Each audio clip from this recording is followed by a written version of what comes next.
Rittenhouse, and the appearances are as before, other than the jury is not in the room. And it was reported to me that by Lieutenant Zerline that this morning, at the pickup, there was someone there and was video recording the jury, which the officers approached the person and required him, her, I didn't even ask, to delete the video and return the phone to him. I've instructed that if it happens again, they're to take the phone and bring it here. So that's for your information. Number two, unless there's some request, I'm not going to address anything further about our conversation of yesterday at the close and later. And then, has that person been showing up to court, Your Honor? The person who was you know, I don't know the answer to that. You could talk to the lieutenant when we get a chance. And then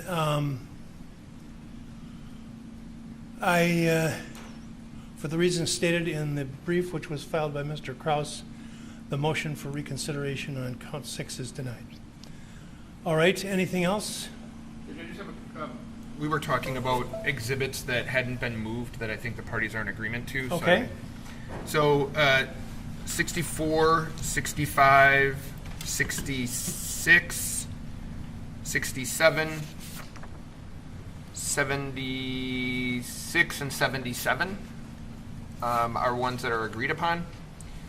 The only one that is not agreed upon at this point is 69, which is the statement, the written statement by the officer regarding Gage Grosskreutz that I had questioned him about yesterday. I had marked and I would move that, and I think the state has an objection to that statement. All right. Mr. Mayor? Your Honor, the statement was used to impeach the witness. I think some courts do things a little differently. I don't recall off the top of my head. Sometimes those aren't marked as exhibits. Other times they're marked but not admitted into evidence. The bottom line, Your Honor, is I don't think the jury should see it. So as long as we don't show it to the jury, because it was only used for impeachment, I don't have any strong objection to how we handle it. I think, generally speaking, things that are used for impeachment are not admitted to evidence. They may be marked as an exhibit, but not admitted into evidence. So that's where I'm at on that. Did you want to say anything further? Judge, it was referred to. I wouldn't ask that it go back because at this point, the entire document had not been read. But I think based on the way it was used yesterday, it would be appropriate to make it part of the record. So I'm going to receive it for. It'll be received into evidence, but however, those portions which were not directly quoted in the examination will not be argued, nor will they, because that part is not in evidence, and the exhibit will not go, certainly not in its original form, to the jury room. Okay?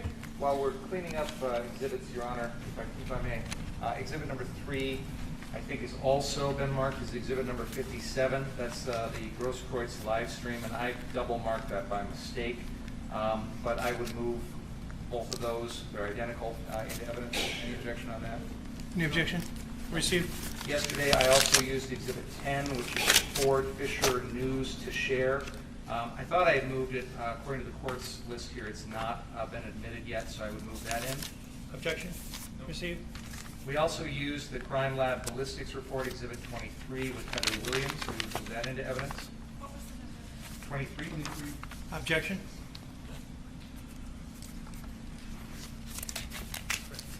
yeah, no, I have no objection to it. Received.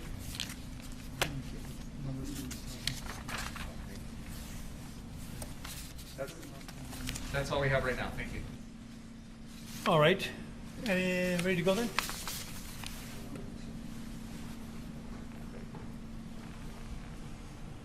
Okay, I'm calling the jury. Hello? Would you come down, please? Yes.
You're aware, of course, of the incident at the bus pickup this morning, and I've been assured that the officers had the video which had been taken has been deleted, and new procedures are being instituted so that something like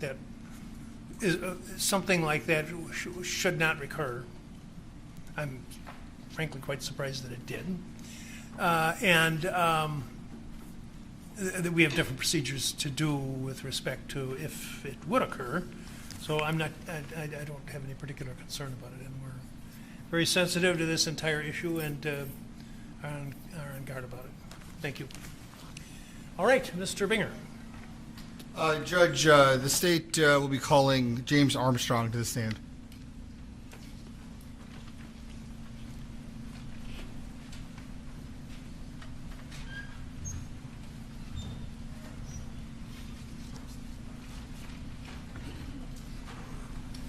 Raise your right hand. Do you solemnly swear the testimony you're about to give in this matter be the truth, the whole truth, nothing but the truth, so help you God? I do. You may be seated.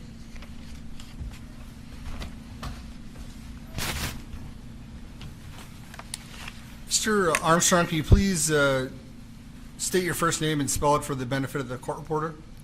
James Armstrong, James Armstrong. And Mr. Armstrong, how are you employed? I'm a senior forensic imaging specialist with the Wisconsin State Crime Lab in Milwaukee. And what do you do as a forensic imaging specialist senior? We handle a variety of internal and external requests. Internally, we handle a lot of photography of evidence, including fingerprints and footwear. Sure. We handle within the forensic imaging unit, we handle a variety of internal and external requests. This includes photographing fingerprints and footwear, along with also doing forensic video analysis as well. What is forensic video analysis? It's the examination of video pertaining to legal matters. And what is your educational background? I have a bachelor's of fine art in photography from Milwaukee Institute of Art and Design. And have you worked in photography or anything else in your past? Yes, before coming to the crime lab, I worked in commercial photography for 14 years. Is your crime lab accredited? Our crime lab is accredited. And when you do some sort of forensic imaging, is there any kind of peer review process or anything that is done to check your work? Yes, all the work that we do within forensic imaging is tech reviewed by another qualified analyst, and it's also administratively reviewed as well. So when you're doing forensic imaging, does that include things like obtaining stills, zooming in? What kind of things do you do if you're forensically looking at a piece of video? Yes, it requires us to examine the video, note any limitations of that video, and then provide any clarifications of that video if requested.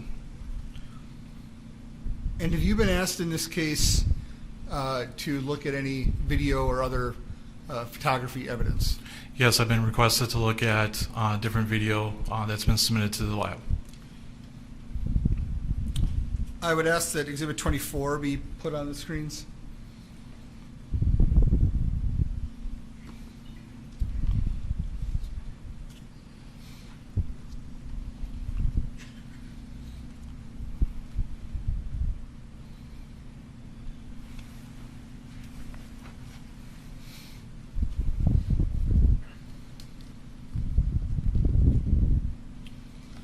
Mr. Armstrong, I want to show you what has been previously marked as State's Exhibit 24.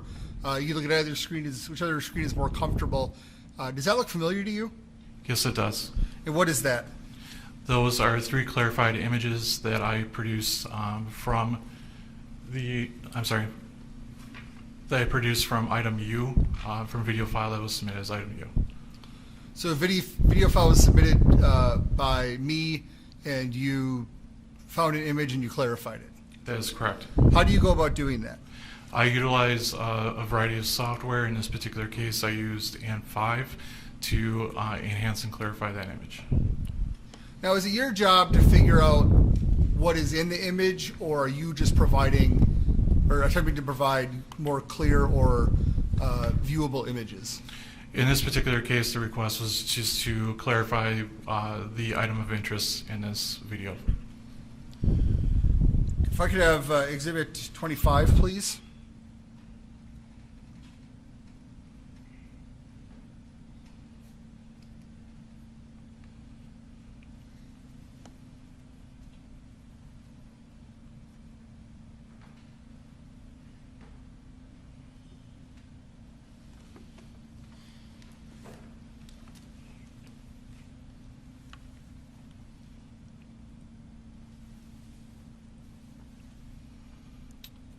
Mr. Armstrong, I'm showing you what has previously been marked as State's Exhibit 25.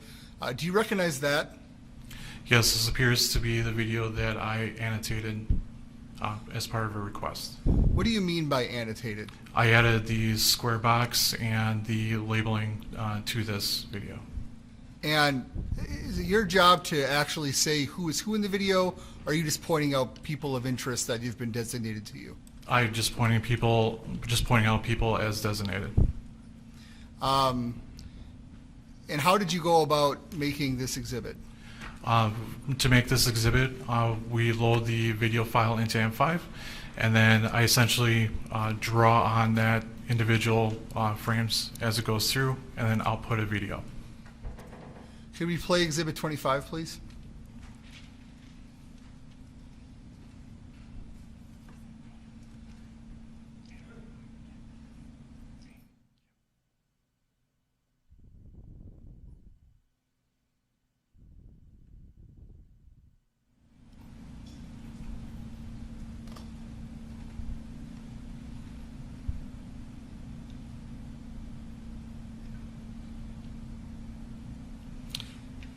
So you annotated it all throughout that portion of the video? That is correct, yes.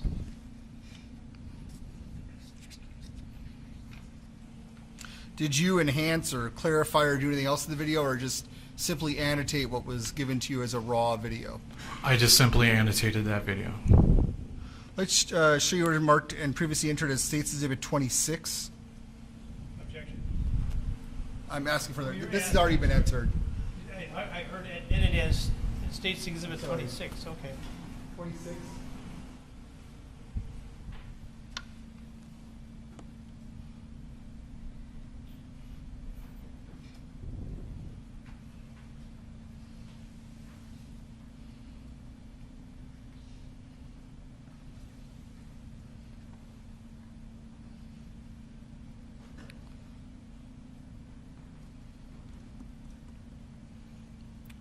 Mr. Armstrong, do you recognize this? Yes, I do. And what is this? This is another annotated video with an arrow. And did you create this video as well? I did, yes. Similar to the last video, did you simply annotate it? You didn't change anything about the video? That is correct, yes. I'd like you to please just briefly play Exhibit 26.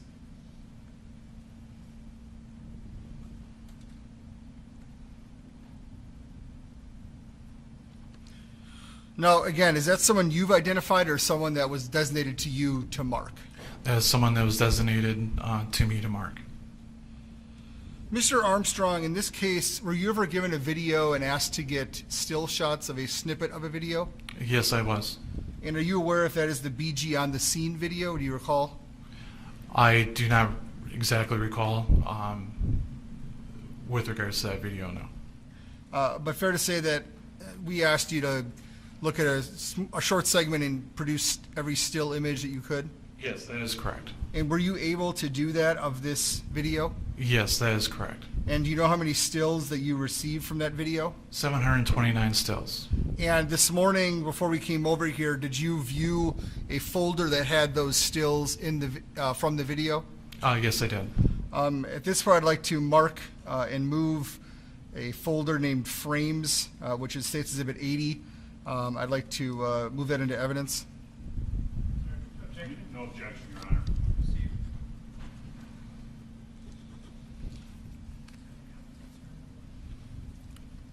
If I could have the next video exhibit 81.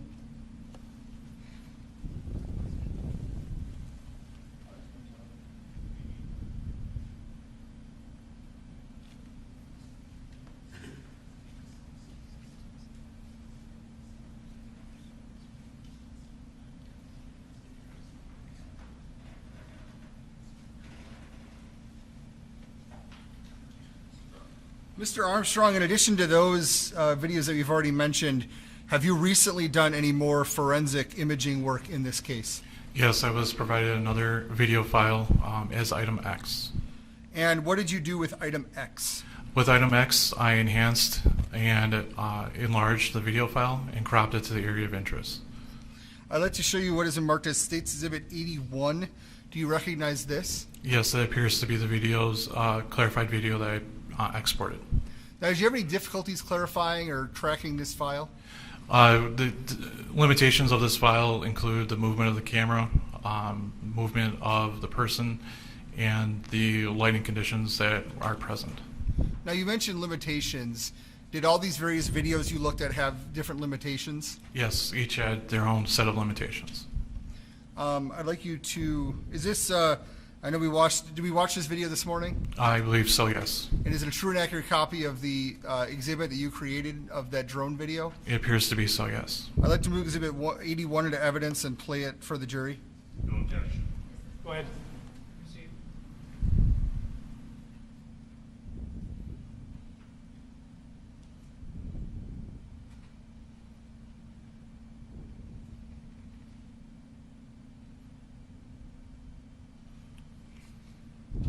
If I could have Exhibit 82, please.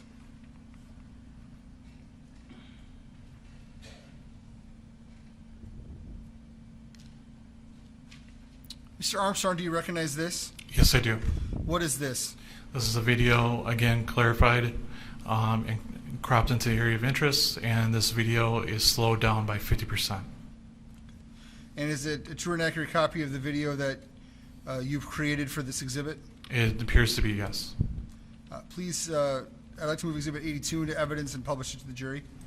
No objection. Steve?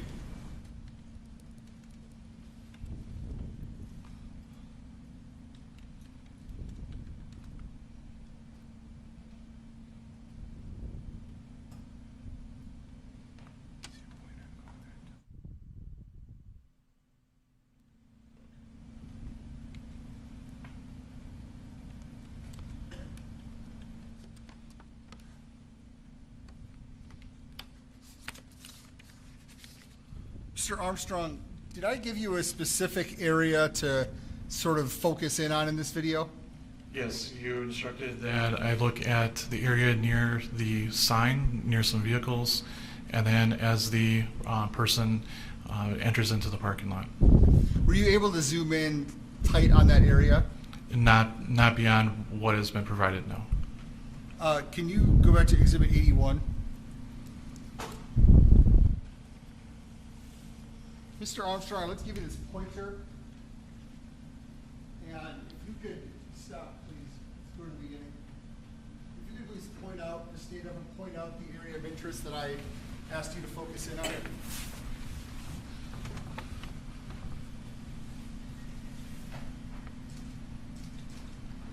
So behind that, there's a black vehicle there. It'd be the rear of that black vehicle. Yes, that's correct. Can we play Exhibit 81 again?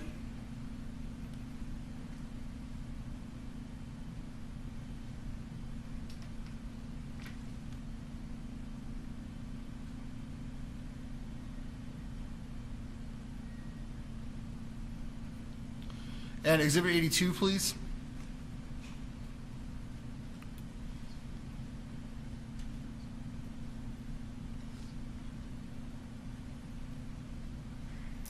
Again, Mr. Armstrong, could you point out the area of interest in this video that I asked you to zoom in on?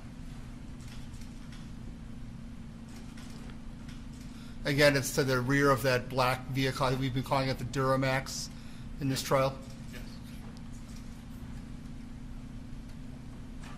Oh, the front of the vehicle, I apologize. But near that vehicle, the Duramax. Yes, that is correct. Can you play Exhibit 82, please?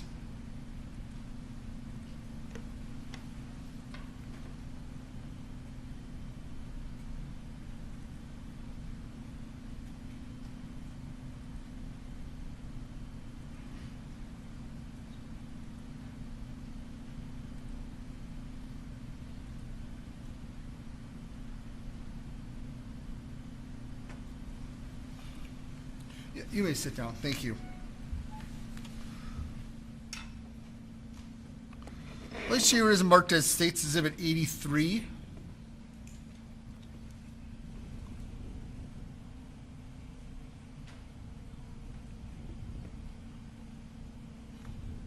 Do you recognize this?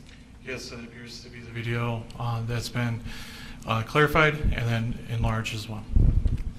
And is this a different part of that same drone video?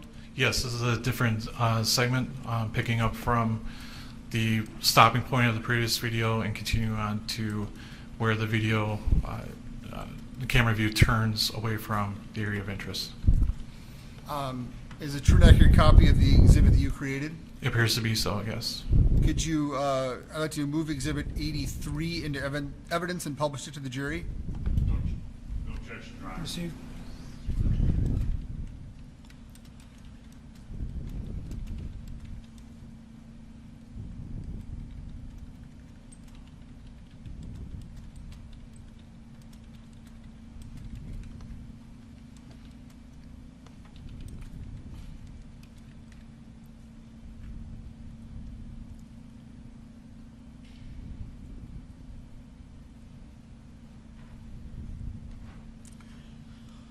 If I could ask for Exhibit 84, please.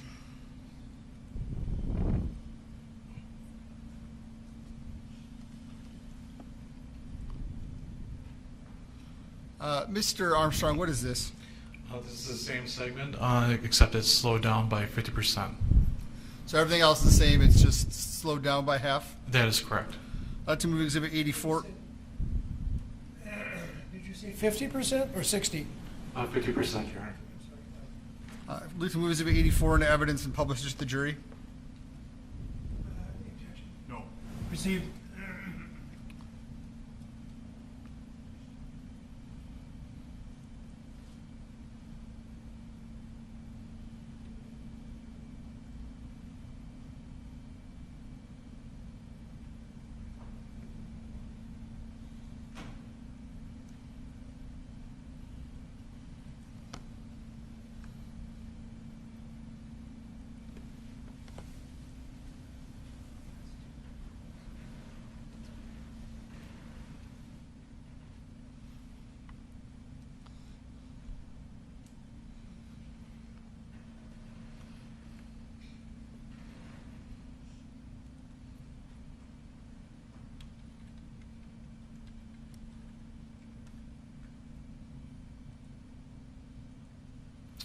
Now, I'd like to ask for State's Exhibit 85.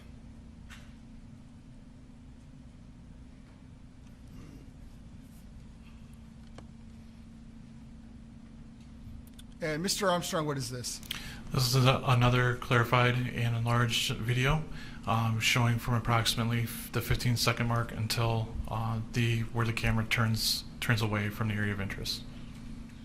And is it a true and accurate copy of the video that you produced for this exhibit? It appears to be so. I'd like to move Exhibit 85 into evidence and publish it to the jury. No objection. Received.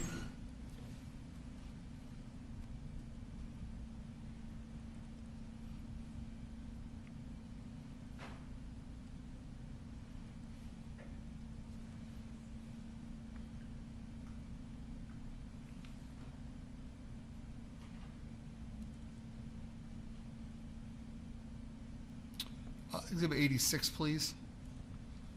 While that's being pulled up, Mr. Armstrong, there was no sound in any of these videos, were there? I did not observe any sound with these videos, no. And if I could just direct your attention to number 86, do you recognize that? Yes, that's the same as the previous file. The only difference being, again, is that it is slowed down by 50%. I'd like to move Exhibit 86 into evidence and play it for the jury. No objection. Received.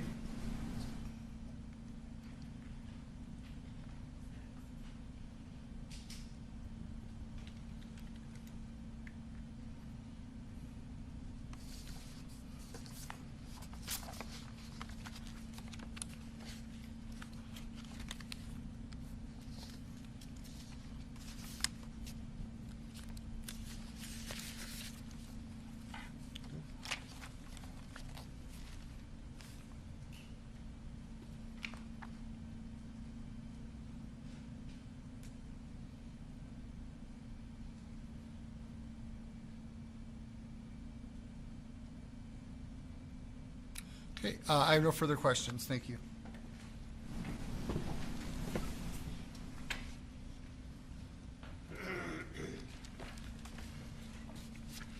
Good morning. Good morning. The exhibits we've just shown the jury, 81, 82, 83, 84, 85, and 86, correct me if I'm wrong, but you began working on putting them together on Friday. I began working on them on Sunday. Okay. When did the crime lab receive them? The crime lab received that as a submittal on Sunday. Okay. And who submitted them to you? It was ADA Jim Cross. Okay. And you're familiar with the fact that we didn't receive these videos until Friday of last week? I was informed that that was the circumstance, yes. Okay. And when you do this, you're not adding color, correct? That is correct. I'm not adding color. You're not adding pixels. With regards to enlargement, there is interpolation, and so pixels are added to that. Okay. How is the color's not changed? Color is not changed. So if you blow something up 10%, what does that do for the pixel number? The pixels will increase by interpolation of that area. Okay. And what was the resolution of the source video for 81, 82, 83, 84, 85, and is it 86? I would need to refer to my notes in order to be able to confirm that. Please do, sir.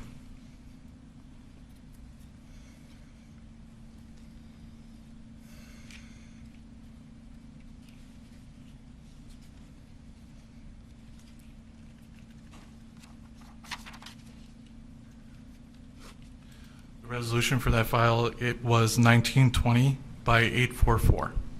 And in layman's terms, what is that? That's 1,920 pixels by 844 pixels. Okay. And that's kind of tells you the clarity. The more pixels, the clearer it is.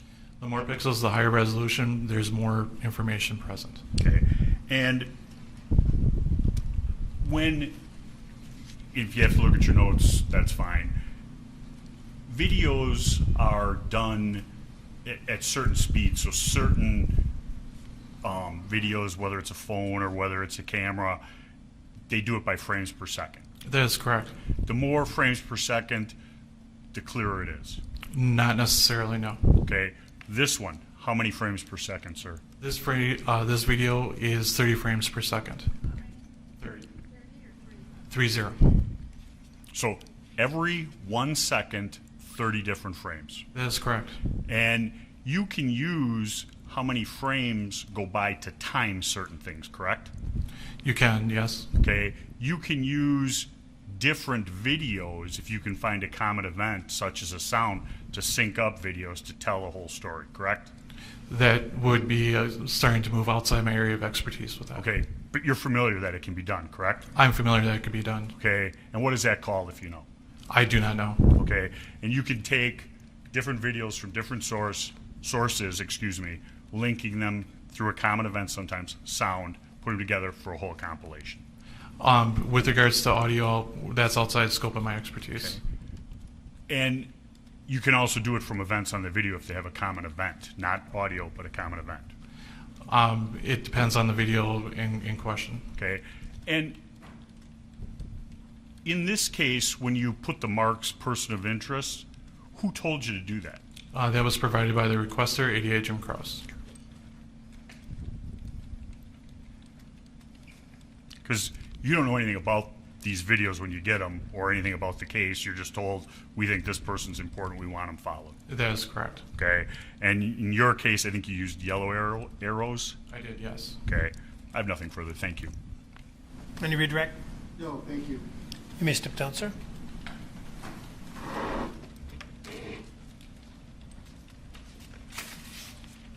Steve, call Dr. Kelly to the stand.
Raise your right hand. Do you solemnly swear the testimony you're about to give in this matter be the truth, the whole truth, nothing but the truth, so help you God? I do. You may be seated.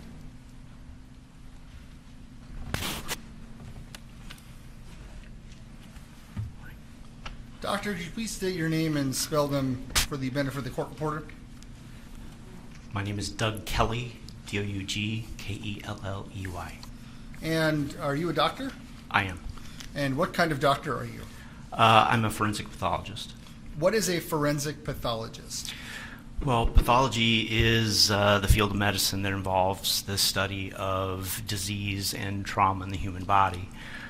Forensic pathology is a subspecialty of that, which specifically involves the principles of medicine and science as they apply to the law. So, as a forensic pathologist, we're concerned with determining the cause and manner of death in people, and typically we act as medical examiners in medical examiners' offices. So, we'll look at those issues in people who fall within our jurisdiction. And where do you work now? The Milwaukee County Medical Examiner's Office. And are you aware that the Milwaukee County Medical Examiner does handle the forensic pathology for Kenosha County? That's correct. What is your educational background? I graduated from Illinois Wesleyan University in 1988, and then went to medical school at Southern Illinois University School of Medicine in Springfield, Illinois. I graduated in 1992. I was in internal medicine residency from 1992 to 94 and decided to be a forensic pathologist. My forensic pathology training in pathology is with St. Louis University in St. Louis, Missouri, and I completed that in 1998. I then came to Wisconsin and did my forensic pathology fellowship with the Milwaukee County Medical Examiner's Office, completing that in the summer of 1999, and then stayed on as a staff member after that. And have you worked as a forensic pathologist or a associate medical examiner or something in that capacity since then? Yes, I have. Do you have an idea of how many autopsies you've performed? I'm at or a bit above 6,000 at this point in my career. Now, are those all homicides or are those all different kinds of deaths? Oh no, those are all kinds of different deaths. So homicides are only a part of what we investigate. Now, did you become involved with the autopsies of Joseph Rosenbaum and Anthony Huber? Yes. I would like to show you what has been marked as State's Exhibit 20.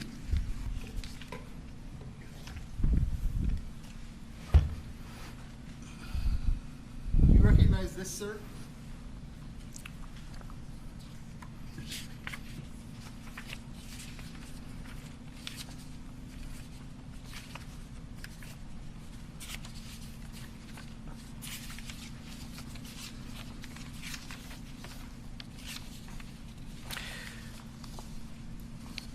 This is a copy of my signed autopsy report on Joseph Rosenbaum. And is it true and accurate to the best of your knowledge of copy of your report? Yes, it appears to be. I'd like to move Exhibit 20 into evidence. No objection. Sir, if I'd ask, Doctor, I'm sorry, if I'd ask you to put that down and let's look at the other exhibit there, which has been marked as State's Exhibit 21.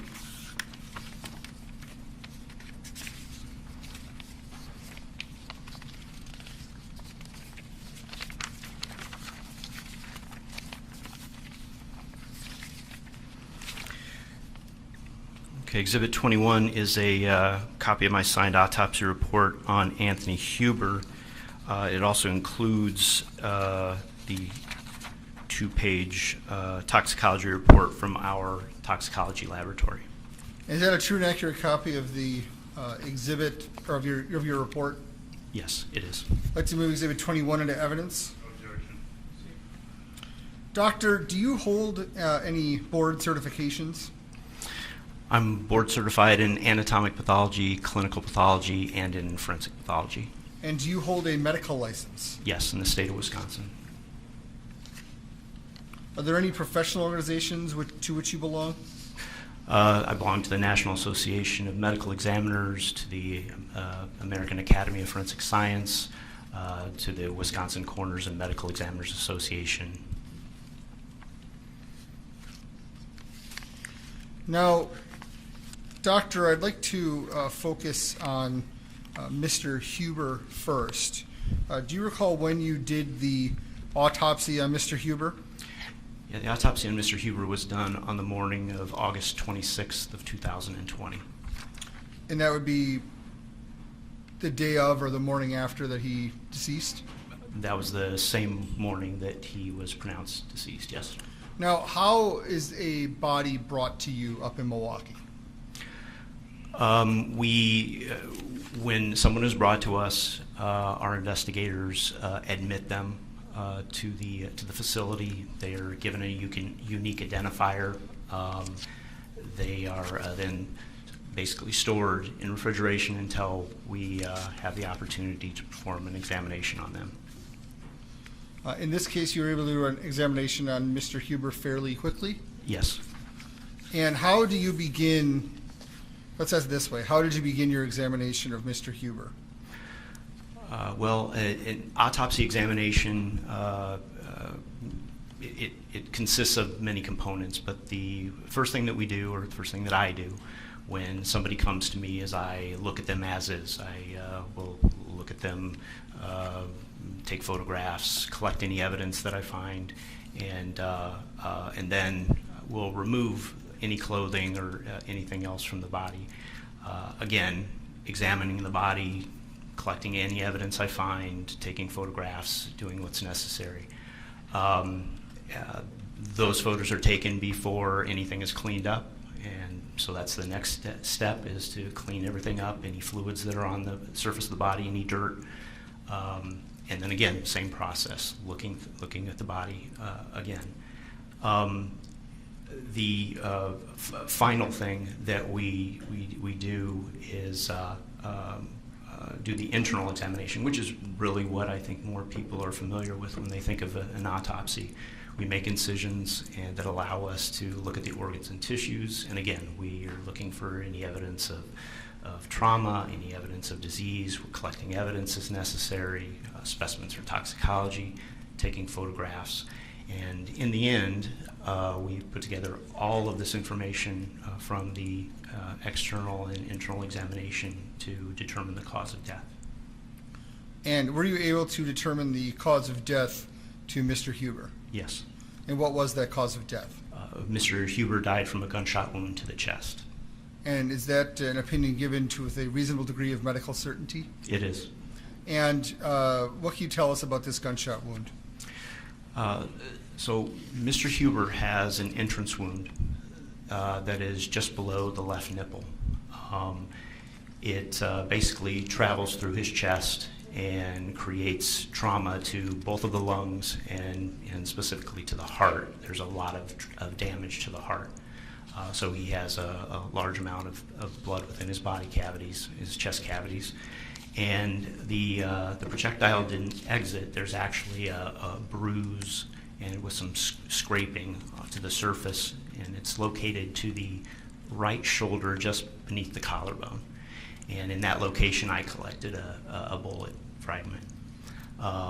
So this is the single gunshot wound, and it created lethal injury involving the heart and lungs. Now, why would that gunshot wound have been lethal? What would have killed Mr. Huber? The trauma to the heart and lungs is pretty extensive from this wound. So he bled from the wounds that were created by the gunshot. Did you find any blood inside of his body? Yes, he had blood within both of his chest cavities. And do you recall how much blood? He had about 1,200 milliliters of blood, or over a liter of blood to the left chest cavity, and he had 2 liters of blood to the right chest cavity. So, to the best of your knowledge, would it have been the loss of blood that caused death, or the damage to the organs, or a combination of both? A combination of both.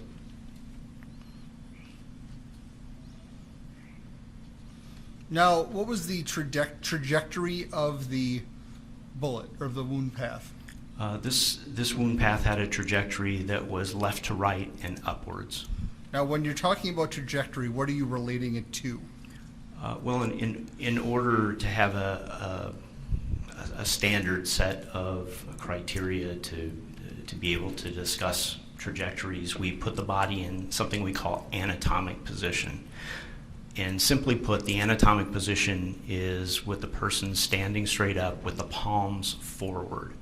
So the person's left is left, the person's right is right, superior and inferior, up and down, and front and back are relative to that person. So it's that simple. We're just creating a standard position that we can that we can relate to.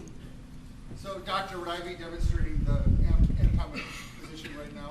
That's correct. So, even if I was, let's say, shot in my stomach area from someone on the ground, and the shot went up. I'm sorry, let me reverse that. So no matter where I was shot, it would matter the bullet, how it traveled from my head to toes and from my left to my right. Correct.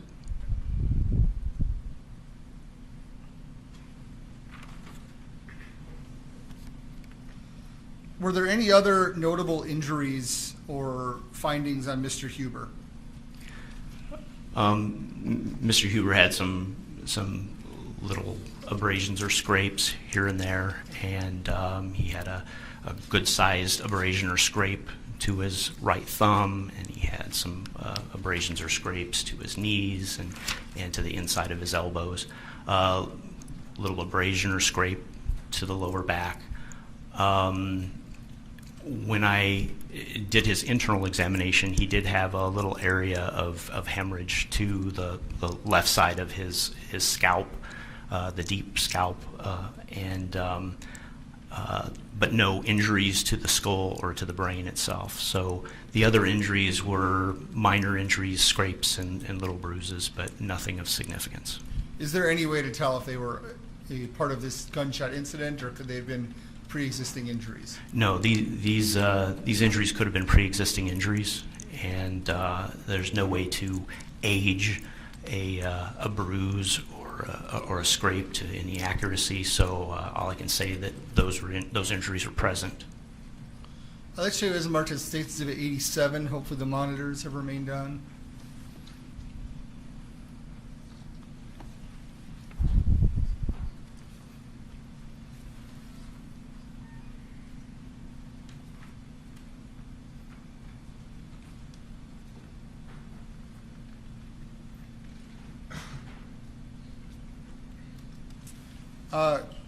Doctor, let's see what's in marked as State Exhibit 87. Do you recognize that?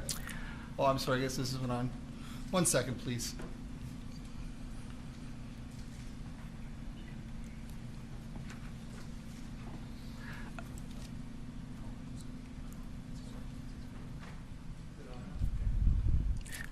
Doctor, let's show you what's marked as State Exhibit 87. Do you recognize that? I do. And what is that? Well, this is the entrance wound. It's not clear in this photo because it appears that this photo is the one with the there is a patch over it which was placed during resuscitation. There's it's kind of a plastic gel-like patch that is placed over wounds to try to contain bleeding, and so that's over the wound, so you can't really see the entrance wound very well in this particular photo. Now, where is that wound? Well, you can see it. You can see the hemorrhage there in the middle. It's red. I mean, I'm sorry. I should ask that better. Where in the body is that wound? Oh, this is the wound to the left side of the chest. It's just under the nipple. I'd like to move Exhibit 87 into evidence. No objection. If I could have the next exhibit, please, Exhibit 88.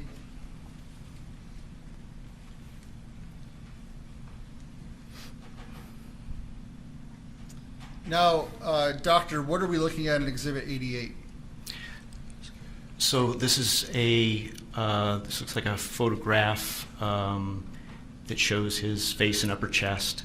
What you're looking at there to the purple area to his right shoulder, that's the location of the bullet. The bullet is underneath the skin in that location, so it's right below the collarbone.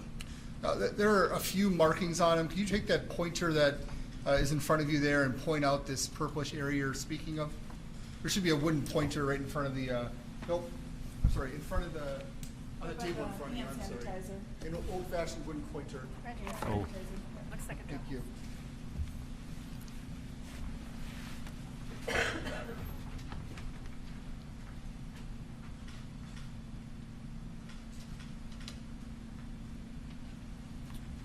And so do I understand from your testimony, that's where you found the bullet, Yes. but it was still inside of Mr. Huber?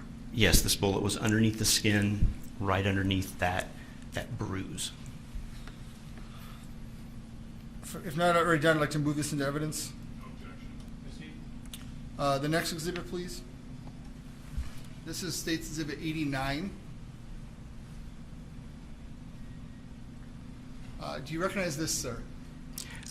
Yes, this is another photo of his. You can see his torso and his lower part of his face to the left of the photo. The white things on his body are defibrillator pads, so this is from resuscitation. Again, you can see the two wounds that we just showed. You can see the purple injury to his right shoulder, and you can see the red area of hemorrhage surrounding the entrance wound, which is to his left side of his chest. It's covered by a patch that's meant to contain hemorrhage. So, doctor, if you just could you please on that screen, to the best of your knowledge, trace what the path of the bullet would have been given those two injuries? Sure.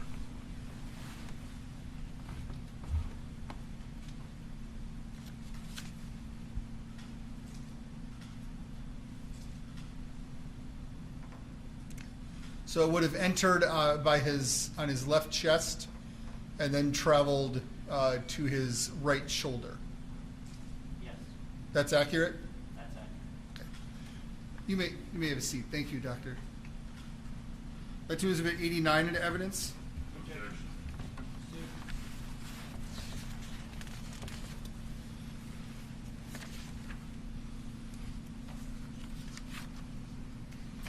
Now I'd like to move on to Mr. Rosenbaum. I believe you also did the autopsy with Mr. Rosenbaum. Yes, I did. Do you recall if these came in at the same time, or if you did one first, or do you have any recollection of that? I don't have a recollection of that. Mr. Rosenbaum, his examination was performed the following day. It was performed on August 27th of 2020. And did you do the same procedure that you described Mr. Huber in terms of taking photographs and initial appearances, and then cleaning, and then doing a further examination? Same procedure. Is there anything different about how Mr. Rosenbaum came to you or appeared to you? When Mr. Rosenbaum came to the office, his clothing had been removed. He had been to the hospital, and his clothing had been removed. Whereas Mr. Huber came with his clothing still on. But aside from that, I don't think. And then the other thing was that Mr. Rosenbaum came with the hands covered by paper bags to protect possible evidence. But other than those things, I think that I don't think there was anything else. So what did you first notice about Mr. Rosenbaum? Mr. Rosenbaum had several injuries that were related to gunshot wounds. That's what I noticed initially, yes. And did you perform any x-rays on or any other imaging on Mr. Huber or Mr. Rosenbaum? Yes, x-rays are taken prior to the autopsy examination. That allows us to look for skeletal injuries as well as to locate any projectiles or projectile fragments, bullets or bullet fragments. Were you able to come to a conclusion to a reasonable degree of medical certainty on what caused the death of Mr. Rosenbaum? Yes. What was that? Mr. Rosenbaum died from multiple gunshot wounds. And in his physical examination, was there anything of note that would have led to a questioning or a addition to that cause of death? No. Do you know how many gunshot wounds that you found on Mr. Rosenbaum? Well, Mr. Rosenbaum has a number of injuries. There are 2 injuries in which the bullet entered the body and did not exit, so I collected bullets from those injuries. There's a 3rd injury that is a graze wound in which the bullet just grazed the skin superficially. And then there is a gunshot wound to the left hand and an area to the left thigh that appear to be separate, but may actually be, I think they're related to the same gunshot wound. Now, before we get too far into this, what is stippling? Okay, so I think to explain that I have to back up one step and just remind you that more than just the bullet comes out of the end of the gun. Flame comes out of the gun, smoke and soot comes out of the gun, unburned gunpowder particles come out of the end of the gun, and of course then the bullet comes out. What we do in forensic pathology is we look for injuries on the body or evidence on the body that allows us to estimate the distance of the muzzle of the gun to the surface of the body. And so in contact wounds, we might actually see scrapes around the entrance site from the muzzle of the gun, from the skin actually hitting the muzzle of the gun. It's called a muzzle stamp, so that's a contact wound. Out to a certain distance, soot will actually be able to deposit on the skin. It's obviously not very aerodynamic, so after about a foot or so, soot is imperceptible, and it depends on the weapon to how far that can be seen. But soot will tell us that the muzzle of the gun is within a pretty close distance. And then the gunpowder that comes out, those little gunpowder particles, they also have a velocity to them, so they have energy. So they have kinetic energy that can cause damage to the surface of the skin. So when they hit the skin, if they have enough energy, they can actually cause little scrapes. And those little scrapes or abrasions are little punctate, little round punctate or small elongated injuries to the skin that surround the perforation. And of course, the closer you are, the more dense it is, and as they travel through the air, they spread out and create a wider and less dense pattern around the injury until a point where you can't see them anymore. They don't have enough energy to create an injury on the surface of the skin. That is called gunpowder stippling. So when the gunpowder creates an injury to the skin, we call that gunpowder stippling, and that indicates an intermediate range gunshot wound. So that's just one of the things that we use to estimate the distance of the muzzle from the surface of the body.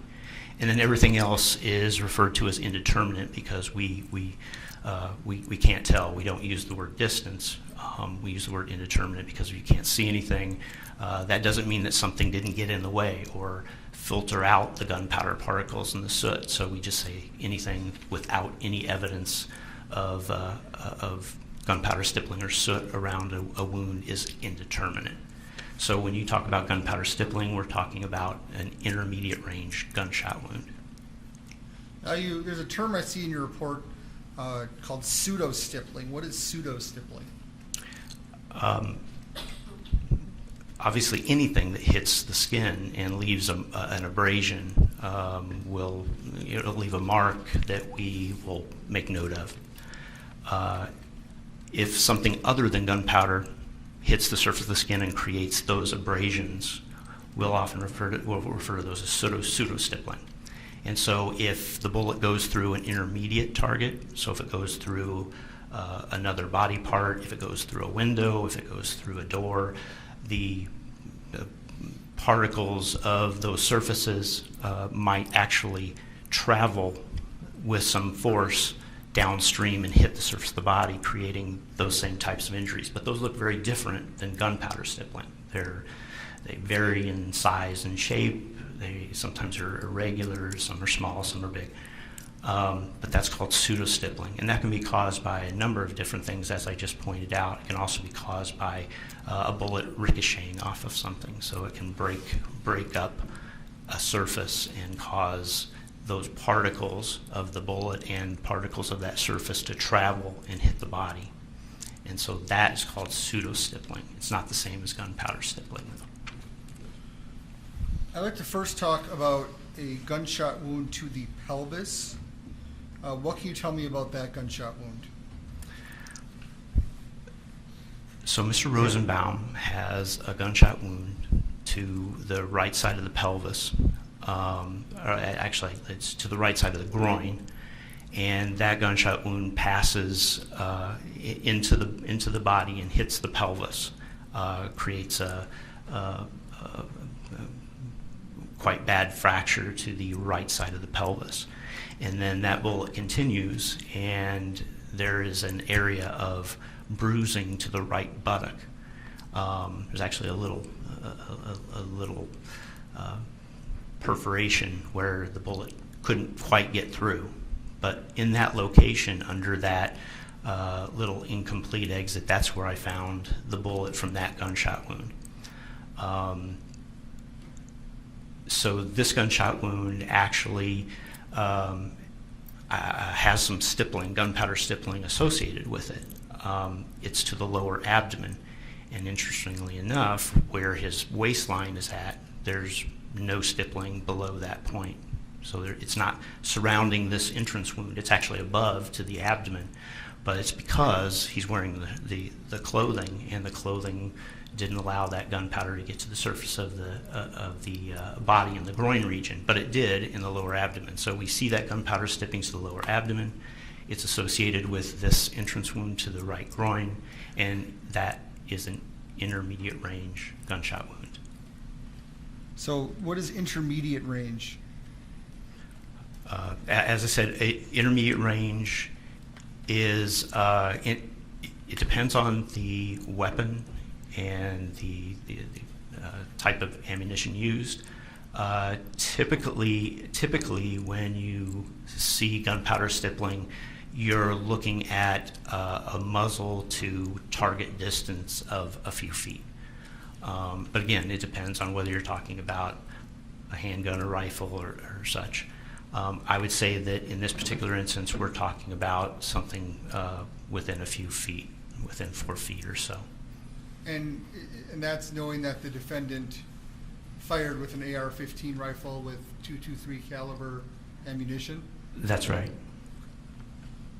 So you'd estimate that, I just want to be clear, you're saying that he was about 4 feet away, or he was within 4 feet? I'm saying that, well, the best way of putting it is the only way to be more accurate is to test fire the weapon and see what kind of a pattern you get, because the density of that gunpowder stippling pattern might help you somewhat. But this is pretty spread out. All we can really say is that it's within a few feet, but I can't be any more specific. And what was the path of that gunshot wound? It's basically front to back and a little left to right. And in your medical opinion, is this the kind of shot that would resulted in loss of life? It's not an immediately lethal wound. No, obviously, all gunshot wounds can produce morbidity and mortality, but in this particular instance, this is not an immediately lethal wound. Now, doctor, I'd like to talk to you about a gunshot wound. Did you find any wounds to the hand? The left hand has a gunshot wound. It's a very complex wound. There is tearing of the skin to the palmar surface at the base of the index and middle fingers. There's a tear that extends up the middle finger, and there's actually a lot of soot to this area and tearing to the underlying soft tissues. That soot continues to the other fingers of the palmar surface of the hand. This wound is associated with fracturing to the first bone of the index finger, so the bone just beyond the knuckle. That bone is fractured by this wound path. And then it exits to the back of the hand, just beyond the knuckle of the index finger. So if we were to put this into anatomic position, which we talked about a minute ago with the palm forward, the trajectory of this wound path with the hand in anatomic position is basically front to back, right to left, and a little bit upwards. Did you recover any bullet fragments from that wound? No.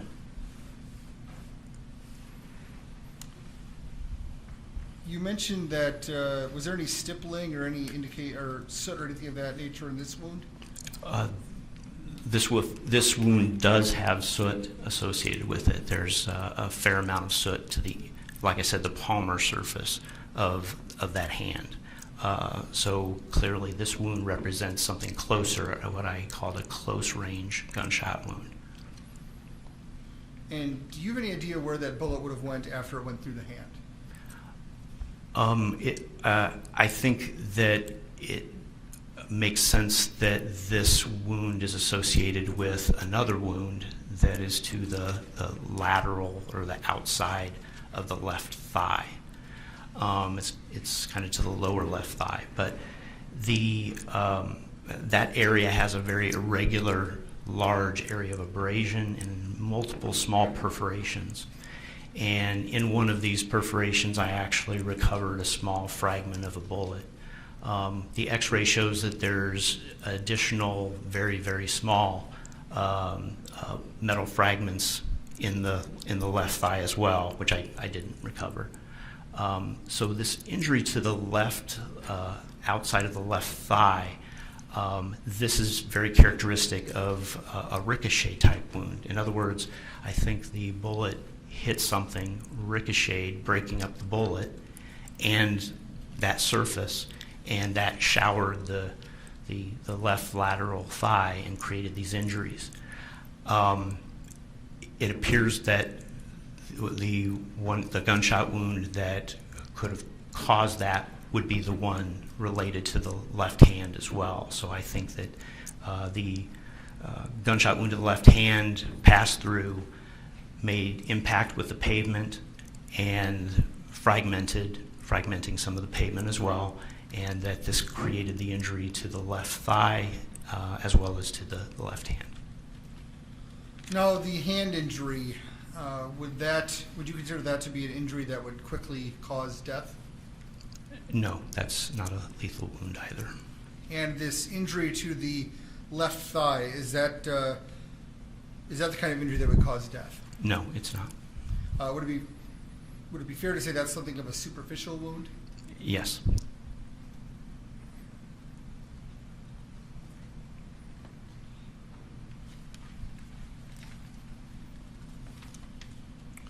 Now, I'd like to talk to you about a gunshot wound to the head. What can you tell me about that? To the right frontal area of the head. So basically the right lateral forehead. There is a graze wound, as I mentioned previously. So this is a superficial injury in which the bullet grazed the surface of the skin or created an abrasion or scrape. And based on the appearances of the edge of this wound, it appears to be traveling in a back to front and downward orientation. And there's obviously no bullet or bullet fragments recovered from the body on a wound like this. So when you're saying back to front, the bullet actually made contact towards the rear of the head first and then traveled towards the front of the head? Yes, it's the angle is sharply downwards, but it's from back to front and downwards. Now, would that be considered to be a wound that would be immediately fatal? No, it's not.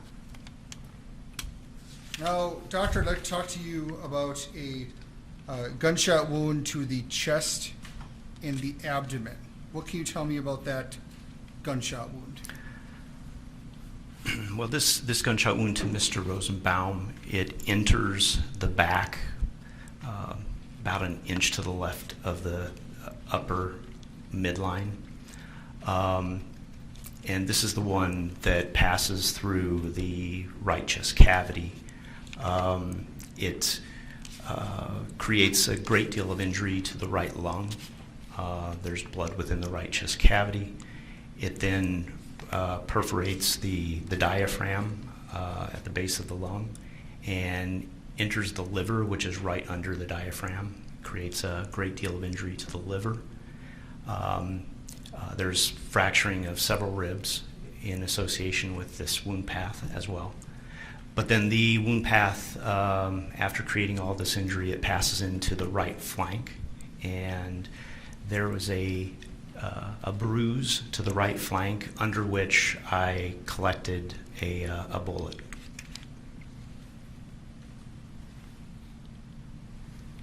Now, we've talked about how the other injuries were not ones that would immediately cause a mortal wound. What impact do you believe that this gunshot would have had on Mr. Rosenbaum? This gunshot wound is a lethal injury. And what do you mean by that? This gunshot wound is the one that would cause death as a result of the injuries to the lungs and the liver with the hemorrhage and the injury to the organs themselves. Is that to a reasonable degree of medical certainty? Yes. Now, what was the trajectory of this gunshot wound? This gunshot wound is downward, left to right, and back to front. I'd like to pull up the next exhibit, please, on Mr. Rosenbaum. TVs are off. Mr. Rosenbaum, start the beginning of this. While we're setting this up, Doctor, were you able to establish the size of Mr. Rosenbaum during this autopsy? His height and weight, you mean? Yes. Yeah, he's 5'4" tall, and he weighed 153 pounds. Doctor, let's show what's marked as Exhibit 90. What is this? You're looking at the graze wound to his head. Now, when you say it's back to front, how can you tell that?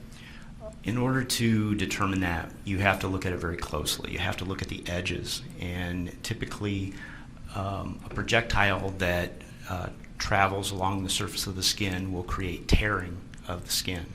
And the way that it tears the skin helps you to determine its direction. In this case, the direction of the tears tells you the direction the bullet is going. So it kind of pushes through the tissue, tears it as it goes, and it's those specific tears as you go along that you can use to determine this.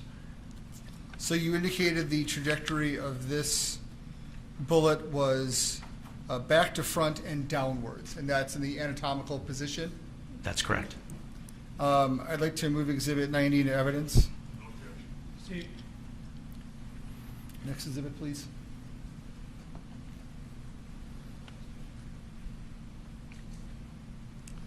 Now, Doctor, I'd like to show you Exhibit 91. Do you recognize this?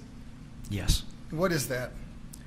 What you're looking at is to the left side of the picture next to that scale with the numbers on it. That's the knee of the left leg.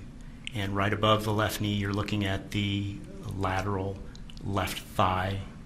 And the injury is that area of scraping or red abrasion right above it. It's very irregular in its appearance. Now, is this the injury that you've opined was caused by debris or by a bullet fragmenting? Yes, by ricochet. And is there evidence of the pseudo-stippling which you talked about? You can see that in addition to the main body of the abrasion, you can see some very small areas of abrasions or scrapes there above it and below it. And those little areas are separate impact sites. Those are separate projectiles, if you will.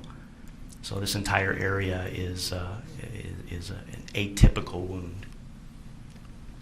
I'd like to move Exhibit 91 into evidence. No objection. Exhibit 92, please.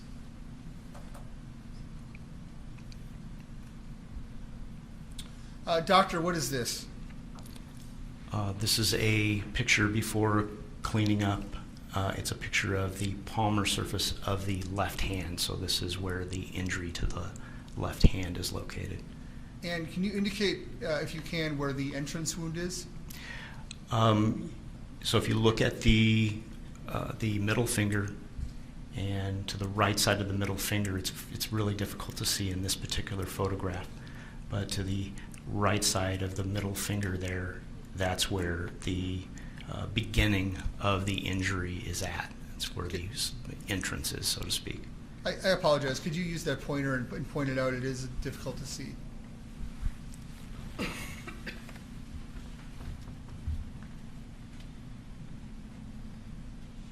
finger in this area, as I said, it's difficult to see, but Can you get a there handheld? is an area of injury here that represents the entrance, or the first part of the injury.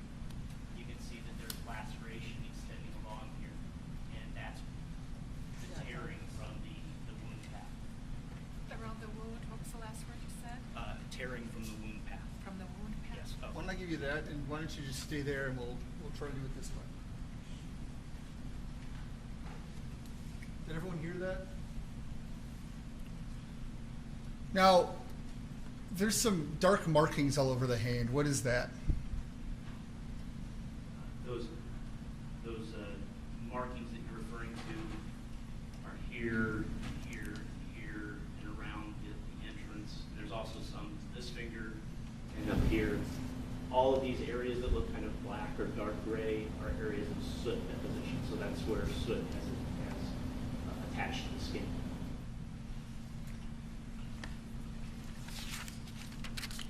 Let's move Exhibit 92 into evidence.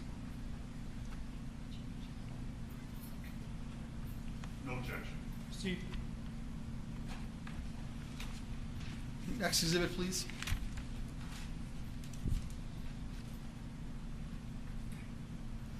Doctor, what are we looking at here? This is a photograph that shows the exit wound from the left hand. So what you're looking at here is the index finger and the thumb, and this irregular area here, this round area, is the exit point. Let's move Exhibit 93 into evidence. Any objection? Can I have the number again? 93. No objection. Proceed. Now, and that is the exit wound that you believe would have then went and struck perhaps the pavement and caused the thigh injury? Yes. Let's see, what is it marked as 94? Exhibit 94, do you recognize that? This is another photograph of the palmar surface of the left hand. And again, you can see this is the rounded area here, the beginning of the wound path. Here, this tearing here. This is all the laceration or tearing that extends along the wound path. This black material here, here, here. You can see a little bit here too. All that black material is the soot. And the exit wound is going to be on the other side of the hand, about right here. I'd like to move Exhibit 94 into evidence. No objection. Proceed. Next, please. Exhibit 95. And doctor, what is this? A bit better, you can see the injury to the middle finger here again. You can see the irregularity to it. You can see the black soot. You can see some soot up here as well. In the background, you can see the tearing. But this is basically showing the injury to the middle finger. What is the whiteness sort of in the middle of the finger? Are those bones or ligaments or what is that? Actually, to the index finger, you're probably seeing this. It's a little more red or pink, but there you could see the ligament to the middle finger. The index finger, there was both exposed ligament and fragments of bone. That's where the fracture was at. Exhibit 95 in evidence. No objection. Next, please.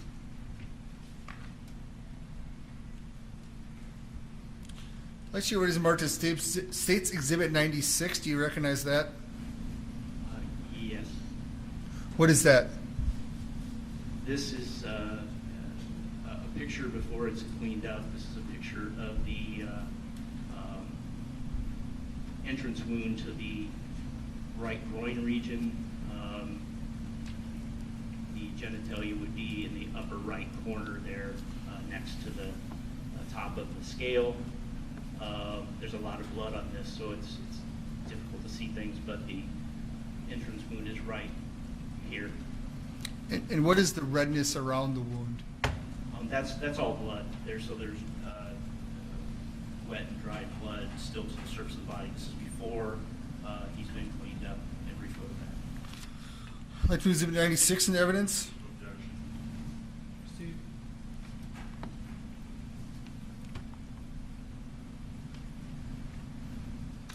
Doctor, what is this? This photograph is a picture of Mr. Rosenbaum's back.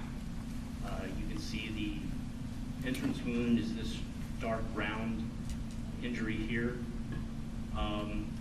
There is a pattern of gunpowder stippling to the left side of the back that extends around the wound, so you can see it extending all the way from the back of the left shoulder down to the area around the entrance wound. I'd like to Exhibit 97 in evidence. No objection.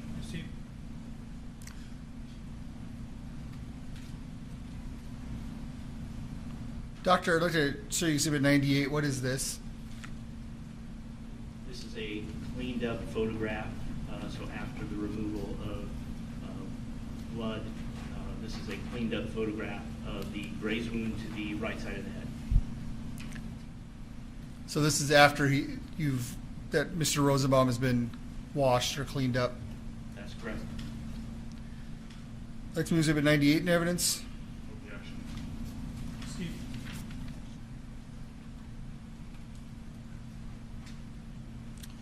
Doctor, this is Exhibit 99. What is this? This is a closer photograph of the left hand showing the exit wound. What you're looking at is the thumb is here to the left, the index finger is underneath the scale, and this round area is the exit wound.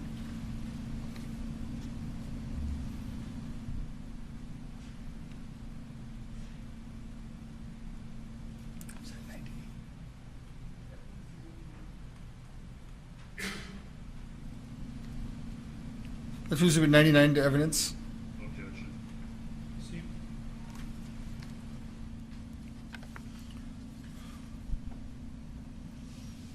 Doctor, what are we looking at here? This is the injury to the left hand after it's been cleaned up somewhat. You can see here's the thumb, the index finger, the middle finger. This area along the middle finger is a ragged area which represents the beginning of the wound path that we described earlier. You can see the black areas here all along the wound as well as to the adjacent ring finger. That's all soot. You can see some of the soot here at the base of the index finger. And again, there's this laceration that extends along the palmar surfaces of those two fingers. Let's move Exhibit 100 in evidence. No objection.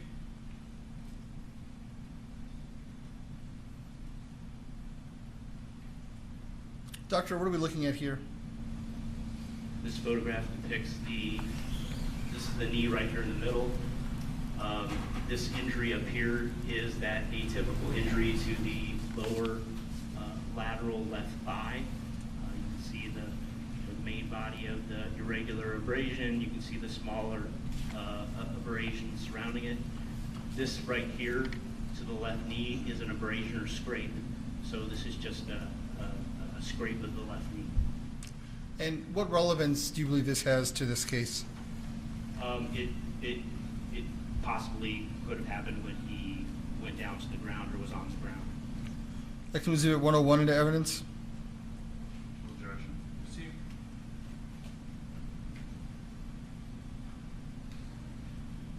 And for the final exhibit, Doctor, what is this?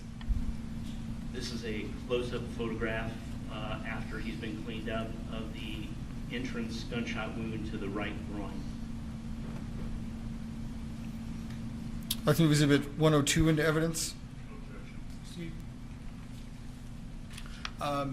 You may sit back down. Thank you, Doctor.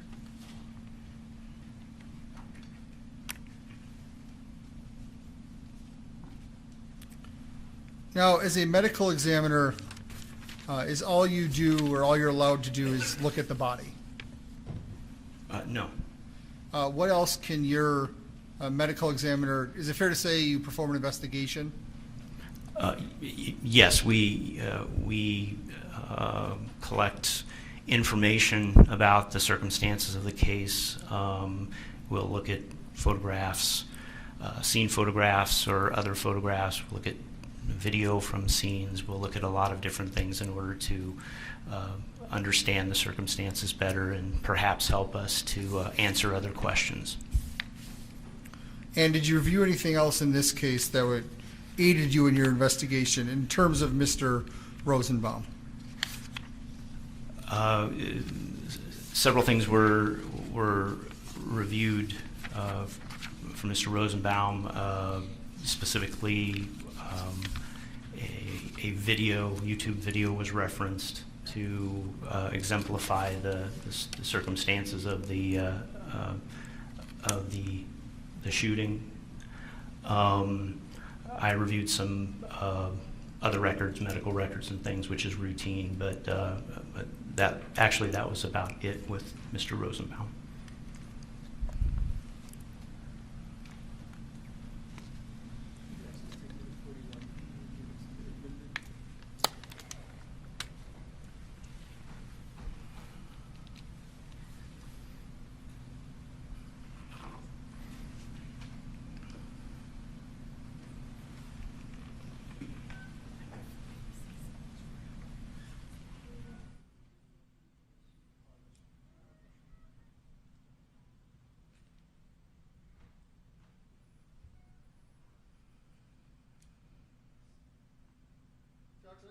Marked as Defense Exhibit 41. If you do you recognize this? Yes. What is that? That appears to be an introductory screen from a video that was referenced to me. I was told to look at this video for reference in understanding or in seeing the scene of the shooting better. And is that because it's the same video that Dr. Jensen, the defense expert, reviewed? Yes, I believe so.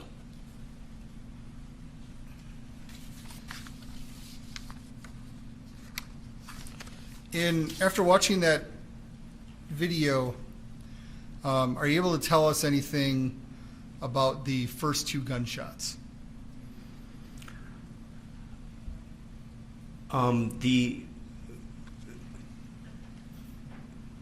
If trying to determine some kind of order of gunshots, obviously the autopsy itself is not going to allow us to do that. We can use the injuries and the details about those injuries to help us, but the autopsy alone is not going to allow you to do that, and also is not going to allow you to know what position the person is in when they were shot.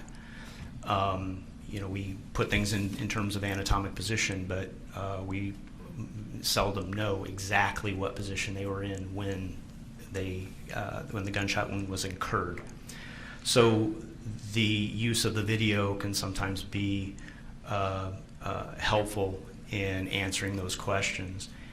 And really, with regards to the video, and there really was only one very small portion of that entire video that helps me, and I think that it's the portion where there's actually some sound, so I can hear the gunshots and see the position of Mr. Rosenbaum at that time that you hear the discharge of the weapon. And so that's what I use the video for, is mainly to see what position he was in when I hear those gunshots. And so really knowing that he had these gunshot wounds to different areas. He's got an entrance wound to the front of his body, the right groin. He's got an entrance wound to the upper back. He's got a graze wound to the head. And so in looking at the video and paying attention to his body position when I heard the discharge of the weapon, I was at least able to say that the only time during the interaction in which he could have incurred the gunshot wounds to the back and to the right side of the head is when he's more horizontal. And the only time that happens is the last two gunshot wounds. So I think the first two gunshot wounds are represented by the injury to the groin and the injury to the left thigh. There is it's not the greatest video not the clearest video, but right after the second gunshot wound, there's also some kind of a cloud. It seems there's some kind of a cloud of smoke or something like that. And I felt this was consistent with a bullet hitting the pavement and creating that cloud, and therefore that would be related to the injury to the left thigh.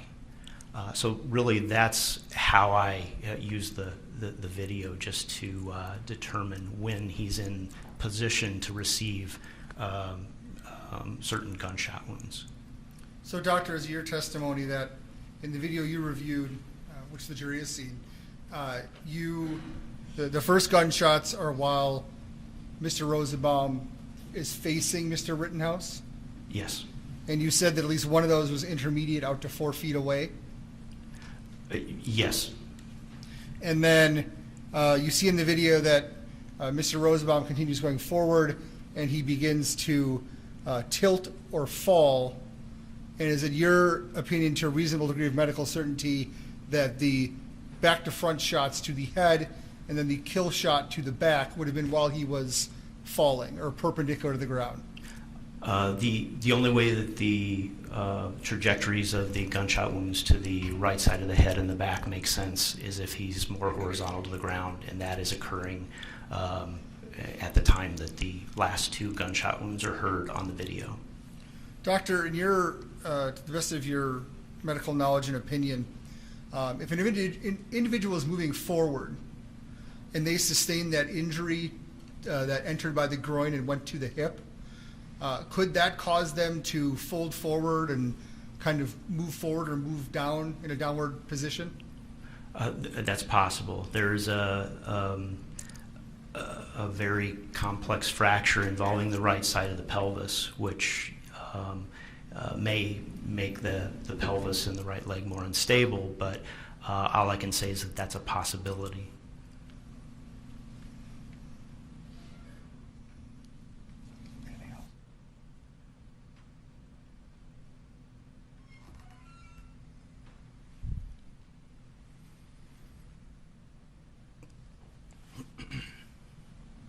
Doctor, we talked about this hand wound and how that occurred.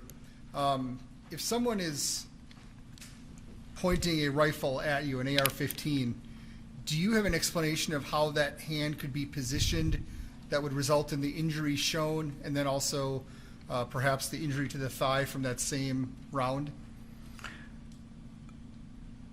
Well, as I said, this is a close range injury, and so his hand is in close proximity or in contact with the end of that rifle. So you can kind of think of it in your head. You know, if you put the end of the rifle close to that trajectory through his hand, you move the hand around. You can put it in different relationships to the body that can explain that. Typically, by turning the palm towards the ground, it would make sense that it could go through the hand, hit the ground, and then create the injuries to the left side of the thigh. So it's consistent that the hand with the palm was to the ground, and then it would have entered by the middle finger, gone through, and then exited the end of the index finger, and then hit the ground? Yes.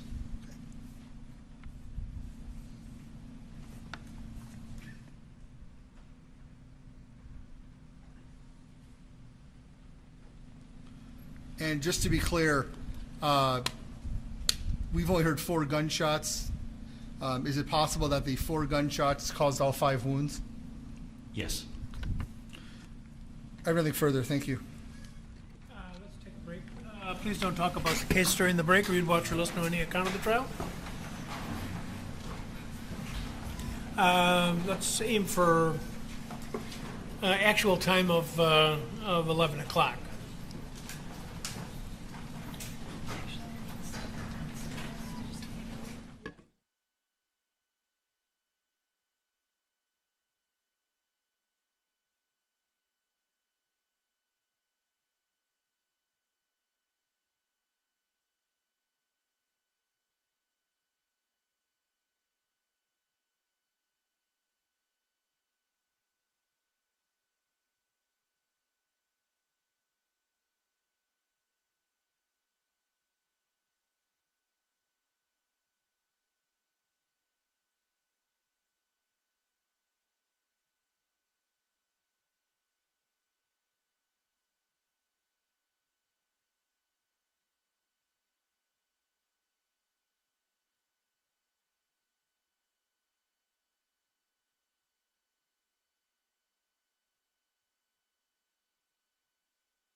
Good afternoon. It's still morning. Sorry, it's been a long day.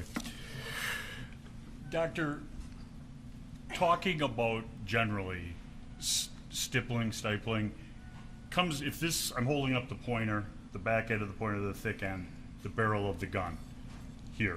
Do we have agreement with that? Yes.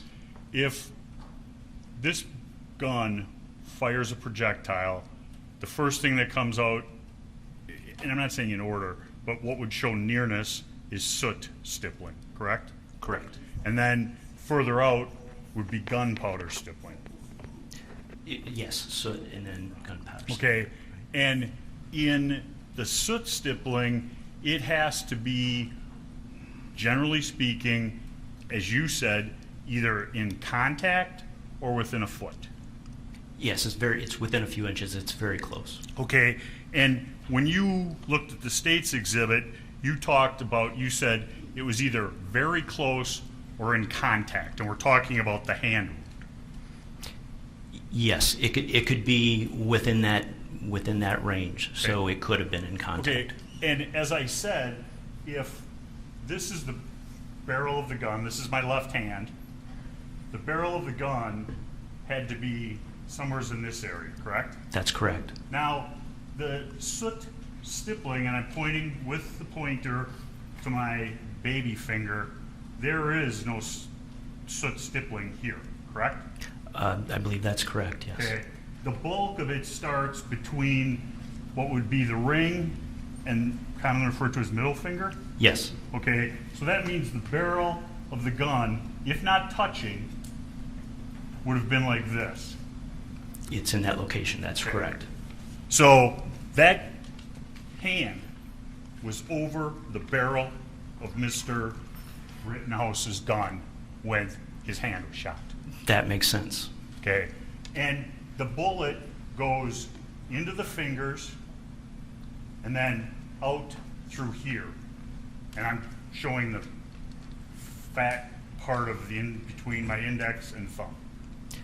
Yes, the exit is to the index finger, but it's on the back of the lateral side of that finger, yes. And exhibit 105, please.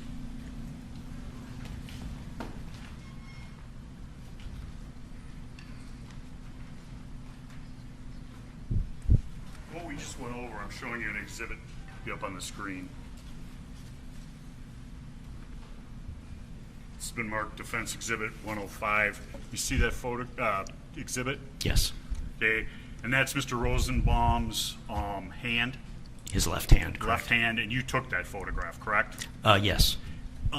Circle on here to the best of your ability where the soot starts. Yeah.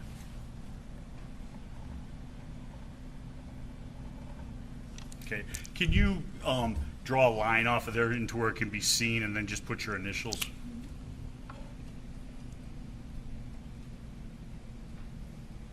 Thank you. And you've put the circle on the ring finger, correct? Correct. Leaving the baby finger uncircled and blank, correct? Correct. I don't see any. You don't see any soot there, right? Correct. Would move exhibit 105 into evidence. Objection? No. Proceed. Would ask to publish it to the jury. Already on the screen. Objection? Okay, go ahead. The-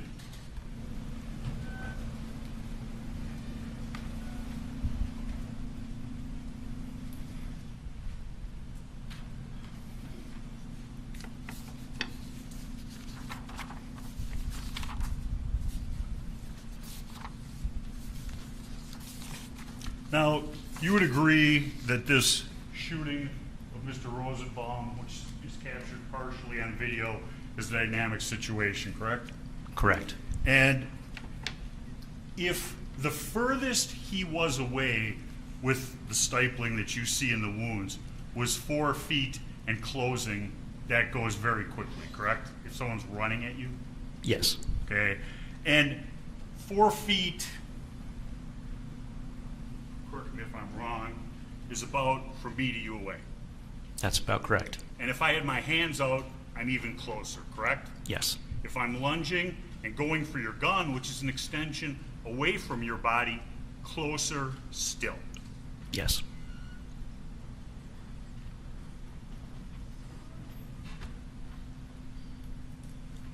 And you saw the video that Dr. Jensen reviewed, and he was running, correct?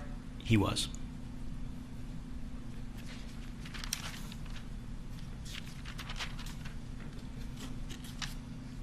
The wound in the back, when you talk about, I can get out to that word, anatomically correct position? Atomic position, yes. That's, as I'm standing here before you, standing straight, with you said palms forward. Correct, anatomic position. Okay. I think you had me doing it. Okay. And the wound enters his back. That's correct. Okay, and goes down and across. Correct. Okay, we're not, and I know the prosecution covered it, but we're not saying that he was turned and shot in the back, correct? That's correct. There's nothing in the hand shot that shows him, would lead you to believe that his hands are up like this surrendering, correct? That's correct. I did not see that in the video. And your theory or your belief to a reasonable degree of medical certainty is that he's in a horizontal position close to my client.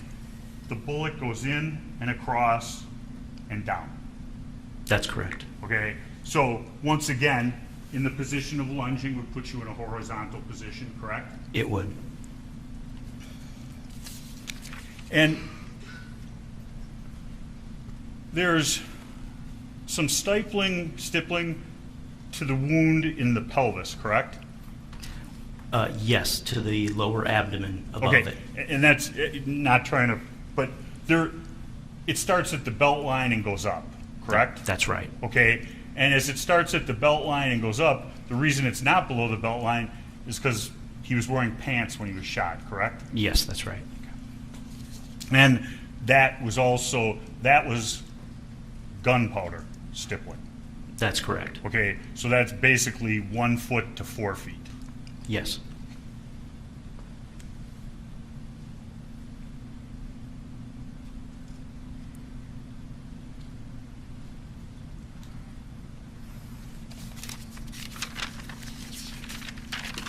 And hate to jump around here, but the wound on Mr. Huber, I'm assuming at some point you pulled off that bandage that was on the wound? Yes. Okay. Now, was there stippling on that wound? There was, yes. Okay. And that wound was what kind of stippling? Gunpowder stippling, so that wound has the impacts from the gunpowder particles. Okay. A more dense distribution. Did you look at the clothing around the wound? On Mr. Huber? On Mr. Huber? Yes. Okay. And the clothing also had gunpowder residue? A little more difficult to say on the clothing. Mr. Huber's tank top, which was the item of clothing that came with him, that tank top it was a tie-dyed black and gray and white appearance, so made that very difficult. So in those situations, usually I will defer to try to opine if I can't tell for sure. Okay, so there's nothing in that gunshot wound that suggests that he wasn't in close contact with my client's firearm? That's right. Okay, and did you look at any video regarding that shooting? Yes, it's also included in that video provided. And the video shows that my client's lying on his back, correct? Yes. Mr. Huber grabs the firearm, correct? It appears so, yes. Pulls the firearm from one direction towards and into his chest, correct? They end up in that position. I don't know if he's pulling or what. I don't know what's going on there. Mr. Huber strikes him with the skateboard. The gun is not in his chest. Fair statement? Fair statement. Okay. When he's shot, the skateboard is in his right hand. The gun is now up in his chest. I would object. These are conclusions based on I'm asking if his wound is consistent with this scenario. Go ahead. Finish your question. Okay. I'll start over.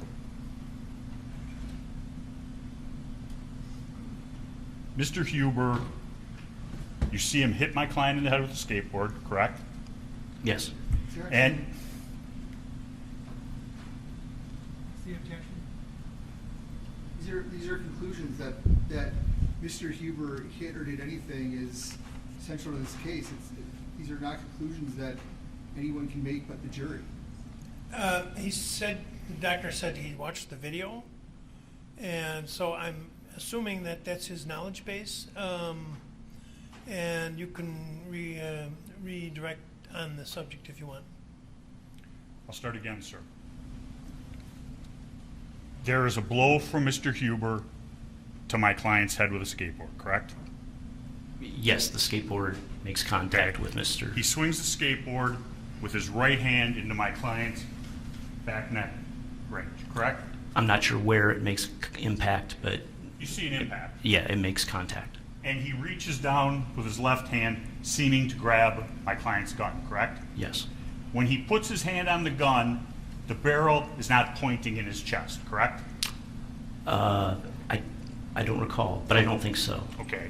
And through whatever movement between my client and Mr. Huber, the gun barrel ends up, which would be right about here, It does. okay? And there's a gunshot, correct? Yes. And that gun is touching his clothes. It's in intermediate range. It's So, closer. and define intermediate range for me, please. Well, again, we've talked about how intermediate range injuries can be within 4 feet, but it obviously from the video it's closer than that. But I can't say whether the muzzle is in contact with Okay. his But clothing. through the type of stippling that you have on the Huber wound, you know it's less than 4 feet. Fair statement? That's a fair statement. Through independent evidence, which you review as a forensic pathologist / investigator, the video evidence establishes closer. It does.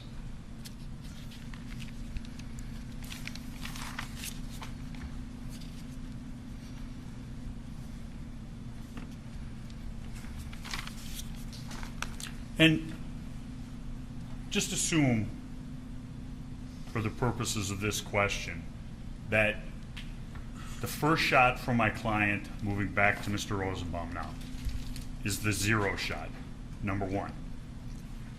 The fourth shot is 76 hundredths of a second after that. That is how fast the 4 shots were fired out of my client's gun. And he's goes from the furthest 4 feet to touching the gun, correct? Yes. That calls for speculation. Doctor answered yes. Overall. And your opining regarding the order of shots, is that to a reasonable degree of scientific certainty or medical certainty? I apologize. Medical certainty, as I pointed out, from the autopsy findings alone, you can't put these in order. It's only by reviewing the video and simply looking at the orientation of his body and comparing that to the findings on the body that you can do that. So to that degree of certainty, it appears that he's in that horizontal position. And Mr. Kraus asked it, the shot to the pelvis, you think is first? I think that makes the most sense. Okay. The shot that goes in the scalp, second? No, I think that the only orientation that makes sense with the trajectory of the gunshot wound to the back and the right side of the head is when he's in more of a horizontal position. So those two injuries must be the third and the fourth injuries. But that's the best I can do. The head wound goes back to front and from the top of the head down towards the forehead. That's right. Okay, so if I was charging like a bull and diving, that would be consistent. It would be. I have nothing further. Redirect.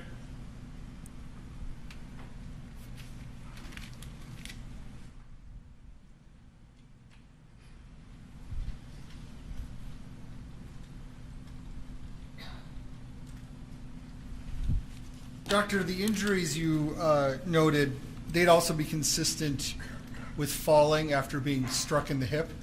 Yes. So if Mr. Rosenbaum was struck in the hip, that to say, his momentum kept carrying him forward, he was falling, the other 3 shots could have been as he was falling. That's possible too. It's consistent with that. It is. What is a muzzle stamp? Well, a muzzle stamp is what we briefly talked about earlier with contact gunshot wounds, and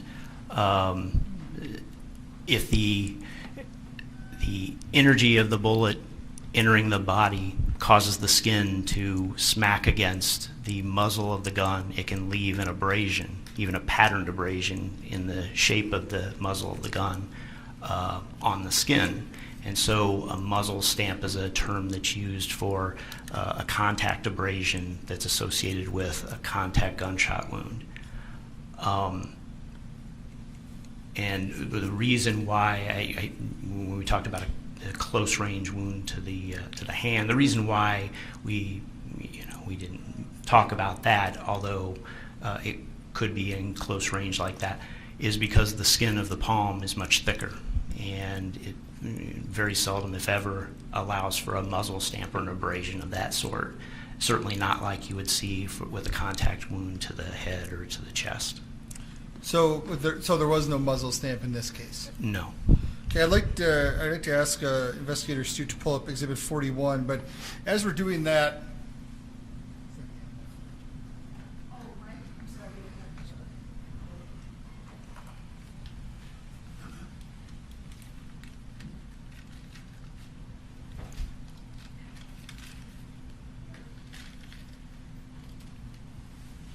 Doctor, if this is the gun, if you could stand up, please.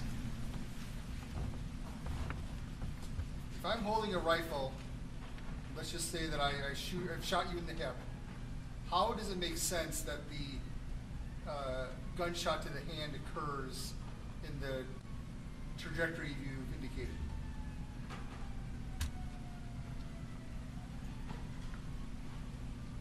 So this points in the direction. Oh, thank you. You can use Here's this stand back there. Hold that. No, I know, I'm fine here.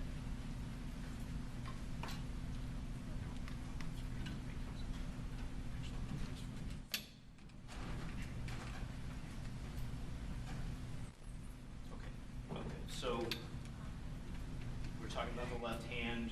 The injuries are to the palmar surface of the index and the middle fingers. The exit is to the side of the index finger. So obviously it's hard to do this completely, but it's like this. So in the anatomic position, it looks like that. But keeping in mind that your arm and your hand move in a lot of different ways. So, so if you were to take the hand and you were to be in a position in which the hand was like this with the palm kind of downward, you could orient this so that you could explain the gunshot wound going down and hitting the pavement, and then the fragments hitting the left side of the thigh. If you could put your hand out again, Doctor, like you had. So, but the barrel would have to be behind the injury, correct? Yes. So the bullet would have had to travel outside of the barrel, so the barrel would have had to have been in front of or somehow separated from where the wound took place. Well, that's what I said. I can't tell that. This is a close range wound with soot, but there isn't going to be a muzzle stamp because of the skin of the palm. So it's within that distance, but whether it's in contact or whether it's just in front of it, of the entrance portion of the wound, or inches away, that's not something I can tell you.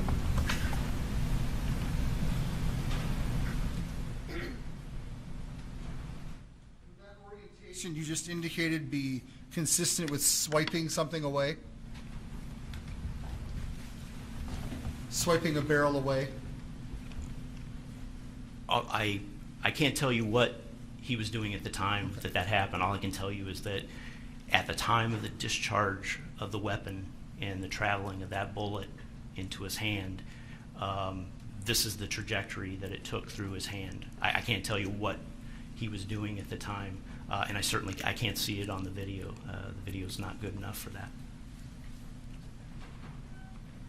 Exhibit 41, please.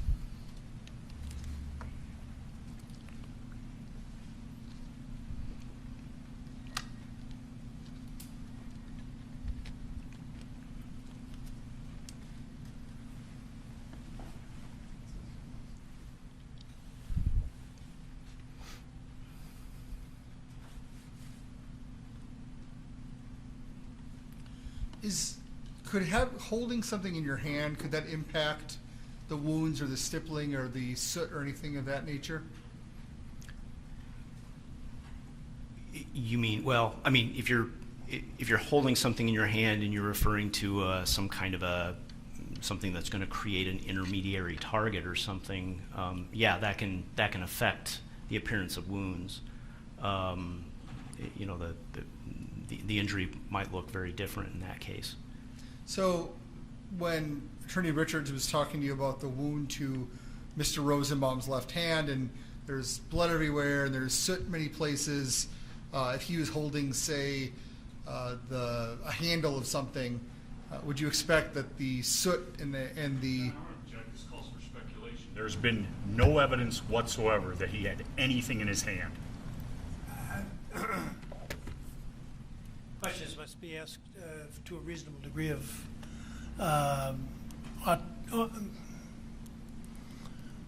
post-mortem autopsy certitude. Would that be a fair way to put it?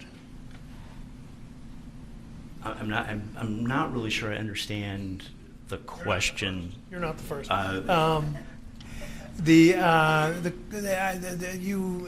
You hesitated before when asked about medical certitude, which is a common expression we use in the courts, and I'm trying to see what degree of, how would you phrase the degree of certitude with which you would typically respond?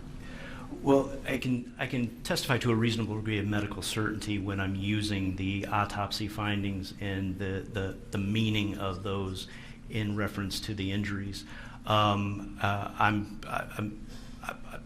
seen the video. As I have testified, I discussed the video with regards to his position when I heard the gunshot wounds discharge. I can't really see what's going on in front of him at those times. So when the questions are going into those specifics, I don't think I can answer those from the video that I watched. So I think I'm trying to be careful not to evaluate that video more than I used it for, which is to determine what position he was in when those gunshot wounds were received. Why don't you rephrase your question?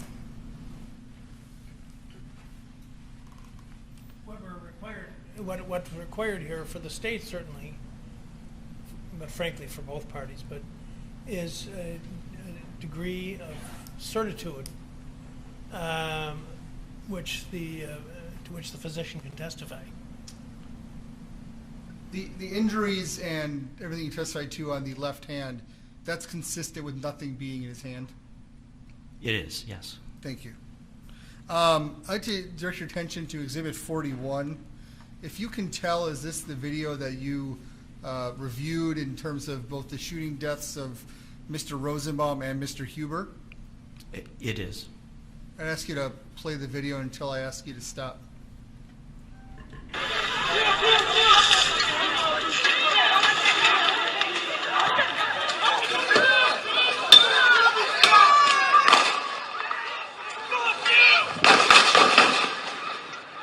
Hey!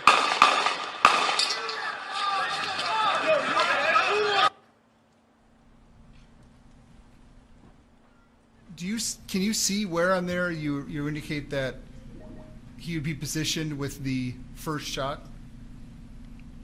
Yes, I can clearly see the reflection of the light on his back, and I can see that he's upright when the first shot is heard.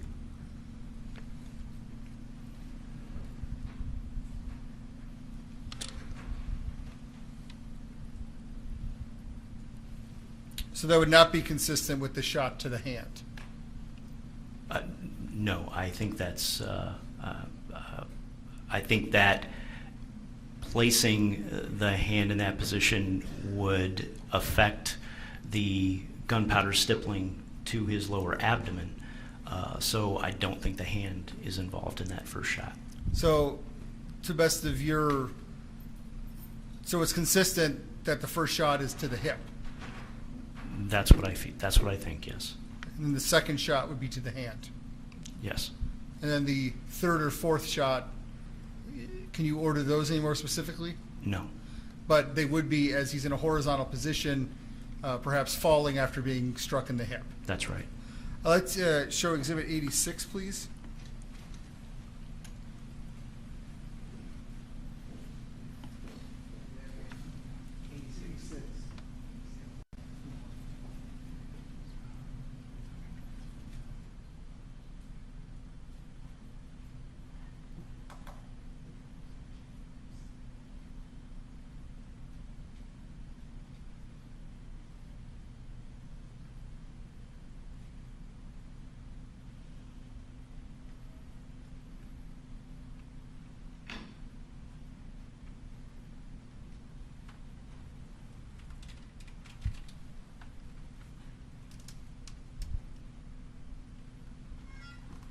Please play the exhibit. I'll ask you to pause it. Pause. Doctor, did you see that large amount of smoke that was emitted from the gun? Yes. Now, with that amount of smoke out of an AR-15, would that impact how far the stippling may occur? Would the smoke impact? The large amount of smoke. Would the stippling go further out than the 4 feet? No, I don't think there's not a relationship there. The stippling is the gunpowder particles that are flying through the air and dispersing as they travel. The smoke is the smoke and soot from the barrel of the gun. Does the amount of gunpowder matter in the stippling? Well, yes, I'm sorry, go ahead. Well, I was just going to say it does. I mean, you know, there's the number of gunpowder particles that leave the barrel of the gun are not predictable, certainly, but they will, you know, travel in a dense group and then disperse as they get farther away, with more and more falling to the side until none have the energy to create stippling to the skin. Now, when you see that large puff of smoke, you said that would be that is what would potentially leave soot on a individual? My presumption is that soot, that puff was the smoke and soot from the end of the gun. So with that large amount of soot, would it be possible to deposit soot further out than just a few inches? I don't know if I can answer that question. Again, you know, test firing the weapon, you might be able to derive more information, but certainly soot's not very aerodynamic. It doesn't travel very far. Now, Attorney Richards did a demonstration with you where he stood about 4 feet away and talked about the intermediate range. Now, we're in talking about intermediate range, you're talking about feet from the barrel of the gun, not from the shooter? Correct. To be specific, the injuries that we're talking about are from the barrel of the gun to the surface that they make impact with. So the surface of the body in this case.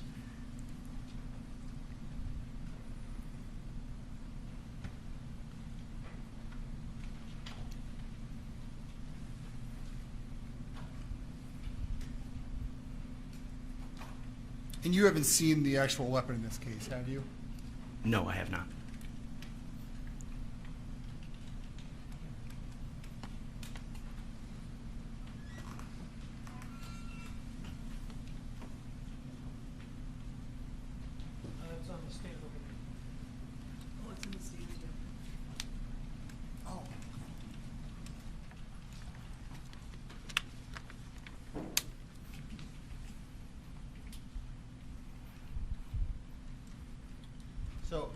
I'm going to ask Detective Venturini to point the gun at me. Check it again. Yeah. Check it again. No need.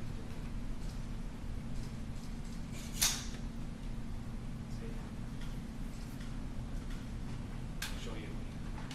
Okay. Empty. Goes against every training I've ever had. So if he was to point the gun at me, I'd have to be 4 feet from the barrel of this gun, or 1 to 4 feet to generate the stippling you're talking about? Inside of 4 feet, like I said, that's an outside number. Is that approximately where I would be right now? It's about 4 feet, maybe a little closer. I'll get a ruler, but that's more than 4 feet. It would be my impression that is a greater distance than 4 feet. Well, I'm not bad at distances. Is this 4 feet approximately? It's a little hard to tell, but you're closer. You're probably about 4 feet there. More than one of my arm's lengths anyway? More than one of your arm's length. Thank you.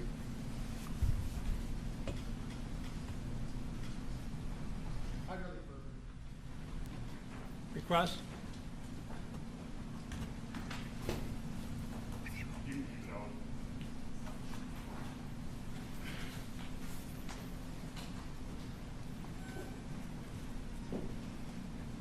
Doctor, the soot is within 6 inches, correct? The soot stippling? Oh, the soot. The soot is within inches. The intermediate gunpowder stippling is within 4 feet. Approximately, yes. And if the first shot is, you can hold it. Here, detective. Keeping it down. If this is the barrel of the gun and the 0 shot is the first shot, and somewhere from, and I'm not as good as or as bad, I don't know, but let's say this is about 4 feet from the barrel of the gun. It's a little farther than 4 feet, I would say. Okay, so I'm even a little bit further, but from the furthest he is would be 4 feet. He could have been as close as here with the first shot, correct? Possibly, but the density of the gunpowder stippling it's pretty spread out, so I think it's a little further away. And I'm using my right hand because I'm going down. Left hand is slow. You know, these gloves got into court here about 10 years ago, and I understand there are appropriate times to use them, but not everything that... I don't know why I'm using it. I don't know why you're Just putting a glove on, to be Okay. honest with you. You're not going to get the cooties from that. No, I agree. All right. These are bigger. So here, Well, what difference does it make? It's the end of the gun, touching with my left hand like this. The heavy soot is right here.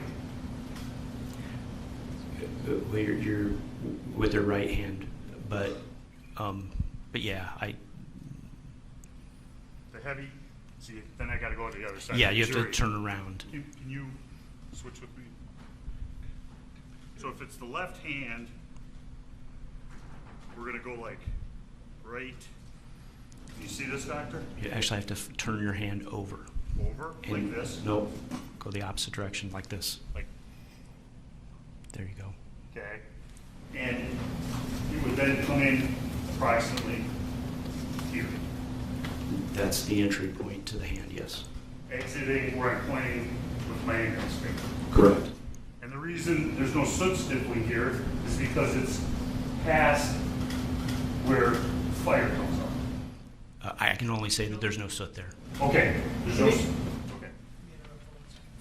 I know these people are here for news purposes, the photographers, but I actually think for purposes of the record, I'd like them to come up and get a closer shot.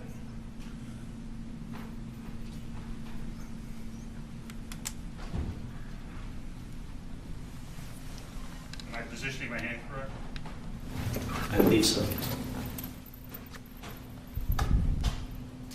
would be more like this because the exit wound right here, as I pointed to. Yes.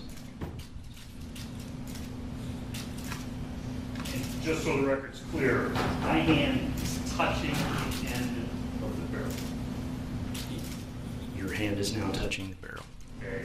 And if my hand were in front of the barrel, there would be soot here. And I'm pointing now to, what would you call this part of the fire, sir? I would call it the outside of the pinky finger so that it's understandable. The outside of the pinky finger, if my hand was in front of the barrel, the heaviest soot would be in that location, correct? You would expect soot in that location. And No, I'm sorry to interrupt you, but some of the jurors I don't think are able to see, so let's, you got your shot. So, you go ahead. the pinky finger, once again illustrating the side of my hand, if it was in front of the barrel, as it's now depicted, the heaviest soot would be here. You would expect some soot on that side of the hand. And there is, And I didn't see any. I don't know.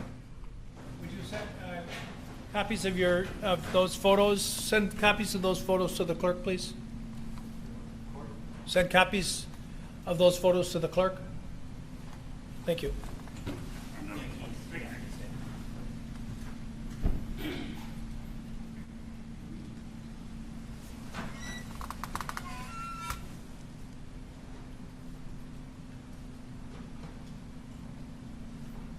So, doctor,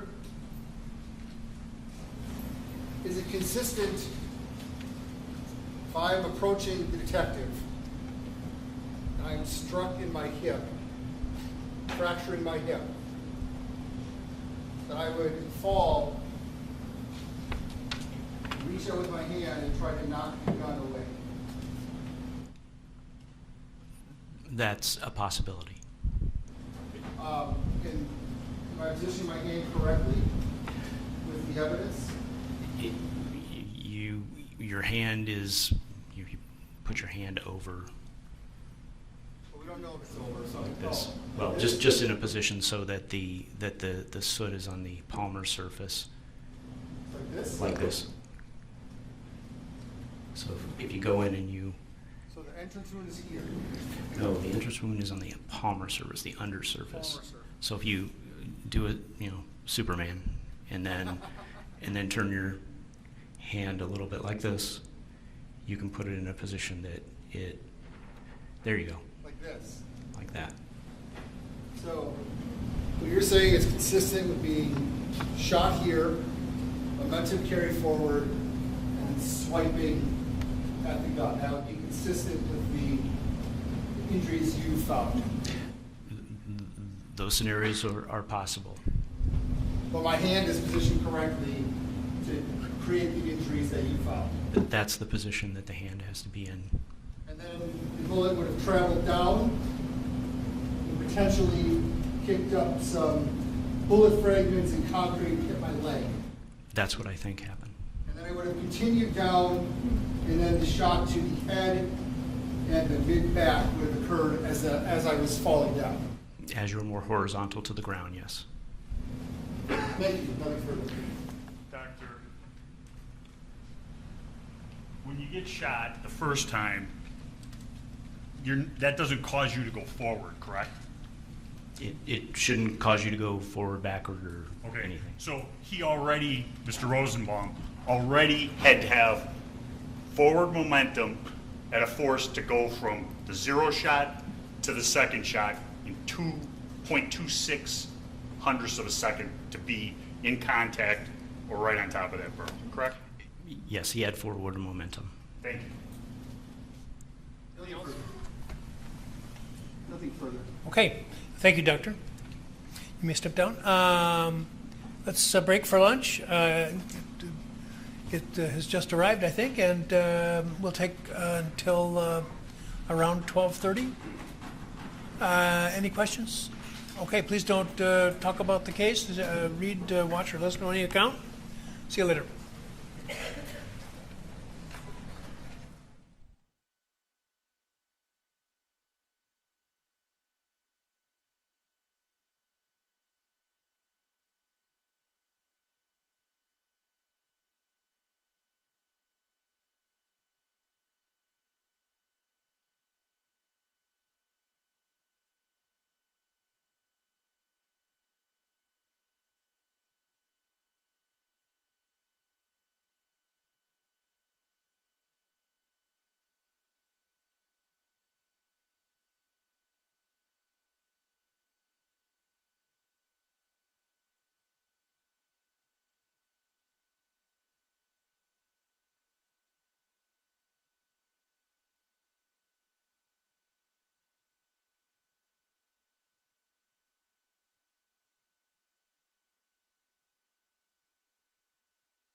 on occasion, when things don't, they're not going to show up well in the record, I'll either myself or have one of the parties take a picture. So we have experts to do it today, and the price was right.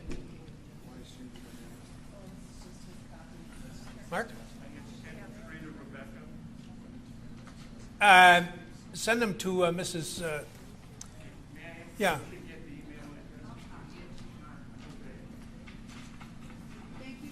What time would you like us back? 12:30. Your Honor, I do want to indicate on the record now that the state intends to rest. We've had some discussions regarding the testimony of Brandon Kramen.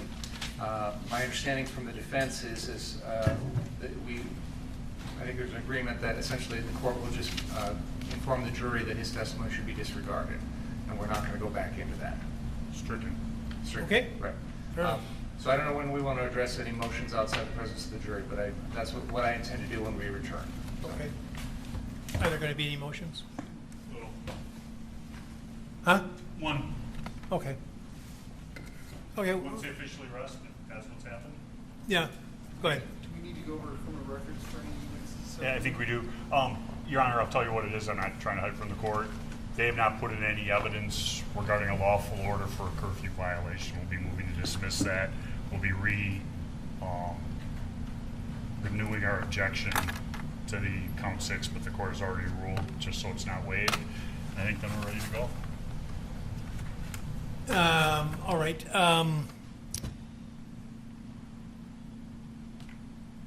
As to this 7th count, did you want to address that there's no evidence on the... We've had testimony from the detective that a curfew was in place. It's not a lawful order. Did he testify as to by whom the order had been issued? No. I don't know about that one. Yeah, I would expect that there would have to be just the mere statement that a detective said that there was a curfew in effect doesn't really satisfy the burden of proof.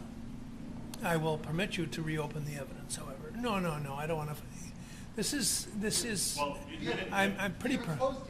He just said he closed. That's why I brought it up. No. You know Your what? Honor, You know what? There are some judges. When I went to judges training this is back a long time ago, right after I came on the bench, I sat down with some judges, and one was from Madison and was testifying about this. She didn't know what to do because she's got the pending burglary case, and she says they didn't prove that the city of, I'm going to say Middleton, but maybe it was Madison, one of the two, didn't prove that it was in Dane County, and she didn't know whether to grant the motion to dismiss or not. And I didn't say anything, but I thought to myself, you've got to be kidding me. We're here to get to the truth of things, and I don't want to mess around with an error in presentation of that magnitude, or what's the opposite of magnitude? that he didn't have the authority in another court to issue that order. That is another issue. So actually, the easy course would be to grant your motion, so I won't have to enter the thicket that the other judge did. But I'll take it. I'll take this weighty matter under advisement. Yeah, I know it. I'm not going to dismiss it on the ground that it wasn't proved. Whether I grant it on the basis that Judge Rossell did is another matter. I'll have to take a look at that. And then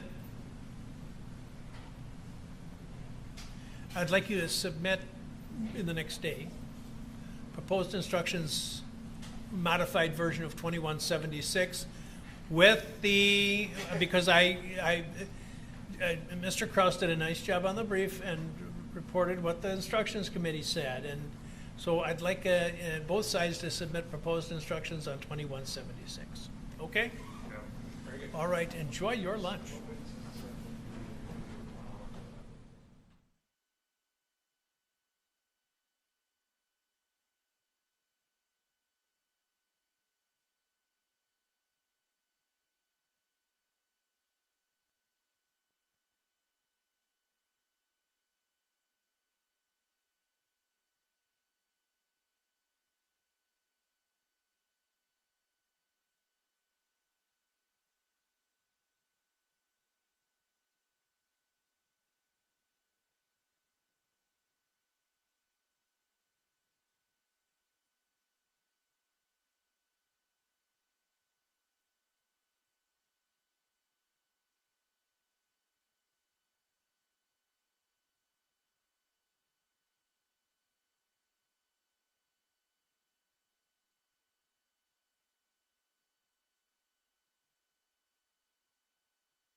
here, I'm going to tell the jury that,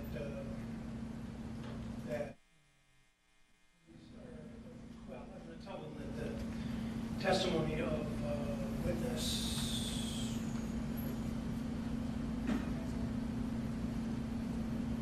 I think it was Brandon.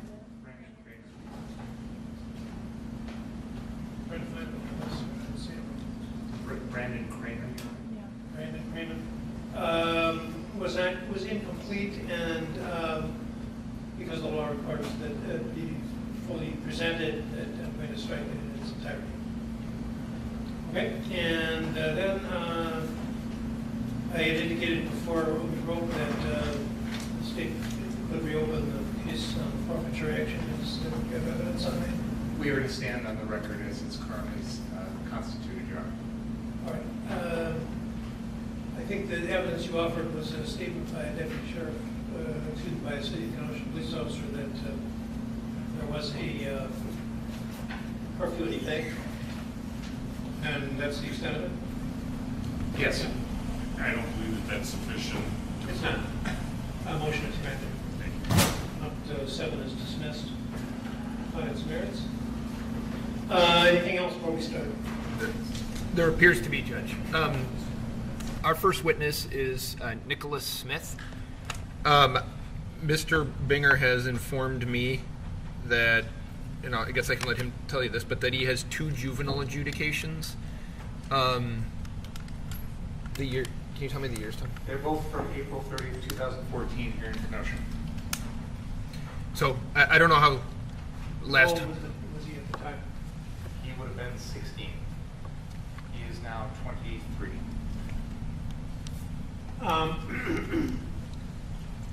Hand me the. There have been other criminal cases since then. There were 3 or 4 pending criminal cases that were resolved with pleas, one to disorderly conduct and one to violation of a temporary restraining order. That was from April of 2016. And then in May of this year, both of those adult convictions were expunged. Okay, well, those are not going to count. I understand that, but they're... I understand your point that shows persistent lawless behavior. Give me the. I guess I could. I guess I have the ability to look at it. I can give you the case numbers if you'd like. What is it? 14 JV 36. Let me get to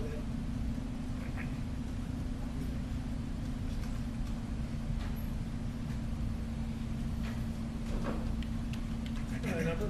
14 JV 36.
Okay, and the other? 14 JV 101.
So the question is, have you ever been adjudicated delinquent, not convicted of a crime, right? Right.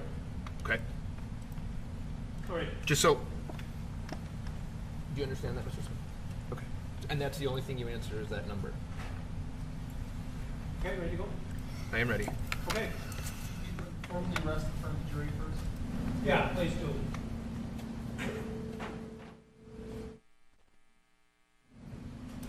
Hello? Would you come down, please? Yes.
All right, you may be seated. Welcome back, and a couple of things. First off, there was testimony given by Brandon Kramen, an employee of the FBI, which was incomplete. It was interrupted, and because it was interrupted, it wasn't heard in full, and for that reason, I'm going to strike all of that testimony, and you must disregard that entirely. Any question about that? Okay. Number two, the seventh count of the information accused the defendant of violation of a curfew, and that case is no longer part of the action here. So the information remains with 6 counts in it, and I'll instruct you further on those at the close of the case. But the 7th count of curfew violation is no longer part of the contest here. Okay, thank you. Mr. Binger. Your Honor, the state formally rests its case. Okay, thank you. Mr. Sharafazi, the defense. Yes, Your Honor. We would call Nicholas Smith.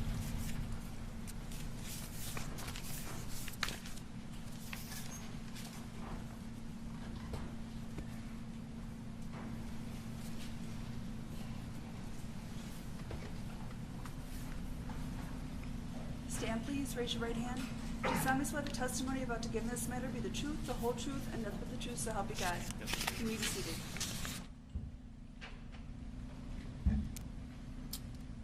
Sir, will you please state your name and spell it slowly for Madam Reporter? Nicholas Smith, Nicholas Smith,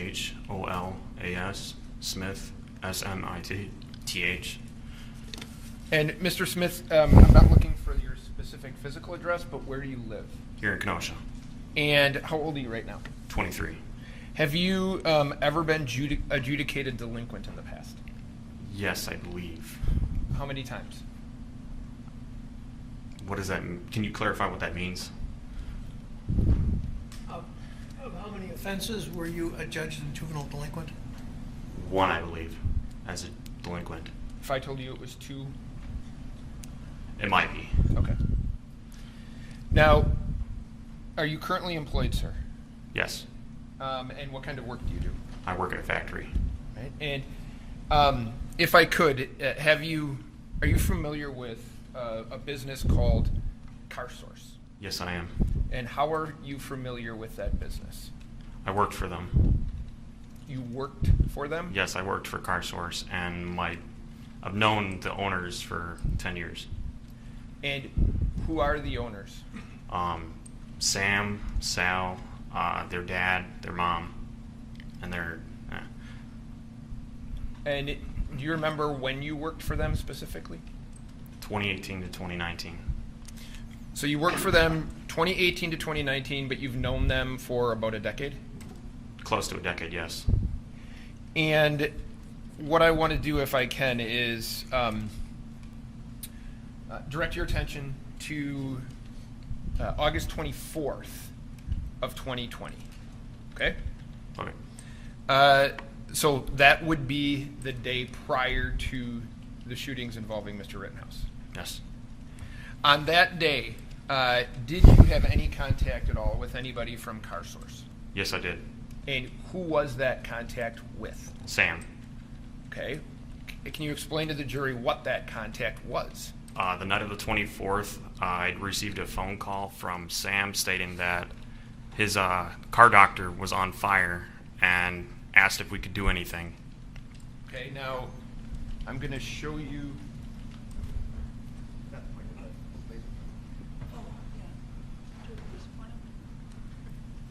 So I'm going to show you, we've heard this at length here, but if I said to you the car doctor has been previously pointed out as this car source right here between 59th and 60th, is that fair? Correct. Okay, and that is what is commonly known to you as the car doctor. Correct. All right, and you had said that Sam had asked you for your assistance? Me and one other. Do you know who that was?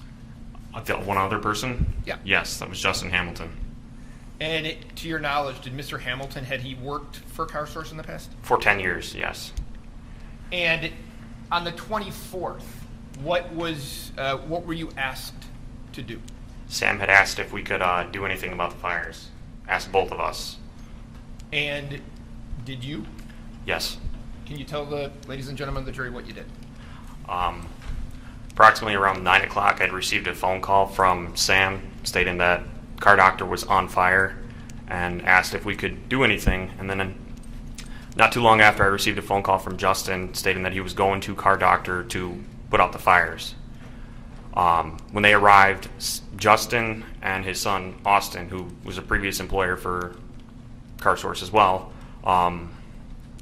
when they arrived, we called Sam, and Sam had said that the body shop door, garage door, was unlocked, and to gain entry so that we could access the power washers and the buckets with inside CarSource so that we could put out the fires.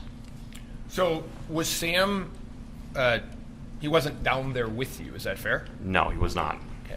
He just had given you guys information as to what he was hoping that you would do. Correct. And the information as to, well, I'll ask it to you this way. Was the car doctor building locked? No. The front door was, but the back door was not. The body shop door.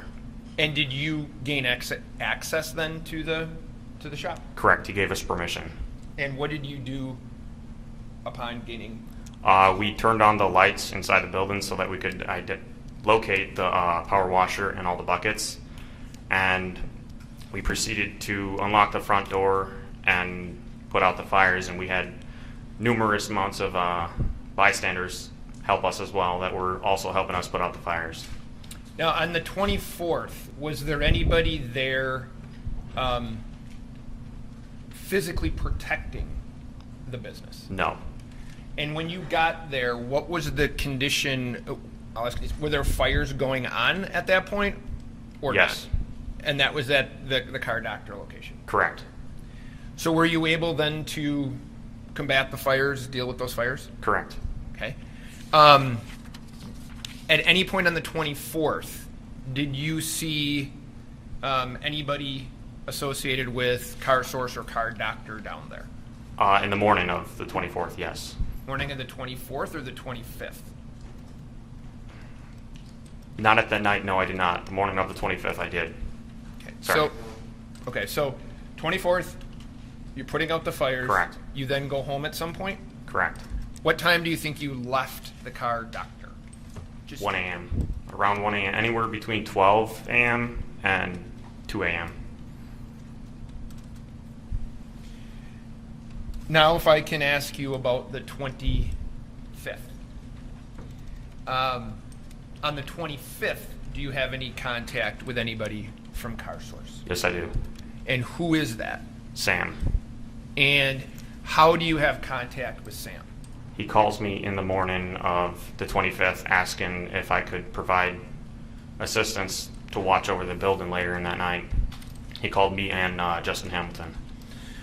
So at that point, he's not asking you to, if I have this right, he's not asking you to put out fires, he's asking for help protecting the business? Is that what Correct.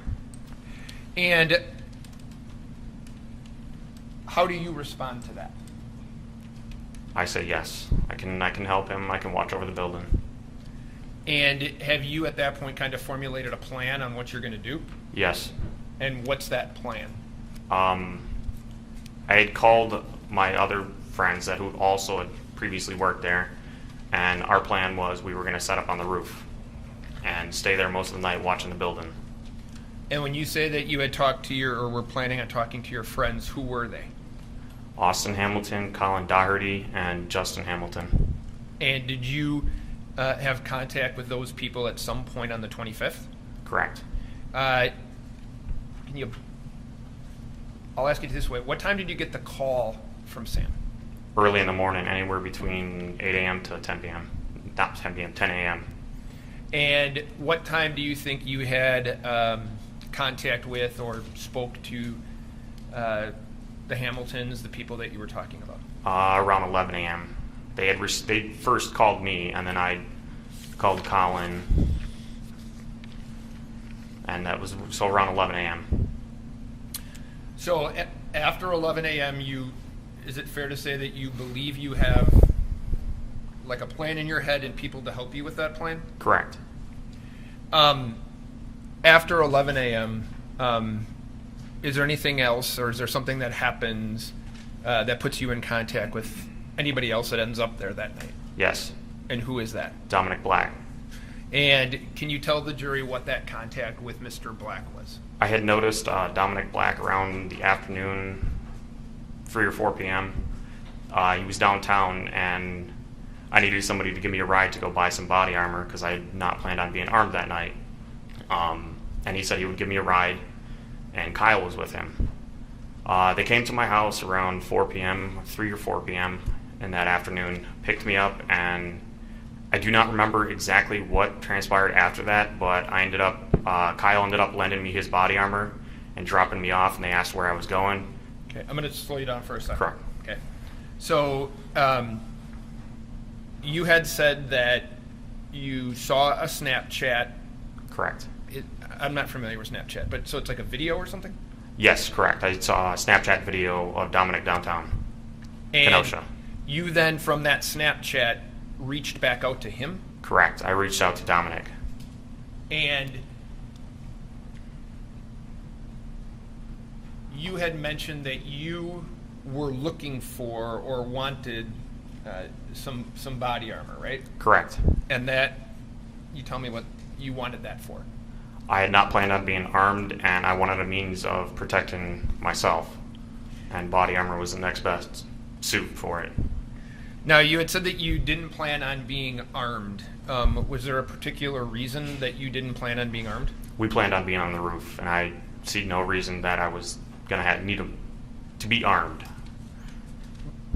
Based on your location? Correct. We were going to be on the roof. I did not foresee myself needing a firearm or having any confrontation with anyone needing to have a firearm. And you had said that, if I have it right, that Kyle Rittenhouse then had offered you his body armor. Correct. So, did you accept that? Yes, I did. So, to your knowledge, and if you know, did Mr. Rittenhouse say anything that would lead you to believe that he had he had 2 sets of body armor or anything else? No, he did not. So, what time? So you go down to CarSource, right? Correct. And who do you go there with on the 25th? myself at first, and then I ended up meeting Kyle and Dominic there after I left my house, about 15 minutes.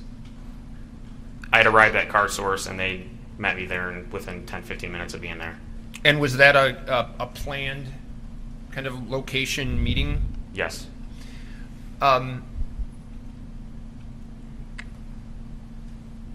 Were you aware whether or not Mr. Rittenhouse and or Mr. Black had spoken to anybody from Car Source earlier that morning? I was not aware. So you, if I have this right, you're there about 4 o'clock. I arrived there, I would say, 5 o'clock. We went to go get the body armor around 4 o'clock. So you, and which Car Source do you arrive at? 59th Street location, Car Doctor. And you said shortly thereafter, Mr. Rittenhouse and Mr. Black arrive? Correct. And what do you do? What happens then? I meet with the owner of Car Source, Sam, and tell him what's going to be going on. Okay, so at about 5-ish on Yeah. the 25th, you have contact with the person you know to be Sam. Correct. And that is at the 59th Street Car Doctor location? Correct. And when you get there and you see Sam, what does he do? Gives me a hug and tells me thank you for coming. He didn't tell you at any point to get off that property? No, he did not. He didn't tell you that you were trespassing or anything like that? No, he did not. Was there any conversation that you had with Sam relating to any type of payment, or were you doing this for free, or how was this going to happen? When I had arrived at the location, he said he would throw me some money to split between the guys that were helping us. And did he ever do that? No, he did not. So you hug Sam, you talk to him for a little bit. What does he do, if anything, in terms of kind of helping you guys with buildings and things like that? Getting into buildings, anything like that? He gives me a set of keys to the 59th Street location. So that's the Car Doctor location? Car Doctor, yes, correct. Okay. So he hands you a set of keys so you can go in? Correct. Well, he had actually, we talked briefly, and then he said he was actually heading home, and that his brother Sal would give us a ride over to the 63rd Street location because he was locking up, and that his brother Sal would give me the keys. And did you end up meeting up with his brother Sal? Correct. His brother was there. And did his brother Sal then give you the keys? Correct. You had testified that there was a plan, that you had a plan to be on the roof of that building. Correct. How were you planning on getting up there? A ladder. And where was, if you know, well, how did you know that there was a ladder there? I had previously worked there and knew there were ladders, and Sam had also showed me where the ladders were at the Car Doctor. And when you say Sam showed you where the ladders were, do you mean on the 25th? Yes, correct. So you then make contact with Sal.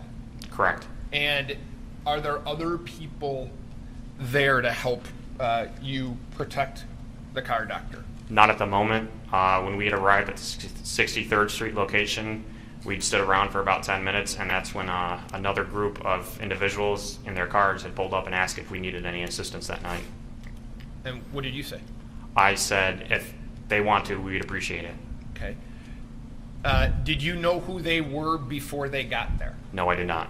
Do you know the names of any of those people today? I know one of the names. And who is that? Ryan Belch. And to be fair, at the 59th Street Car Source, Dominic Black is armed, is that right? Correct. And Mr. Rittenhouse is armed as well? Correct. Mr. Balch? Correct. Okay. So, how long are you at the Car Doctor, before Sal leaves? We were not at Car Doctor when these people arrived. He'd given us a ride from Car Doctor to the 63rd Street location, and that's where we met these people. And then Okay, hold on. Sal gave who a ride? me, Dominic, and Kyle. We were waiting for Justin, Colin, and Austin to get there. And Sal, do you remember the car he gave you? Do you remember the make of car he gave you a ride in? It was either a Mercedes or a BMW. And you went from 63rd down to 59th? No, 59th to 63rd. Now, there has been, this jury has seen a photograph. Correct. Where was that photograph taken? 63rd. Okay. That's 30.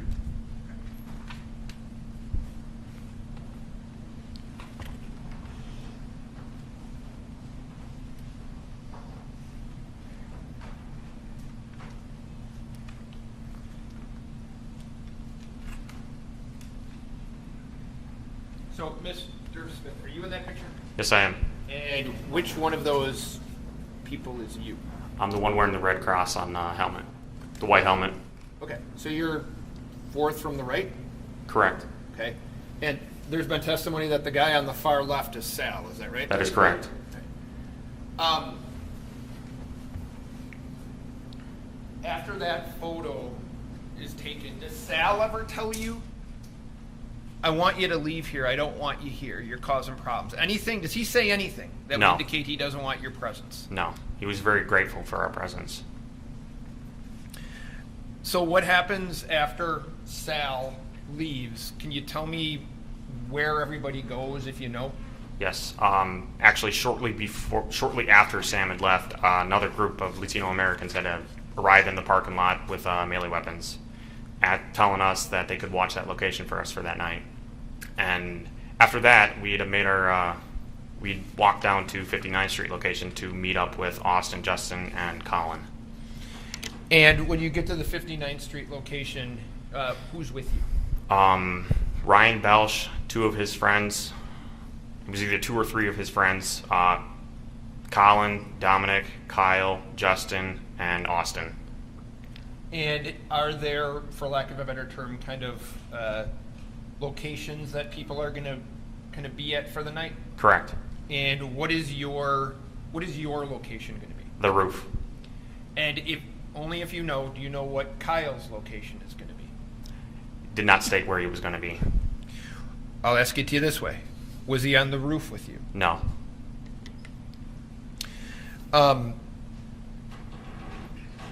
At some point when you're on the roof, do the protesters, rioters, whatever, do they move? Are they starting to move south down Sheridan Road? That is correct. And about what time is that? They had previously done it before I went on the roof as well. Okay. Around, I would say, 8:30. And at that point, are you on the roof? I am not on the roof at that point, no. Once they start moving south on Sheridan, do you take a position on the roof? After they dissipate, within 10 minutes, I do take position on the roof, yes. And while you're on the roof, does anything happen to you? Yes, our group, we get chemical bombed from the protesters. And when you say chemical bombed, can you just explain kind of what you believe that means? I believe it was an ammonia and bleach bomb they made inside of a plastic bottle and threw it up on the roof. Now, to be fair, you didn't see who did that, right? No, I did not see who did that. And anything else that was happening to you while you were on the roof other than the ammonium Bricks. bomb? They were throwing bricks at us.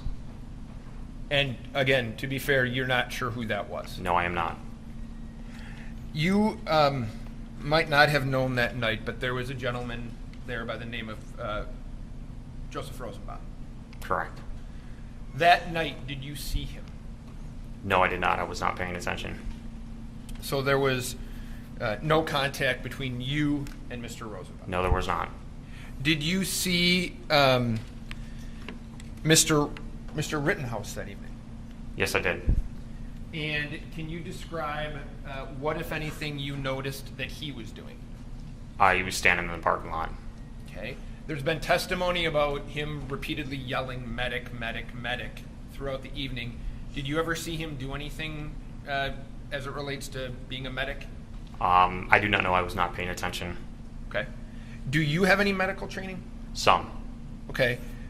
Is that in part the reason for the Correct. cross on the hat?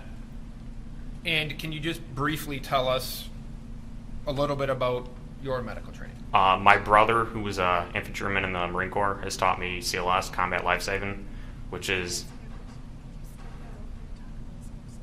Yes, ma'am. My brother, who was in the infantry in the Marine Corps, had taught me CLS, Combat Life Saving, and taught me briefly on what to do with gunshot wounds, lacerations, and things like that.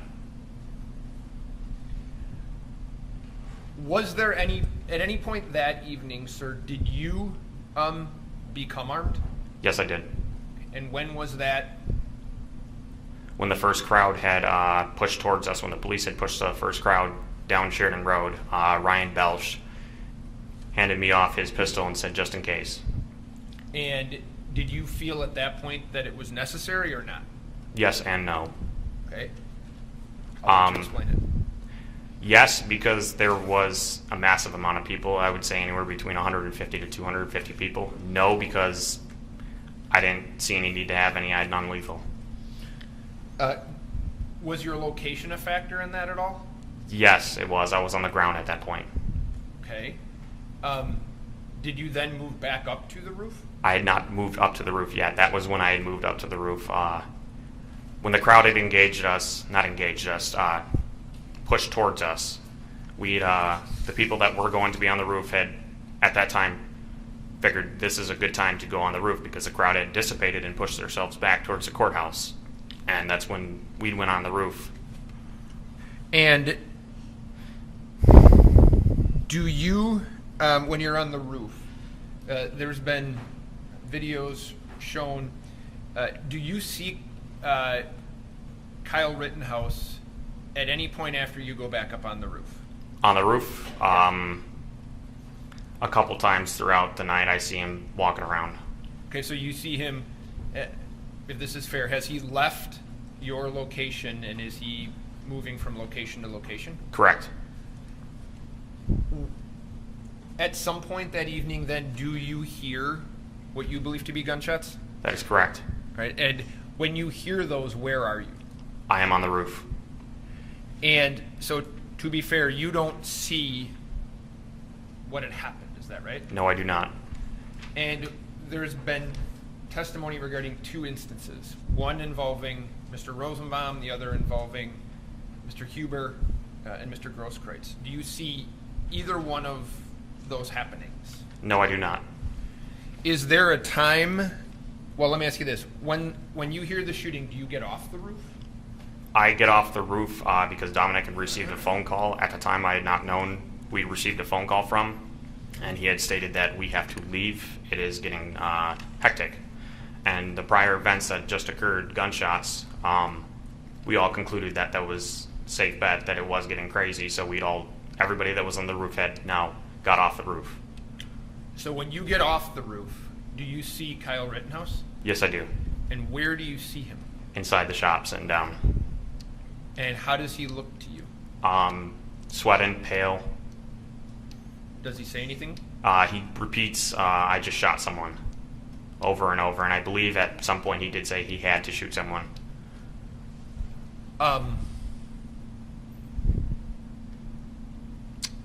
What happens then? I tell him to walk outside and turn himself in. That was a safe bet for him. And I told him to walk outside, and he had said I had to shoot someone. And at that point, I'd left the location because I was in fear that the protesters were going to come to that location. Okay, one moment.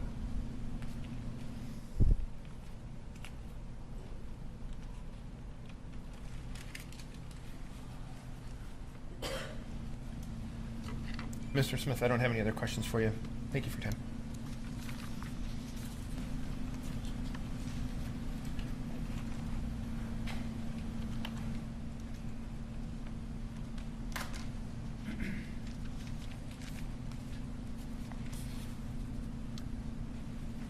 May I proceed, Your Honor?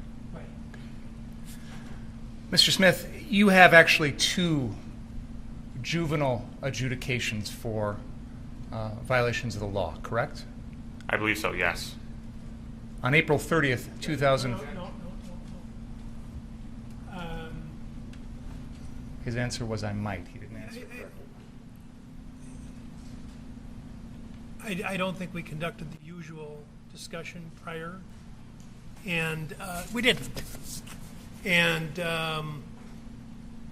I explicitly said 2, and I don't know what happened, but the matter is covered. Move on to something else.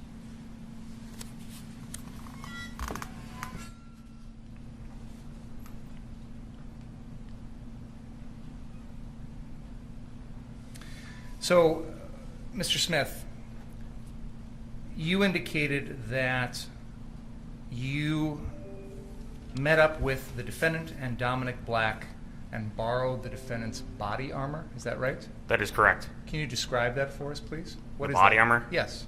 It's a plate carrier. It's a vest. Yeah, a vest. So it's not like a suit vest. No, it is not. It's like a armor vest that you would see somebody in the military wearing. What is it made out of? I do not know, but it does have body armor inside it, soft armor panels. Do you know what it is designed to stop or Bullets. protect? What kind of bullets? It was 3A, so 357. Anything up to 357. A 357 is a caliber that's typically seen in handguns, correct? That is correct. This is not the type of body armor that would stop a rifle, correct? That is correct. You're familiar with the AR-15s that the defendant and Dominic Black had, correct? That is correct. Have you ever shot or used one of those? In the past, yes, I have. Those typically fire .223 or .556 caliber, is that right? That is correct. And that's the type of caliber that would go through your vest. That is correct. Where physically in the world did you go with the defendant to pick up that body armor on Tuesday, August 25th? I do not recall where I went. I know I'm pretty sure we left to go to my bank to pull out money. I do not remember what transpires afterwards, but Kyle does end up giving me his body armor because we never went and got mine. I do not remember why or what transpired to why we did not go and get it, but Kyle does end up giving me his body armor. If I understood your testimony correctly, Dominic Black and the defendant came to pick you up that day, is that right? That is correct. And I'm not going to ask you your address, but you live relatively within walking distance of this area, correct? That is correct. And they didn't pick you up to drive you to this area, they drove you someplace west or south of here, correct? I do not remember. When they came to pick you up, whose vehicle were they driving? Dominic's. Was the plate carrier body armor already in the vehicle? Yes, it was. From the defendant? That is correct, the defendant's body armor. And you said that you chose not to have a gun that night because you felt the body armor would be sufficient protection. Is that fair to say? That is correct. What were you worried about? The way the previous nights of what I'd seen, I was worried somebody was going to shoot me or anything. I just wanted a means of protection. What had you seen on the previous night that made you feel that while you were protecting a business here in Kenosha, someone was going to shoot you? A lot of individuals armed with rifles and pistols, acting irate throughout the nights. Did you see or hear of anyone who actually shot anyone on those prior nights? No, I did not. But it's fair to say that when you came downtown on Tuesday, August 25th, you were concerned about the potential of violence, correct? That is correct. You were particularly concerned that that violence would come from the people on the street, the protesters, demonstrators, whatever word you want to call them. Is that fair to say? That is correct. You felt that they not only posed a danger to the physical property you were at, but you personally for guarding that property. Is that fair to say? That is correct.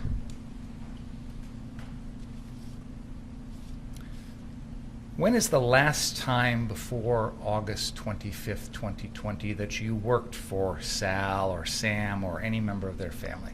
2019. I want to make sure we're very precise about the properties that we're talking about. You've got a map there behind you, and I'm going to represent to you, Mr. Smith, that there is a location that is marked car source that is on the northeast corner of 59th Street and Sheridan Road. Do you see that labeled car source? Yes, I do. Would you agree with me that that location is properly called car source? The dealership or the mechanic shop? The one that's on the northeast corner. I have a laser pointer if that would help. Yes, it would. I'm talking about this location here. Yes, that is labeled car source. And is that the proper name of it? Yes, sir. There is another location that is on the southwest corner of that intersection. Do you see where I'm pointing? Yes, I do. It is labeled on that map car source. Is that accurate? Yes, and no, they use two different names. What is the other name they use? Car doctor. When we're talking, if it's helpful, if it's okay with you, can we refer to that as car doctor? Yes. Okay. And to be clear, that is the location, car doctor, where you spent almost the entire evening and mostly on the roof. Fair to say? Correct. There is a third location at the corner of 63rd and Sheridan that is also marked car source on that map. Is that accurate to call that car source? Yes. Okay. Is it correct to say that your plan personally that night was to guard the car doctor location? That is correct.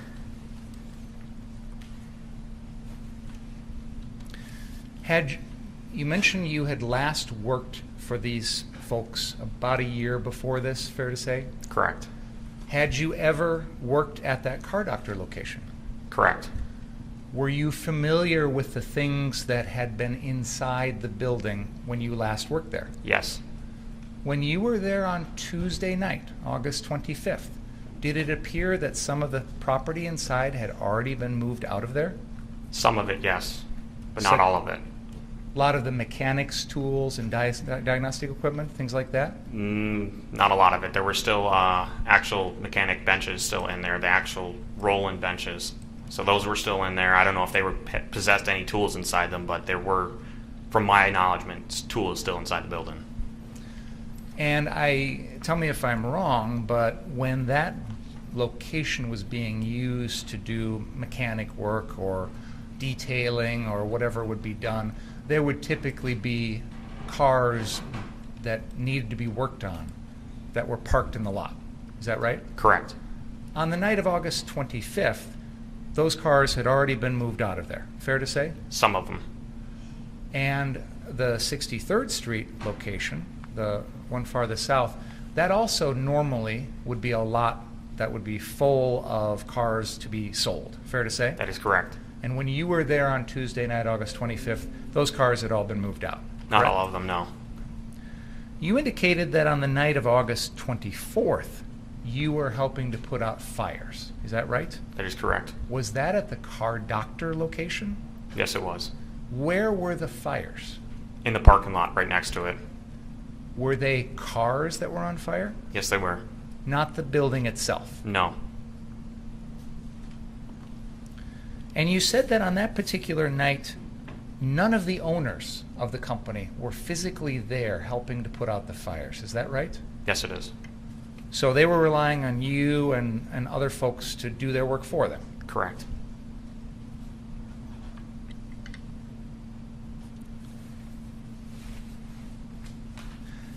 Similarly, the next day, when you spoke to Sam or Sal or both of them, the plan was you were going to guard the property or be there at the property, and those owners weren't going to be there anymore, right? That is correct.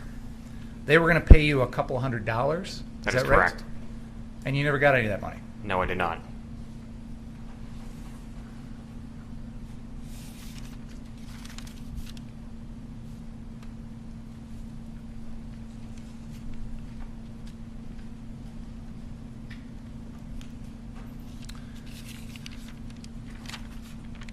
You indicated that your personal plan at the car doctor location was to spend the time up on the roof. Is that right? That is right.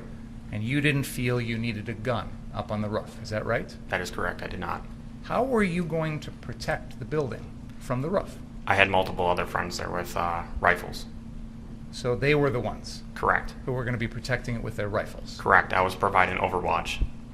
What does that mean? I was watching the building. I was watching the building from the roof, making sure that nobody went inside or damaged the property on the building. The cars were burnt, so we didn't care about the cars. So whatever cars were left on that lot were a lost cause. All of them.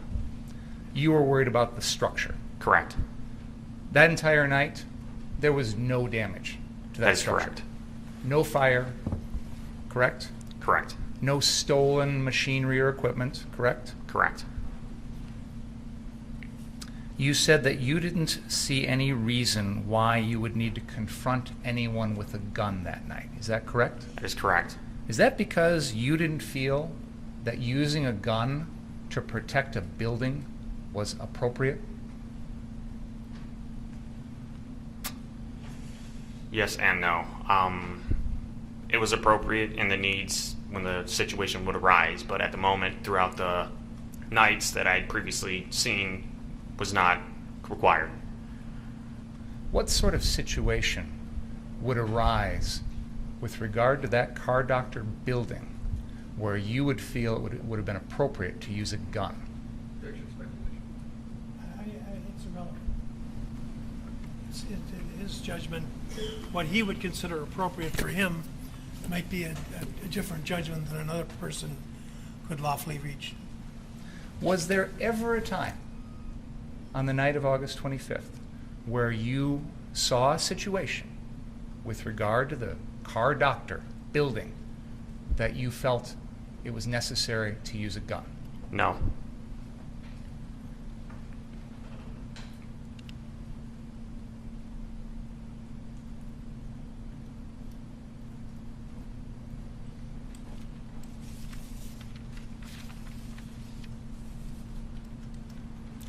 You were shown a photograph that was taken of you earlier in that evening. Were you wearing the body armor in that picture? Yes, I was. Can we put that picture up back again, please? That's exhibit number 30.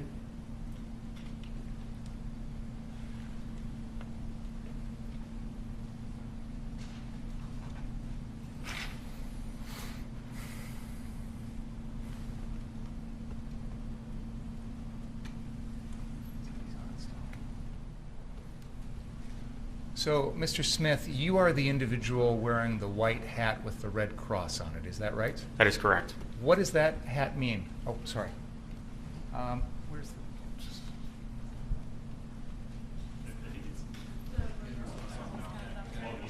Oh, okay, good, thank you.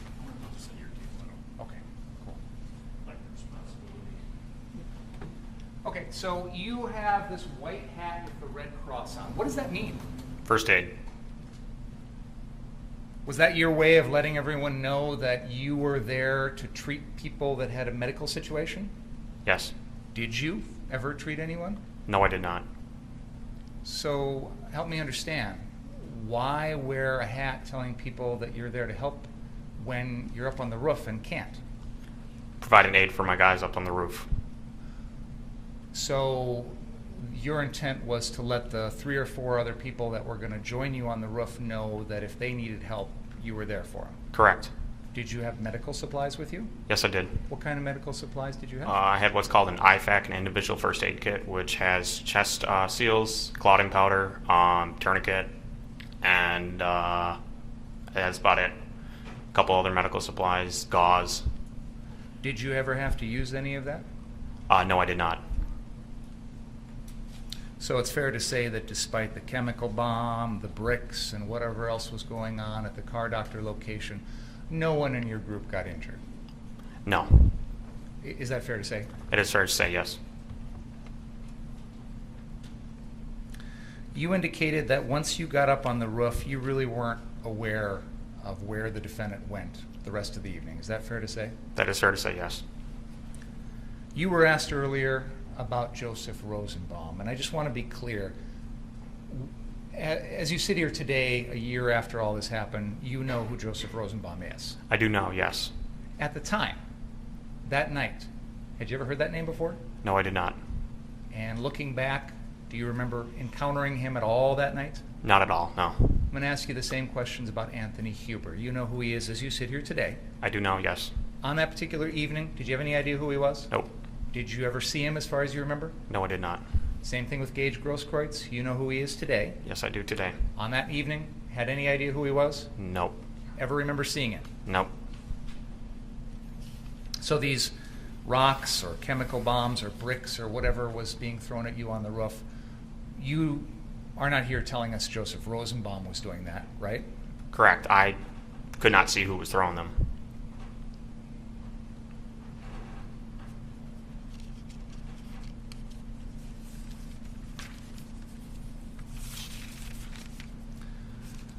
You, and maybe I misheard you. I thought I heard you say at one point that you had non-lethal? Yes, that is correct. What do you mean by that? Pepper spray and a pepper gun. What is a pepper gun? It shoots pepper spray out of it. I just want to make sure I understand. You listed pepper spray and pepper gun. Are those two different things?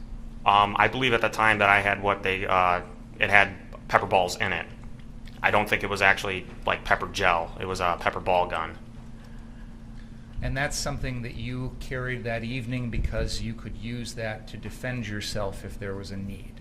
Correct. Deter, not defend. Deter somebody. If the situation arised, I could deter whoever was coming at me. Okay. Do you mean deter, like scare them off or ward them away? Correct. Did you ever have to use that? No, I did not.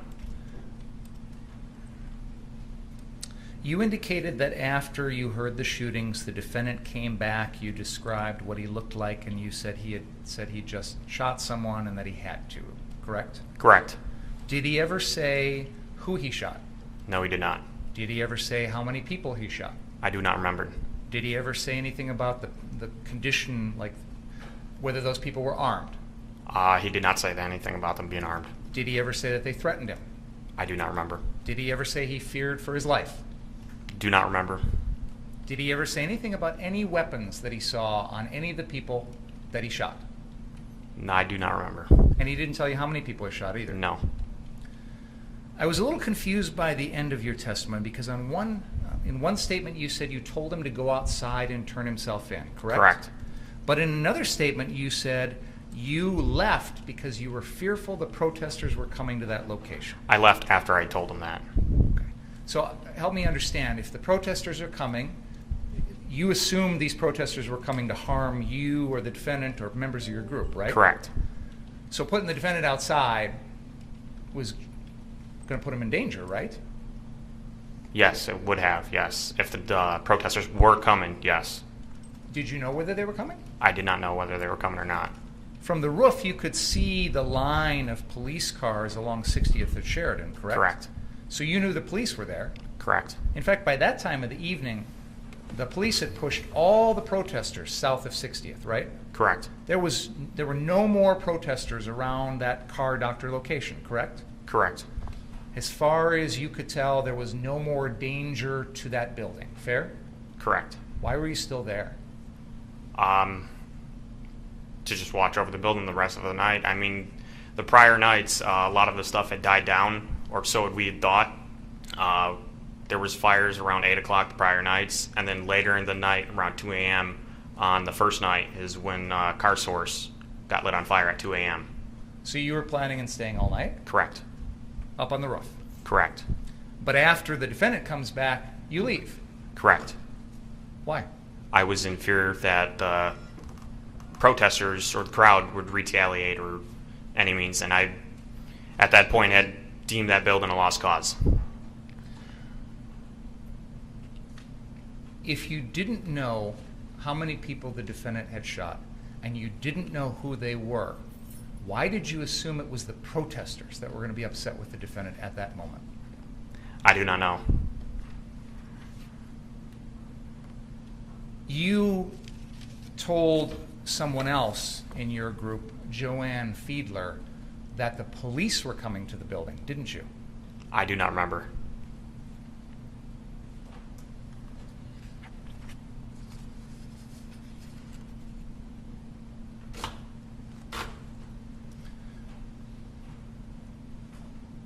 So you never came back to that location and told Ms. Fiedler that the police were coming to the building, is that correct? I do not remember. I mean, it's been over a year, so I do not remember. Obviously, if you think the defendant should have turned himself into the police at that moment and the police were coming to that building, you would have wanted him to stay there, correct? Correct. I have nothing further. Redirect. I just have a couple questions for you, Mr. Smith. Mr. Binger had asked you if there was ever a time that night at the car doctor that you felt it was appropriate or necessary that firearms would be used. Do you remember that? Yes. At any point on the 25th, were you ever at the car doctor? Were you ever attacked? I was not. Did anybody ever threaten to kill you at that location? I do not recall, no. Did anybody threaten to kill you to your face, meaning No. they walked up to you and said, "I'm going to kill you"? No.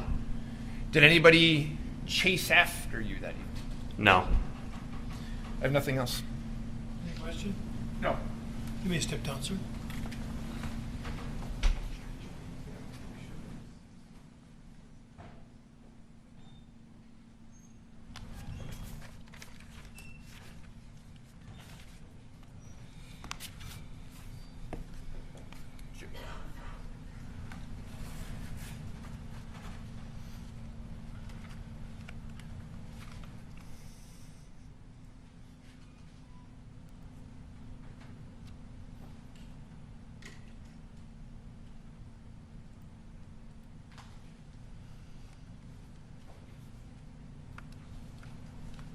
We would call Joanne Fiedler.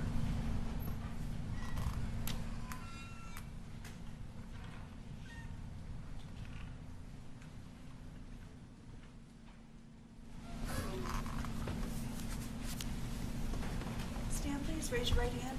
Do you solemnly swear the testimony about to give in this matter be the truth, the whole truth, and nothing but the truth, so help you God? I do. You may be seated. Thank you.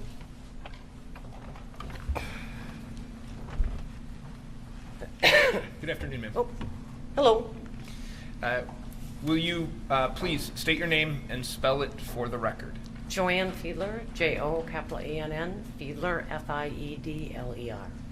And Ms. Fiedler, I don't need to know your specific location of address, but can you give us the city that you live in? West Bend. And how old are you, ma'am? How old am I? Yep. 56. Relevant to that? There isn't one, I guess. Sorry. Are you employed? Yes. And what do you do? I don't need to know where you work. Just can you tell me what I you work do? in manufacturing. You were, if I'm right, interviewed by the FBI as it relates to the incident on August 25th, 2020. Is that right? Correct. Now, if I could ask you, in the summer prior to August 25th of 2020, there's been conversations and testimony about civil unrest throughout the country. Was that something that you were paying attention to? Yes. And can you tell the jury what you were thinking about it, what, if anything, you did about it, things like that? Well, I understood when BLM wanted to march, we were all with them and everything, but then they started destroying their own communities, and I didn't believe in that. That really struck me hard. And then the 71-year-old business owner that got beat down, that bothered me a lot. Veterans bother me a lot, and the elderly bother me a lot. And children, of course, too, but that just didn't sit right with me. And you keep hearing everybody always saying, somebody's got to stand up, somebody's got to stand up.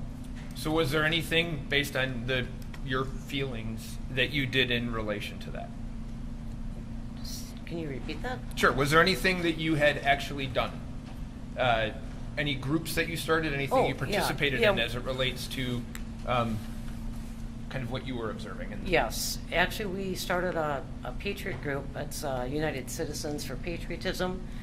We wanted to show support for the country, support for the police, because they were asking to be defunded, support for all the emergency workers that were going out there into these riots, cleaning up, firemen, so just everybody that serves their country, our community services, and just show support for them. And we just stood out with our flags to let everybody know that we were thinking of them, we were there for them. We tried to do food drives, we tried to get the fire department involved, we got the police involved, but everything was limited, or they weren't able to bring out their trucks to do community things because of COVID. And prior to August 25th of 2020, did you know who Kyle Rittenhouse was? No. Had you ever had, to your knowledge, any contact with him whatsoever? No, none. And so this group that you had talked about, that you had stood out and kind of waved flags, were there other people, relative or as it relates to this case, that were part of that group? Yes. There was Dustin and Danton. Okay. So me and Danton more or less started it with another guy in the area, and then just more people came up to see what was going on and just talking to them and what we were standing there for. We met Dustin that way. Does the name Ryan Balch mean anything to you? Yeah, he had walked up one day when we were standing, I think 3 weeks or end of July, beginning of August, walked up in his military uniform and started talking to the guys. I didn't really have communication with him at that time, but he was talking to the guys and made friends with them. So if I could then kind of direct your attention to 24th, 25th of August. Was there a time then that you had made a decision that you were going to come to Kenosha? Yes. And when was that, if you know, when was that decision made? Just after seeing all the violence and the fires going on, I just got a phone call and said, hey, we're going to go down and help protect businesses. Do you want to come along? And what date was that, if you remember? I think it was the 25th, correct? I'm not, you tell me. Yeah, I'm sorry, it's the 24th or the 25th. Okay. And based on that call that you got, was there some kind of plan put in place or some discussion about what you were going to do? Not that I'm aware of. I just know we were driving down. Okay. And who were you driving with? I was driving with Danton Merritts. And were there, so it was just the two of you? Just the two of us to start, yes. Okay, so you said just to start, were there other people that are relevant to this case that were part of that? Yes, we met up at a park and ride and met Dustin and Ryan. And that's Ryan Balch? Yes. And if you know, at about what time do you think that you met up with them at the park and ride? 5-ish. No. Okay, so 5-ish on the 25th? Yes. And did you know of any specific location you were going or plan that was in place on what you were going to do when you got there? I didn't really have the specifics. No, I didn't know of any plan. So to be fair, you drive down with Danton Mertz. Yes. Where do you go in Kenosha? Do you remember? Yeah, we came down Sheridan, and we wound up at the car source on 63rd. And was that just you and Danton, or was Ryan Balch and Dustin also there? With Ryan Balch and Dustin, they were in front of us. We were following them, so And they pulled in there. Sorry. And to your knowledge, was going to car source just kind of happenstance? Meaning, was it a plan that was in place, Tino? To me, it was just a happenstance. And about what time do you think you got there? It had to be at least 7-ish if I estimate the time, how long it takes to get here. And when you got there, who was there? Nick was there. He had the... Oh, hold on. Nick is Nick Smith? Yes. Did you know Nick Smith before you got there? No. Okay, so you met Nick Smith that day? Yes. Okay, so Nick Smith is there? Yes. Sorry, I interrupted you. Go ahead. No, that's okay. I seen him, we got out, he came up, introduced himself, and then we met. What Nick introduced us to was the owner of Car Source. Okay. And do you recall that person's name? I didn't. He gave me like the full Indian name. I wouldn't be able to repeat that. I don't recall. Okay. When he was introduced to you, did he do anything? Did he just shake your hand? Did he just look at you? What did he do? Oh yeah, he was happy to see us. He was crying. He was thanking us, and I even commented, I heard you had cars that burnt down, because we did drive by that when we came up to that business. And he, excuse me, he had told us that he had over 100 cars that were burnt that night. So, No, I'm sorry to interrupt. When you said he was crying, there's crying, happy crying, sad crying. Do you recall? no, it was sad crying. He would, well, I don't know if it was sad or happy. I know he was happy to see us, but I know he's sad about his 100 cars, the situation. So, Exhibit 30, which is this picture, I just want to make sure if I'm right, you're the person third from the left? Yes. Is that right? You have the white hat on, or Yes. helmet on? Yes. And is the person that's on the left of that picture, is that the person who you would say was crying, and is that who that Yes, is? that's the man that Nick introduced as the owner. And after you were introduced to the owner, what happened after that? Did he stay? Did he leave, if you know? He just disappeared. I didn't see where he went. He just disappeared. We parked our cars and just met back there then. Now, is this the location that you met Kyle Rittenhouse at? Yes. And I think you had said you had met him before, but was he there when you got there? No. So he showed up after you were already there? Yeah, I believe we actually took 2 pictures before Kyle showed up. And if you recall, of those people, who did he show up with, if you remember? Dominic, which I think is on the right of Kyle. The guy that's on the far right? Yep. Your far right? Yes. And was there, so after you take this picture, is there kind of a plan in place on what you all are going to do? Just from what I remember, Nick wanted to split us up. He mentioned there was 3 businesses, and he wanted to split us all up, and one group go here, one group go there. Did the person on the far left, the owner of the Car Source, did he ever tell you to leave? Did he ever say that to you? No, not at all. Did he ever tell you that you were trespassing and he didn't want you there? No, not at all. So you leave, and where do you go? We walked up to the 59th in Sheridan business.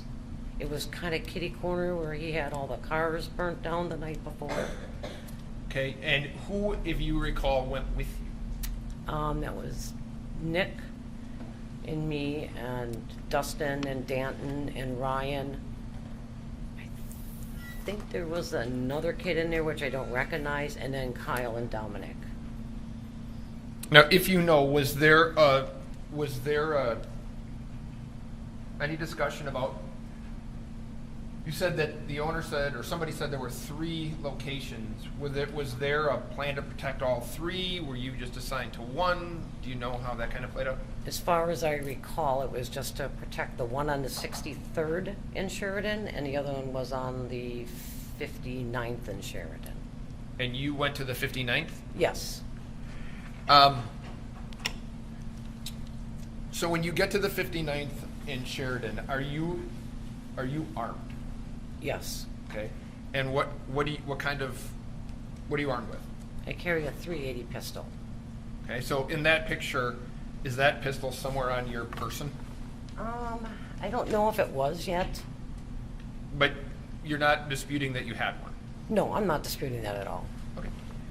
And when you go to the 59th Street car source, where are you located? Meaning, we've heard testimony about people on the roof, people on the ground. Where are you? Oh, I'm on the ground. And can you tell us who else is on the ground with you? Kyle, Dustin, Ryan. Yeah, the four of us were on the ground. So how close to you is Mr. Rittenhouse at the 59th Street address? Maybe 5 or 10 feet to my left. So at that location, he's standing near you for at least a portion of the night? Yes. And when you see him at that location and he's with you, what is he doing? He being Mr. Rittenhouse. To begin with, or? Well, you guys are just there on 59th as the night is progressing, right? Yeah. Is he doing anything? Is he staying there? Is he leaving the property? What is he doing? No, he was staying there. We were all staying there. Okay. There's been conversations about, and I'll ask you if you look at that picture, there's that little orange box in front of him. Is that right? Yes. Okay. Was there any time during that evening that you saw him doing anything other than simply standing there? Oh, yes. Okay. Can you tell us what you saw? Yeah, I'm sorry. There was other people that did walk by before, like, the bigger crowd of the protesters came through, and he was offering medic services. We had a girl walk up that, I don't know if she broke her ankle or twisted her ankle, that he actually helped bandage her up so she could walk out because her boyfriend had to kind of carry her. And when he did that, when he was doing that, did he ever ask you for any assistance in terms of, as it relates to his firearm? Yes. And what did he ask you to do? He just asked me to hold on to his gun, and I did. So he would take it off, if I'm hearing you right, he would take it off, and then while he was working on whoever had walked by and asked for help. Yes. And can I have a picture of Cordy? That evening, do you remember seeing the man in the front? Yes. Okay, I'm talking about the man with the red shirt on. Correct. Okay. Did you know who he was that night? No. You didn't know his name? No. Okay. Do you remember him from that night? Very distinctly. Okay. Can you tell the people on the jury why you remember him? I remembered seeing him with his red shirt, and the thing that caught me was the green earring. And this was when BLM had just come down in front of us, and there was some other gentlemen that were talking with Ryan. They were talking, things were calm, and then I saw him, and it was kind of a back and forth because I had some of the female protesters that were standing in front of me taunting me. So they were doing Black Lives Matter, right? And I just wasn't taking a side. I was just there to protect a business. So I would look and survey and go to them, and I would look and survey, and I would see Rosenbaum standing there. And I saw the plastic bags in his back pocket. I didn't know what it was.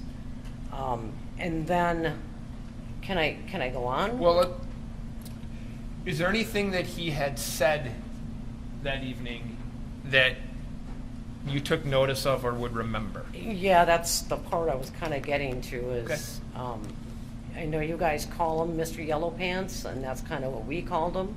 He jumped up on the car, and everybody started screaming, "Get off the car," and Black Lives Matter was screaming, and he was shouting, and Rosenbaum started shouting back at us that he's gonna, pardon me, Judge, for saying this and everybody else, but he was gonna kill us motherfuckers, motherfucking niggers, and cut our hearts out. That gentleman on the screen there said that? Yes, Okay. multiple times. And what was your group's response to that, if any, when he said that? None. You kind of are frozen at the verbiage and the threats coming out of him. I mean, the whole night was quite shocking, but we didn't really do anything. We just kind of stood there. You have to ignore that. Was there anything else that you saw him do that you remembered? Yeah, Yellow Pants was screaming. I saw that. I was going back to the ladies that were taunting me and going back and looking at him. And as I looked at him, I saw his arm go up and like something, like he lobbed something. And then within seconds, my eyes started watering, my nose started watering, I started coughing. I didn't know what a chemical bomb was. I didn't know. All of a sudden, I just heard guys screaming, chemical bomb, chemical bomb. And I just pulled my mask up. Did you see him specifically throw something? Yes. Do you remember what it... Oh, let's get to this way. Do you remember what he... I'm not asking that you say he threw a bomb. I'm asking if you know what was in his hand that he threw. Yeah, he went back and threw like that. Do you remember what he threw? Meaning, did he throw a... What was it? I don't recall. Okay. That evening, did you, while he was in your purview, your sight, did you see Mr. Rittenhouse threaten anyone? Oh, no. Did you see him point his gun at anyone? No. Was there anyone there that had, I guess, strike that. After you see Rosenbaum, and he does what you say he does, do you see Kyle stay there, or does he leave that location? It was later in the evening after the police finally moved him down. We were all standing outside because we kind of thought it was over. And then you just heard the ruckus going on down by the gas station. I think it's the Ultimate. And then we heard gunshots. And that's when Kyle and Ryan and Dustin and Lurk, I think his nickname was Lurk or Work. Okay. They left.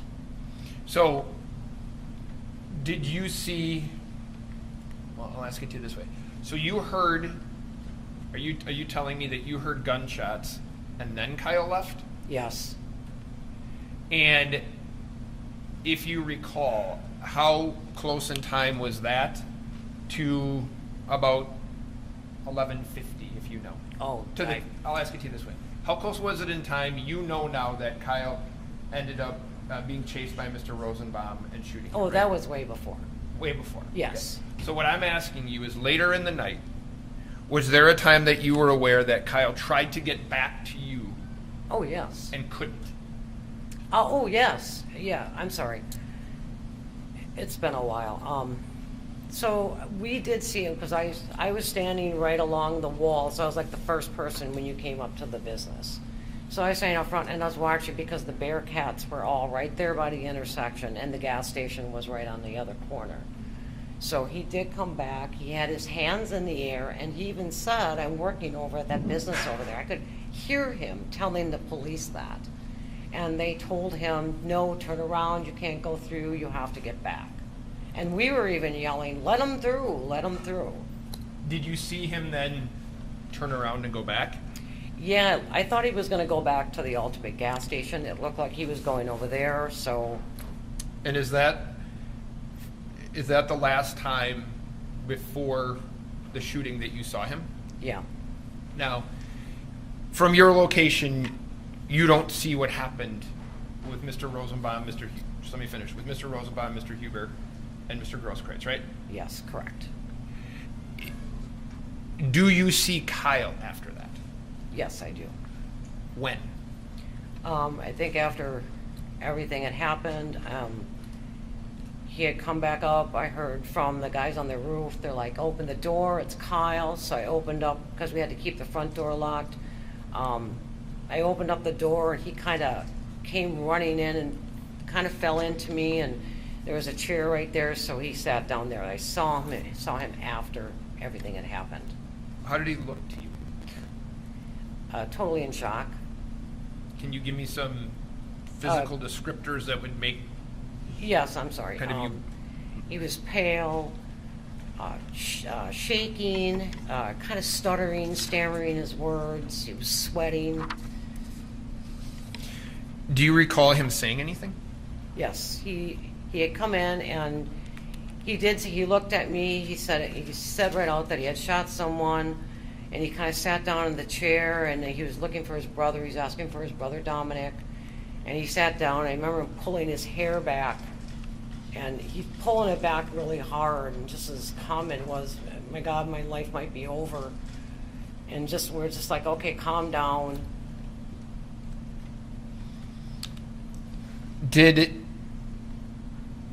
After he said his life might be over, did anybody ask him anything about the circumstances, about what had happened? Yeah, Dustin had come in at that time, and Dustin had commented. Dustin was kind of. I'm going to object to Yeah, your don't. statement. Fair enough. I don't want to know what Dustin said. Oh, I'm sorry. Okay. I'll ask it to you this way then. Did Kyle respond to anything that was said? Yes, What was that? that was that he had to.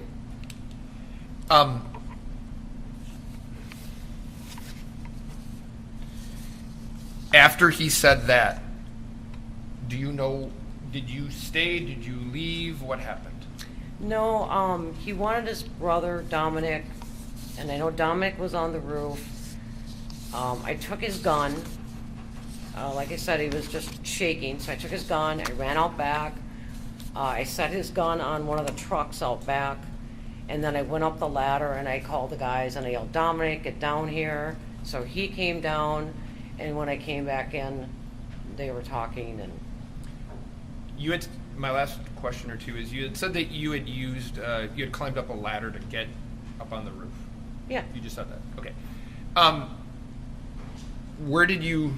Do you know where those ladders came from? no, I know we went into business when we first got there, and they were all in the back. So it's like a building, and then it's like a back parking lot that's fenced in. Okay. And in that back fenced-in areas where they have the sheds and all, and Nick went in there and pulled everything out, and that's how the guys that got up on the roof in the back. During the evening, throughout the evening, was there a period of time that, other than doing medical work, that you saw Kyle doing anything else to kind of assist in the community? Yeah, actually, me and Kyle ran. Excuse me. We ran. I think it's north. Is it this way up Sheridan? Can't see a So map. hold on. Sorry, my direction is a little off right now. When you point, something I would do. So it's, if you can, are you going this way? Oh, there it is. I'm sorry. That's all right. I'm moving that. That would be, the parties will agree, I think. Yeah. That's Oh, yeah. Towards St. James Church. all right. So we ran up there because there was they were starting a fire on the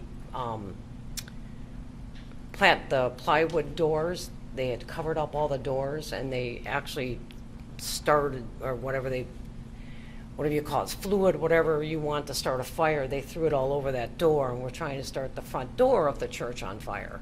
So me and Kyle had actually run up to that area to try to put the fire out, but people that were running along with the protesters had gone up there and put the fire extinguisher out, and then we just walked back. Thank you. Mhm.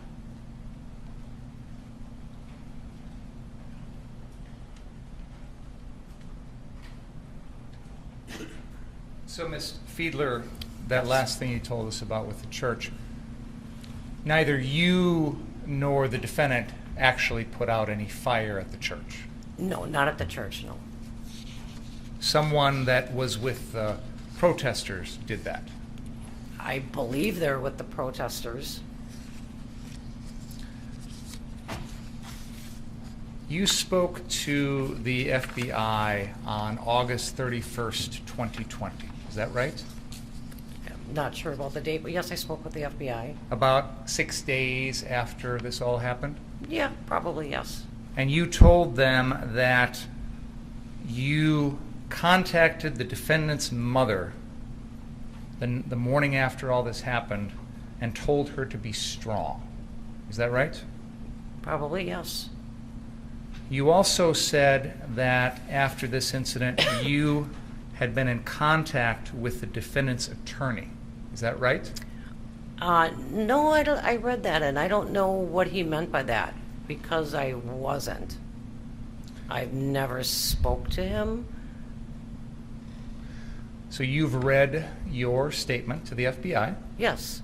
That was a statement that was a summary of what you said to Special Agent Tim Walther on August 31st, 2020. Is that right? Yes. And in that summary, it says that, in addition, Fiedler has been in contact with Rittenhouse's attorney, John Pierce, regarding the incident and has provided information she deems helpful to Rittenhouse's legal defense. Actually, the only thing I ever sent was any kind of video that I had. That is it, which I didn't have much. I'm not a video person. So as far as verbal communication, no. Did you provide video to the defendant's attorney? I might have. I don't know if it was mine personally. I really don't remember because I don't even have it anymore. But shortly after this incident, whether it was your video or someone else, you gave something to the defendant's attorney to help him. Fair enough? Yes, I guess, yes. And you don't have that video anymore? No. And you didn't provide it to the FBI? That's not true. I gave them everything I had. You gave them that video? Yes, I gave them everything I had. I showed them my phone. I showed them anything I had. You gave them text messages? I gave them everything I had. So when you say that I gave something to the defense attorney, I don't think that that was my video. I think it was probably a video I seen or something I passed along because I didn't take any video. So it's fair to say that whatever you gave to the defense, you were trying to help the defendant, correct? Yes, I was trying to help the case, not just the defense. And you have watched a lot of the videos that have been put out on the internet of this evening, correct? That is not true. Have you watched any of them? Yeah, I've watched some of them, yes. The reason I ask is because you reference these words that Joseph Rosenbaum allegedly said to you and the members of your group. That's not on any video anywhere, is it? No. So you are from West Bend, correct? Yes. You don't live here in Kenosha? Nope. You don't work here in Kenosha? Nope. You've never worked at CarSource? Nope. Never bought a car at CarSource? Nope. Probably had never even heard of CarSource before all this. No, I haven't. You came down here that night with no plan of where you were going to be, what businesses you were going to protect, or anything along those lines. Fair? I personally had no plan, correct. You were coming down with a group of other people from the West Bend area, correct? Yes. You knew there was a curfew in place that night. Actually, I didn't. You knew that they were closing off the on-ramps off the interstate so Yes. people couldn't come in from out of town to our community like you, correct? Yes. In fact, that's why you came down a little earlier, to try and beat that, didn't you? No, that is not true. You brought along a .380 pistol. Yes. You were going to use that to protect property. And myself, yes. How were you going to use that pistol to protect property? Sometimes a presence speaks louder than a lot of things. The presence of what? The presence of having the gun and being there at the business. Were you openly carrying the gun? Yes, I was. So you didn't have it in a holster or in a I waistband? did have it, yeah, I'm sorry. It was on my side in a holster. But you figured if people saw that, they'd be scared off. Somewhat, like I said, it's a presence. It's knowing that somebody's in the area, on the ground, standing there. It's kind of a deterrent to keep them away from the business. And you'd agree with me that the AR-15s that the rest of the group had was an even bigger deterrent, correct? A gun is a gun. And, well, a gun's not just a gun. How many guns are you familiar with in your life? Quite a few. We grew up with them. Including rifles? Rifles, shotguns, yes. everything. AR-15s? Yes. So you understand there's a big difference between an AR-15 and a pistol, correct? Between an AR-15 and a pistol, yes. There's a size difference. One's much bigger, correct? They can all do the same thing. One's much bigger, correct? Size doesn't change what can happen or what it does. Ma'am, did you hear my question? Yes, it is much bigger, yes. Can you please answer it? I'm sorry, yes.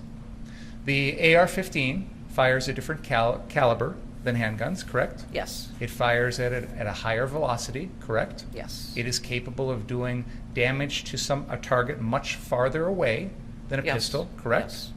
In fact, AR-15 rounds are capable of penetrating body armor, correct? Oh, I did not know that. Okay.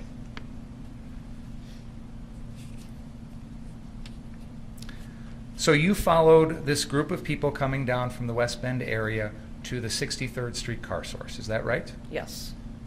Before you got there, you had no idea where you were going, you didn't know anything about car source, anything like that. Fair to say? Correct. Yes, correct. You said at that time you met up with someone who identified themselves as the owner of that location? Yes. You personally didn't have any interaction with that owner, did you? Yeah, I had a conversation with him. Do you remember speaking with Steve Spingola, an investigator with regard to this incident? I couldn't recall names, but On September 8th, 2020, you had a phone call with him at about 5:30 p.m. Do you remember that? no, I'm sorry, I don't recall what. You said you've seen your statement to the FBI. Have you seen the statement that you gave to Investigator Spingola? I guess not, no. Let me, may I approach Your Honor? Sure. Well, I think you should first ensure that she acknowledges the conversation, because up to this point, she says she doesn't know if she had such a conversation, and So I'm trying to help. Go ahead. I'm gonna show. Ms. Fiedler, I'm going to hand you a document here. I'd like you to take a look at it. Take your time. And please let me know if you've ever seen that before.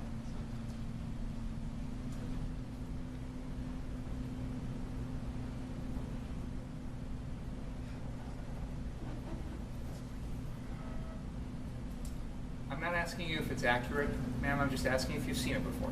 Well, No, I've never seen this. Okay, fair. That's answered my question. Thank you. Yep.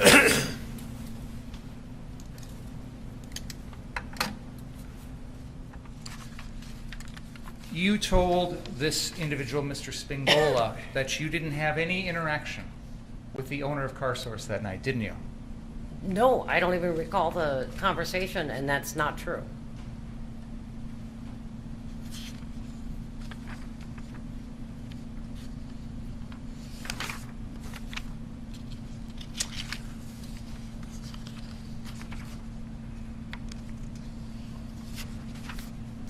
You decided that night that you were going to protect the location at 59th and Sheridan. Is that correct? Well, that was decided for us, but yes, that was the end plan, yes. Who decided that? I believe that was the owner and Nick Smith.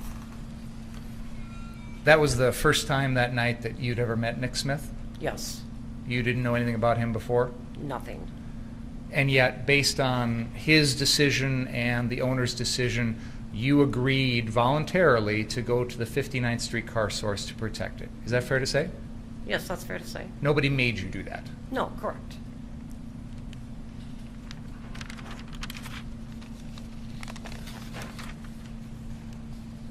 You indicated at one point that the defendant asked you to hold on to his gun while he was helping someone. Is that right? Yes. Hey, can we get that? Do we have it with us? The gun? Can you get it out, please? Do you recall how the defendant was wearing that gun that night? He had the strap around his shoulder and body, and then the gun pointing down. Is it fair to say that the gun was sort of hanging down the front of his body in the middle? I think when he was walking, yeah, but I know when he was standing there, he would always have a hand across the front of it. Okay. So, yeah.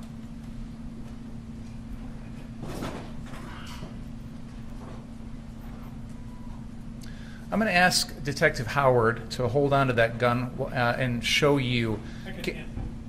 Check it again, please.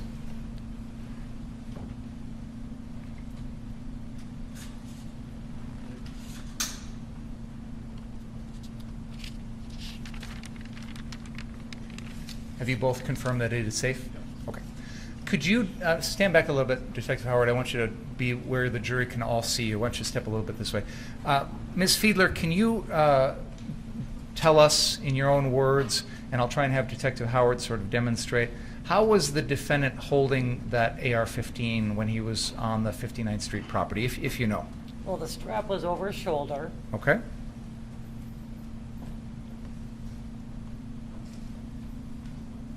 Yep, on your neck. Would the gun hang loose, or would he hold on to it? Just like that. Okay. So holding it with his right hand on the pistol grip? Yes. And sometimes holding it with his left hand or not? Depending? That could be, I don't recall. Okay. I'm pretty sure that's how But when he it, was holding it. when it came time for him to help someone out, he took it off and asked you to hold on to it? Is that Yes. right? Okay. Thank you, Detective.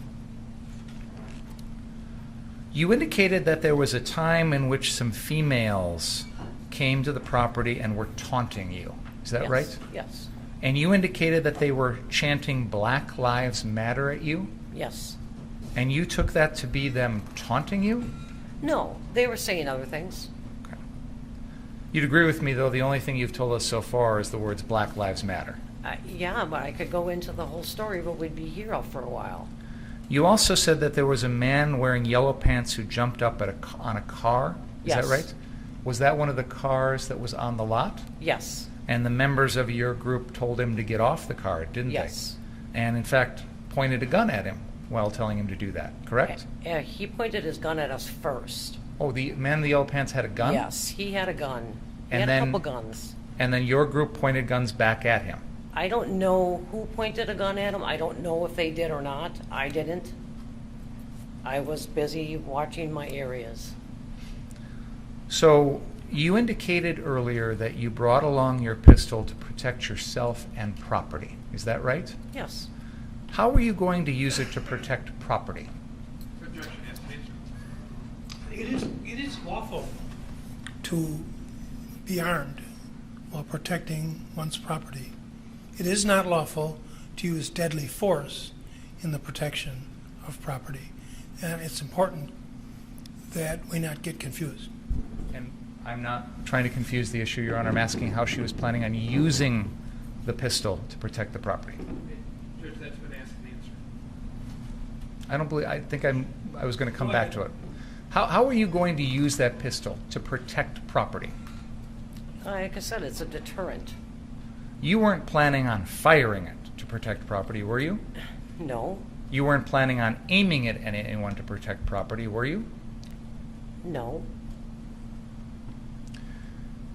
You indicated that Mr. Rosenbaum made some statements, and I'm not going to repeat them all, but you indicated that no one in your group responded to anything he said. Is that fair to say? Yeah, that's very fair. You said you pretty much have to ignore that, correct? Yes. It's fair to say you didn't consider him an actual threat to your safety at that moment, did you? Not for the distance and for the group that was around, no. Mr. Lukowski characterized him as a babbling idiot. Would you agree with that? I didn't hear him babbling. I just heard him, well, I don't know if babble's a good word, if I may. He was just bitching. He was a little guy, right? I thought he was like the same height I am, but How tall are you? I'm 5'4.5". You said Mr. Rosenbaum's arm went up and he might have thrown something, but you have no idea what it was, correct? Correct. You were then asked about a period of time in which the Kenosha police pushed the crowd past the 59th Street location. Do you remember that part of the evening? Yes. And this is the time period when the defendant has gone south of 60th, and you said he tried to come back at one point, etc. You remember that time period in the evening? Yes. There were no protesters around 59th Street after the police pushed them back at that time, correct? That's not totally true. There was an empty lot directly across the street from us, and there were protesters that were walking on the other side of the barricades. The police were screaming at them to get away from there, and they just kept walking through. After the police pushed the crowd south of 60th, did any protesters come and stand in front of the 59th Street car source? After they pushed them past Yeah. 60, they didn't push them past 60, past the gas station. Let me make sure I'm being clear here. Okay. Ms. Fiedler, I'm going to use the pointer here on the map behind you. Okay. And just, I'm not sure if you're familiar with this map, so let me, Yes, there's please. a location on the map that is marked car source, and that is on the southwest corner of 59th Street and Sheridan Road. You'd agree with me that that's the property that you were at the whole evening, correct? That's south, the one you were pointing at? You can see where I'm pointing. Yes. That is on the southwest corner Oh, I'm sorry. of 59th Street and Sheridan Road. Yes. You'd agree with me that's the property you were at all evening, correct? Yes. And there's a time when the police moved down Sheridan past that location south and established a line of armored and police vehicles here across the intersection of 60th and Sheridan. Do you remember that? Yes. After that, no protesters come back to 59th Street, correct? No, that's not true. You talked about the time when people were walking through the pile of rubble. Is that right? No, I didn't mention that. What protesters came out and stood in front of 59th Street car source after the police pushed them past? They didn't, well, the police also turned their Bearcats around and backed up, and all the protesters then came at us, and bricks were flying, bombs were flying, everything. They came at us with full force. That's why I had to go inside. Okay. And I apologize. I probably have not explained myself properly. Let's go to the end of the evening. You remember the defendant coming back, the shootings, all that. Leading up into that, the few minutes before that, that was the second time that the police had pushed everybody down to 60th, correct? Yes, correct. I'm talking about that period of time, at the end. After that, when the police come by that final time, the protesters have all been cleared south of 60th, correct? No. You remember protesters around 59th Street car source after We that? were pelted for almost the whole night from after the Bearcats backed up. They came and they bombarded us, and then they left again because we had come out again and they heard shootings and some other people had left, but then they came back at us, and I was inside the building basically probably the rest of the evening. You testified in response to one of the defense attorney's questions that you thought it was over when the police pushed the protesters south. Correct. And they stopped there. That was before they had backed up. We had thought it was over. Okay. So you talked about the defendant returning to the 59th Street car source location. Yes. Correct? Now let's be clear. You never saw any of the shootings in this case? That's correct. You don't have any personal knowledge about any of that stuff, fair to No. say? Yep, none. You've been asked about Mr. Rosenbaum. At that evening, you had no idea what his name was. Correct. You've described what you saw about him that night, correct? Yes. As you sit here today, you know there's a person by the name of Anthony Huber, correct? Yes. That night, you never saw him once, correct? No, I don't. No, I have not. Okay. You'd agree with me it's correct. You've never Yes, seen I'm sorry. Yes, you're correct. You know now, today, there's a person by the name of Gage Grosskreutz. Is that yes? Correct. That night, never saw him, had no idea who he was. Correct? You indicated that when the defendant returned to your location, he said to you that he had shot someone. Is that right? Correct. Meaning one person. That's what someone is, I guess. He never said to you he shot 3 people, did he? No. He never told you that any of those people had a gun, did he? No, he didn't really describe anything about what had happened. He never told you that any of those people threatened him in any way, did he? Nope. He never told you that any of those people had any weapons on them, did he? No. Correct? Correct. I'm sorry, he did answer. There came a time in which Nick Smith came back to that location and said the police were coming, correct? Yes.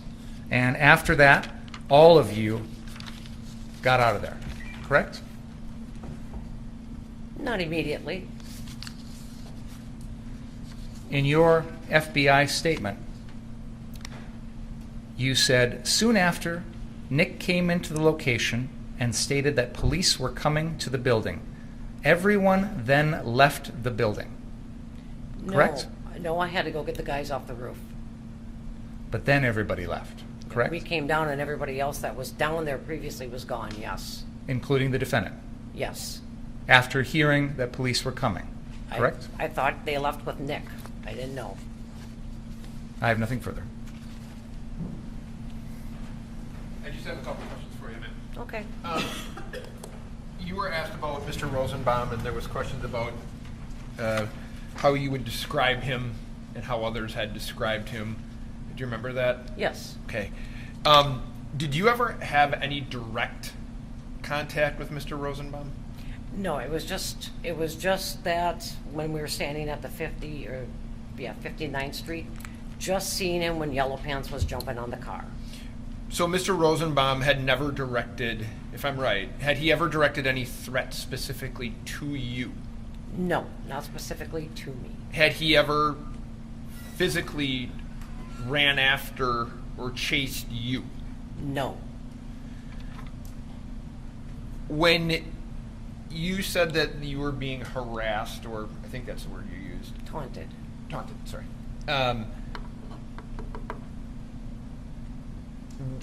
What were some of the things they were saying to you? They were calling me out. Come on, Blondie, come on out here. Not so tough, put your gun down. Yep. As soon as I didn't give them their power sign, they just got a little bit more aggressive because they were actually kind of friendly at first. Everything was very friendly at first. When you, Mr. Binger said you never actually saw Mr. Rosenbaum throw anything. Remember him asking or saying that? Yes, I remember. Okay. Is this fair? After you saw his arm move, did you see a gas bomb explode? I believe that it landed on the roof. I don't know because immediately, like, the eyes started watering, the noses started running. So I can't say that I saw anything like that, no. And Mr. Binger was asking you questions about you never, what Mr. Rittenhouse didn't say when he got into the building, right? He didn't tell you specifics about what happened. Is that true? Correct. But he did say that he had to do it. Is that right? Yes. I don't have anything else. Any question? No, Your Honor. You may step down, man. Let's take a break, folks. Please don't talk about the case during the break. Read, watch, or listen to any account of the trial.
Attorneys, here are the 6 photographs which were graciously sent to us by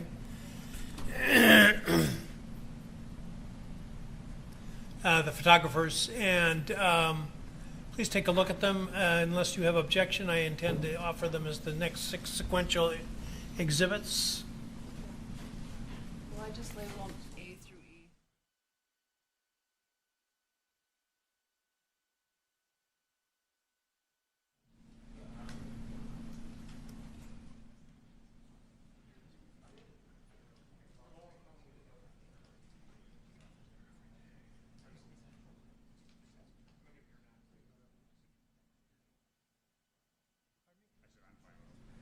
Get in the record. Any objection to the receipt of these photographs? I understand.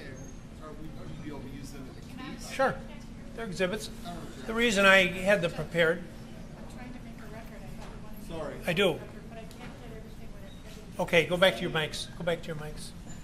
The state doesn't object. All right. I received these. This is not an unusual practice that I will have a photograph taken either by one of the litigants or myself, so that it's better in the record than just somebody trying to describe what's being portrayed. So I had the photographers who were kind enough to take these pictures, and they are now exhibits A through E. In the record, is there any objection? No. No. And they are exhibits in the case which you may use if you wish. Okay. What time do you want us back, Judge? I didn't say that, but how about Friday? How about 2:45?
check from lunch.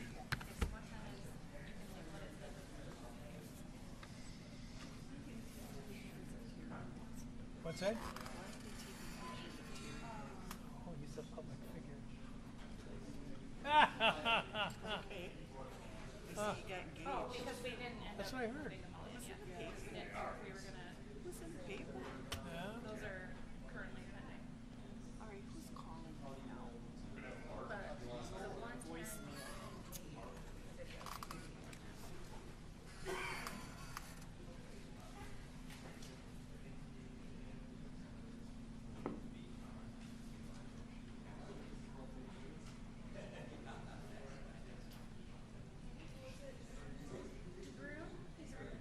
so it's DE. Oh, okay.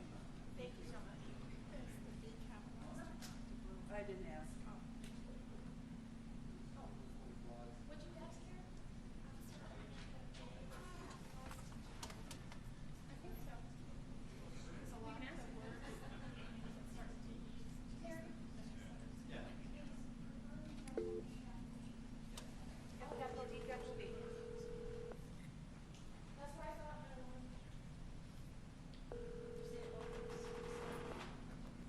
I can hear voices on TV. Really? Yes. Okay. Just leave that package there and have Kevin do with it what he wants. How do you know it's there? Because I'm watching from the doorbell. Oh, I already called I Kevin. got an eye on you all the time, lady. Yeah. I moved it so you could get the car in the garage. Okay. Kevin's going to come back later tonight. All right. The whole country is hearing you now while you're talking to me. Oh, that's nice. Okay. And I don't even whisper sweet nothings.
Hello? Would you come down, please? Yes. Thank you.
right, let's proceed. Defense will call Nathan DeBruin.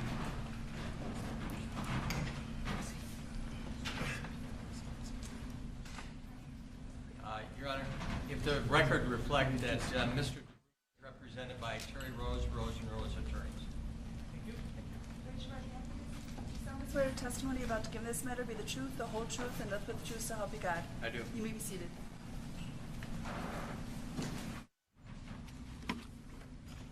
Good afternoon, sir. Start. Could you please state your full name, spelling your last name for the record? Nathan DeBruin, D-E-B-R-U-I-N. Mr. DeBruin, where do you, not your address, but where do you reside? Kenosha. And are you employed in a local business? In the area. Okay. And do you have any hobbies? Photography and photojournalist. Okay. And are you what would be considered a freelance photojournalist? Yes, sir. And in the course of those duties, did you come down to the Kenosha demonstrations and riots? I did. Okay. And could you describe for the jury, please, what was the first night, Sunday night, like? There was a lot of people. I started capturing pictures over by the Jacob Blake's residence. There was a lot of police presence over there, so I started over there, and it eventually went down to the area of Civic Park. Okay. And now, on that night, was there a lot of property destruction? On Sunday? Yes. Not necessarily property, I would say. Okay. Well, I saw a lot of police cars damaged, and police, like sheriff vehicles damaged. okay. And where was most of that damage centered, if you know? I don't know the avenue, but where the Jacob Blake's, like where the original situation happened. Okay. Did you spend any time in downtown, in Civic Park? I did. Anything like that? Was there any damage or destruction down there? Not that I recall. Okay. Now, directing your attention to the night, the second night, which would be Monday night, did you come down and cover the civil unrest? I did. Okay. Was that night different than the first night? Yes. Okay. Could you describe for the jury that difference, please? The difference was there was a lot of vehicles that the city used as barricades that were ended up being torched, lit on fire. There was a heavy police presence. Also, when the police were present, there was a lot of rioters, protesters throwing objects at the police. And during the night of the 24th, you took a lot of still photographs? Yes, I did. And you also took video photographs, correct? Yes, I did. And a lot of those still photographs and video photographs were of interest from that evening to law enforcement regarding the arson that was occurring in the community, correct? Correct. And you provided all of your information to the ATF, FBI? Yes, I did. You let them download your cameras and phones? Yes. And eventually that same information was turned over to the Kenosha Police Department, correct? Correct. And you met with Detective Howard sitting at the table? Yes, I did. Okay. And you told him about your observations that evening? I did. And correct me if I'm wrong, but you were able to tell the story through pointing at pictures that had date stamps, times, and you were able, because you're a resident, able to tell places. Objection, leading. Rephrase your question. When you took a photograph, did you know where it was taken? I did. Did you know what time it was? I did. How'd you do that? The time stamp on the camera. Okay. And then my knowledge of being a resident in the city most of my life. Okay. And you're the first witness that has ever done this, but you brought your own exhibits, correct? I did. Okay. And I didn't ask you to do that? You did not. Okay. And there's a series of like 24 big photographs that I'm going to go through with you. Do you know who took these? I did. Okay.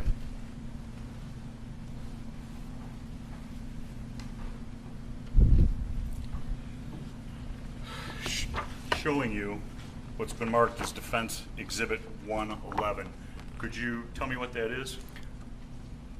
I am standing on the corner of Ruther Central High School parking lot, just about to walk towards Sheridan Road.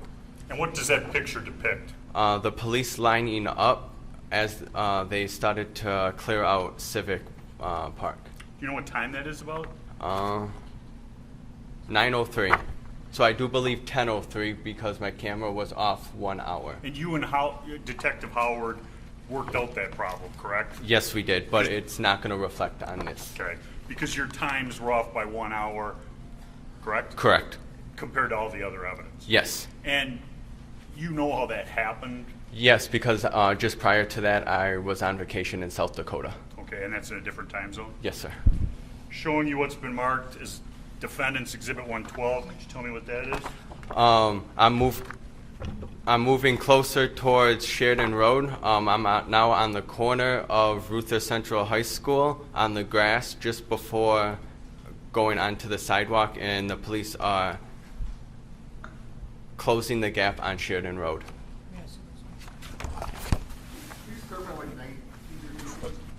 What night are all these exhibits taken? August 25th. Showing you what's been marked on the front as Defense Exhibit 113. Could you tell me what that is? I am now on Sheridan Road and hugged up against Ruther Central High School. Hey, does Ruther Central High School have any significance to you? I did. That was my high school. Okay. And this photograph would be looking down Sheridan Road in a northerly direction from your point of view? Yes, it is. And what does it depict in the back part of the photograph? Like you saw in the two photographs earlier, the police were still in Civic Park. Now the police lined up actually on Sheridan Road. Okay. And there are other individuals, demonstrators or rioters or whatever you want to call them, and they're more to the right. Correct. Okay. Correct. Could you hand that to the judge? Showing you what's been marked as Exhibit Defendants 114. I am still advancing southbound on Sheridan Road, and I captured a photo when the police started using the tear gas bombs. I don't know the technical term. Can you tell me what time that is? That is at 9:43. And that's 9:43 real time. Yes, I do believe. Okay. Showing you what has been marked. Well, let me back up a second. Through your involvement in this case, reading things, you became aware of who Joseph Rosenbaum is. Yes. You became aware of the significance of him. Yes, I did. And you went over that with Detective Howard from the Kenosha Police Department. Yes, I did. Showing you what's been marked as on the front, Defendant's Exhibit 115. Could you tell me what that is? That is a picture of a cone that is on fire with Rosenbaum with his hands up with his, what I assume to be a bag that you just got out of jail with at the time, in an angry stance. Okay. And where is Mr. Rosenbaum standing? The Ultimate gas station. Okay. In the street? Yes, just off of the driveway to go into Ultimate Gas. Okay. And in 4 of the picture, there's some people trying to get some cones burning? Correct. And everybody's attention seems directed at somebody or something. Do you know who that is or what it was? Your Honor, I wasn't quite done. Oh, I'm sorry. Everybody seems to be looking in a general northerly direction, correct? Correct. Do you know who or what they're looking at? There was recently a dumpster fire that was on fire. I do believe that was before this. Okay. 116, once again. Once again, there is some protesters, rioters, adding to the fire, adding more cones to make the fire bigger, with Rosenbaum in the back still screaming, and almost in the exact same location. What time is that? That is at 10:08. Defense Exhibit 117, what does this depict? This is a garbage can that was just recently on fire, and a gentleman, I do not know who it is, holding a loaded pistol. And did you see him, what was he doing with the pistol? He's just walking around with a pistol out? When people in the Ultimate gas station started arguing and things started heating up, he pulled out his pistol from his waistband, cocked it, and held it at his side. When you say cocked it, describe that for the jury. He took it from his waistband and loaded it, pulled the rack back, and it was armed then, ready to shoot. Directing your attention to Defendant's Exhibit 118, what does that show?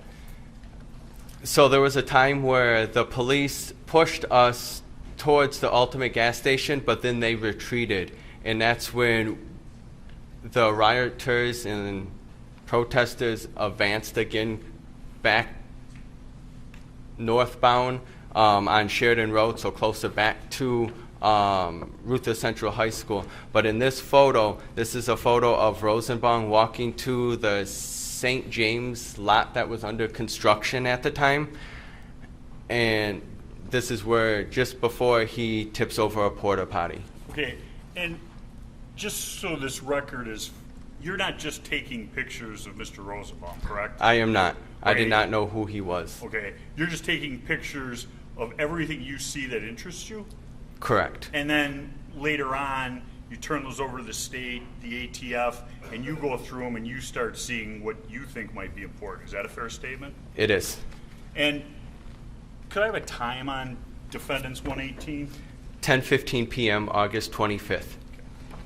Showing you what's been marked as Defense Exhibit 119. Could you tell me what that is? This is Mr. Rosenbaum with another gentleman who I do not know, tipping over a porta potty that was in the St. James lot that was under construction at the time. And so, where is the St. James lot, as you refer to it, in relationship to Car Source at 59th? It is directly next to it. Okay, so right across the street?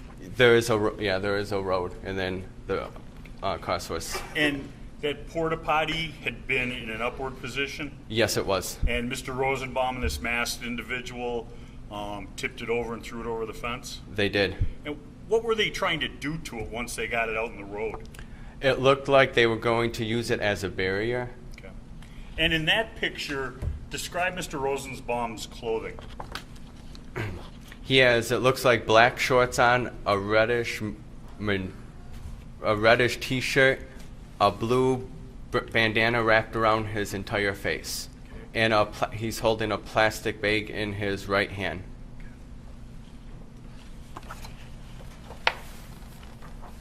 Showing you what's been marked as Exhibit 120. Tell me what that depicts. This is a trailer that was also in the St. James parking lot at the time.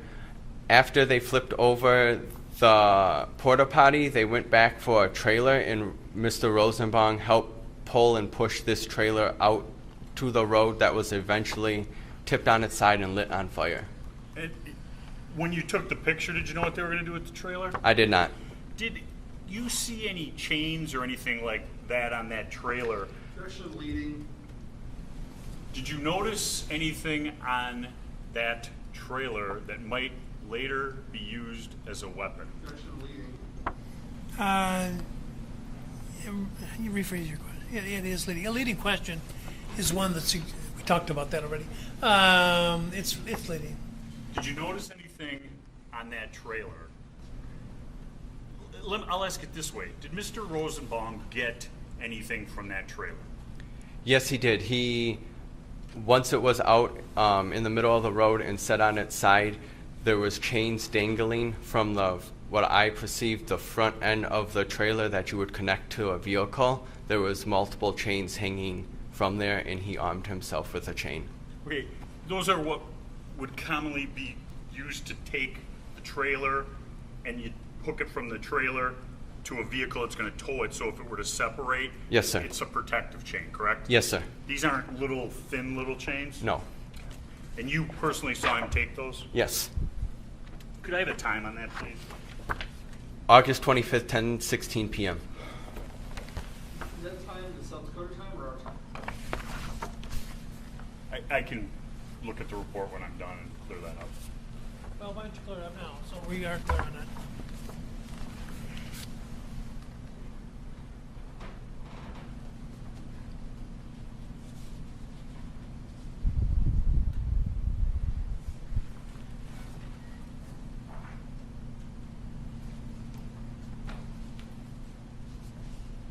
As you testified earlier, all of these markings on the back, the times, are off by 1 hour, correct? Correct. Okay, and they're on South Dakota time? Correct. And that's because you come back from a vacation? Yes, sir. So if it were to say on the back of these, because they were printed off from a computer, Yes. and the number up here, the back of the, has a JPEG number? Yes. So the computer just printed out this label, correct? No, I made that label. Okay, but you printed it out to match the time? Yes. Okay, so if a time is 8:11 p.m., that's really 9:11 p.m. Correct.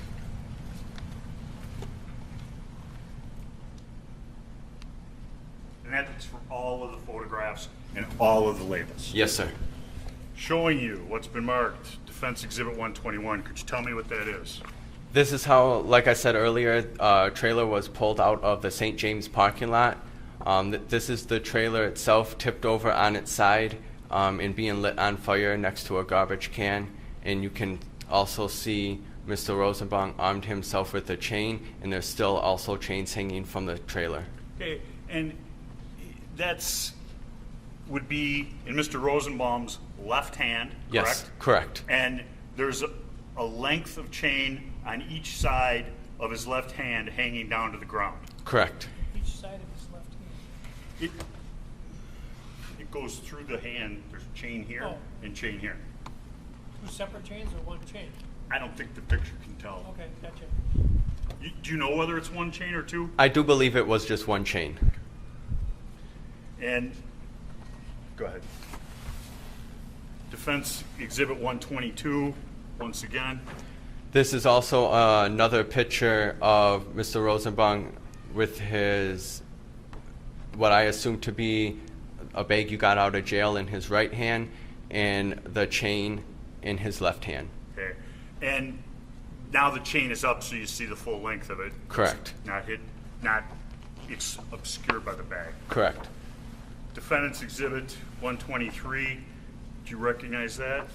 I do. This is Mr. Rosenbaum now fully in the upright position, holding his chain in the bag that I described, and he has a blue bandana wrapped around his face. And that's a continuation of this series? Yes, it's still the trailer that is lit on fire. Are you that close, or are you using a lens? Do you know?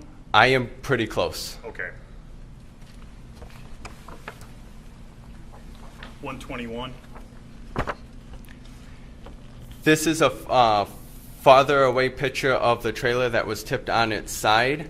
Mr. Rosenbaum is away from the fire now at this time, still holding his bag, and I cannot tell what is in his other hand. And it was brought to my knowledge that another person in here is named Joshua Zeminski. Okay, and Mr. Zeminski is the individual in the khaki pants with the black hoodie? Yes. And what's he doing to the fire? It looks like he is kicking more debris into the fire to accelerate it. Okay.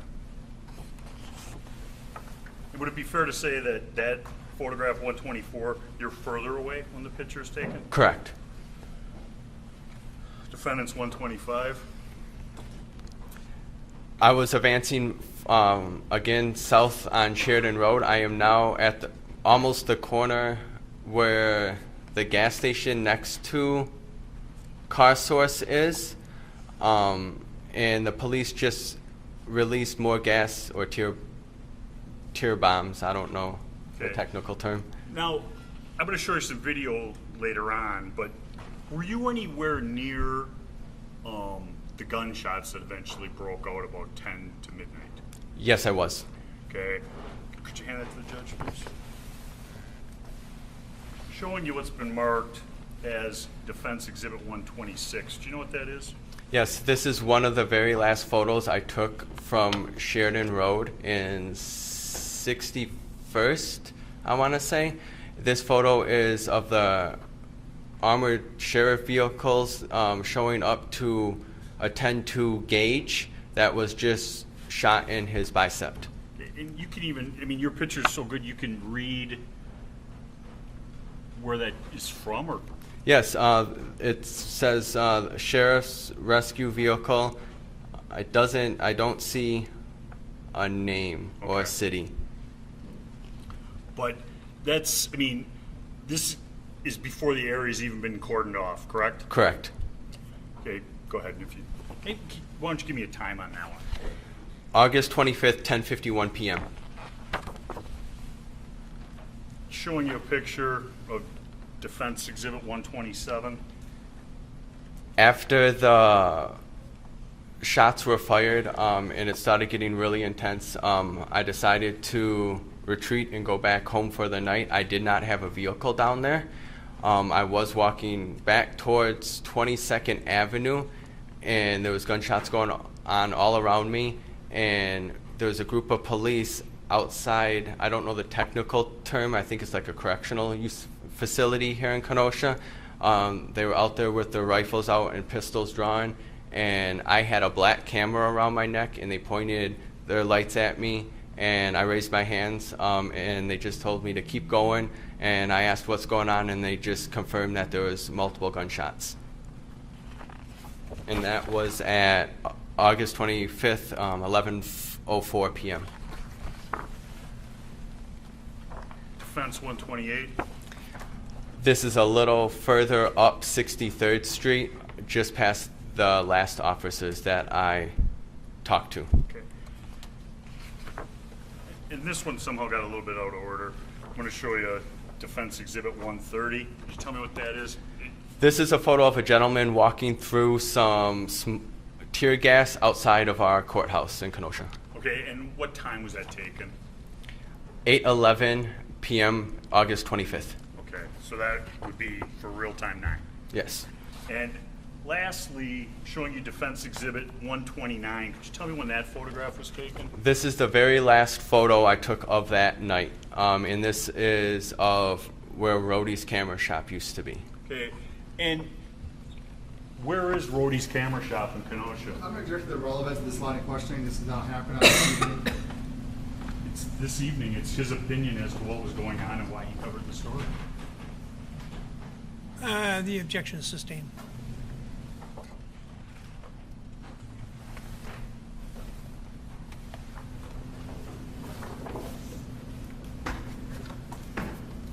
Does Rhodey's camera have a special significance to you? Objection relevance. I don't want to get sidetracked. Okay. The objection is sustained. Thank you, sir. You're welcome. These have or haven't been? That one hasn't Oh, I'm been. sorry. That's all right. The big ones I had not.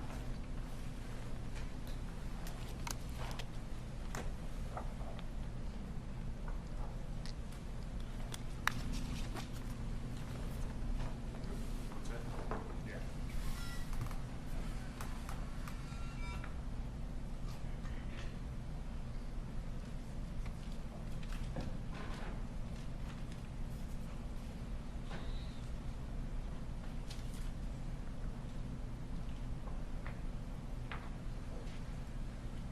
Showing you a very large photograph on the back marked Defense Exhibit 131. Do you recognize that? I do. Can you tell me what that is? This is of Ruther Central High School, of a bunch of people cleaning graffiti off from the night before. Okay, is there, when you took that picture, did you know anybody in it? I did not. After knowing about this case and meeting with Detective Howard, did you know the significance of this picture? I do. And what is it? Mr. Rittenhouse is in here cleaning graffiti off of Ruther Central High School. And there's how many people in this photograph? 9, including Mr. Rittenhouse. Okay. And could you tell me what time that photograph is taken? August 25th, 11:43 a.m. Okay, so that would be right before 1 o'clock. Correct. Real time.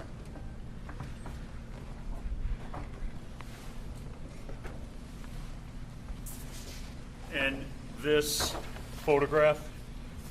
This is of a group of protesters, I do believe, the night before, August 24th.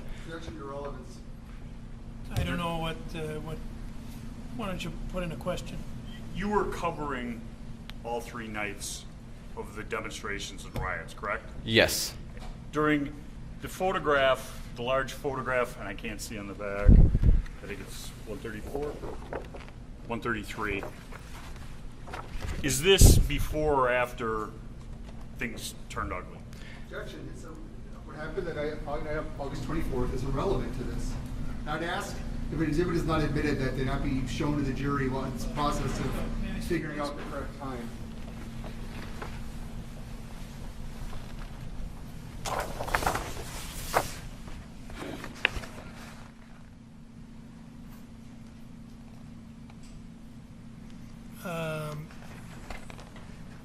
I don't see the relevance.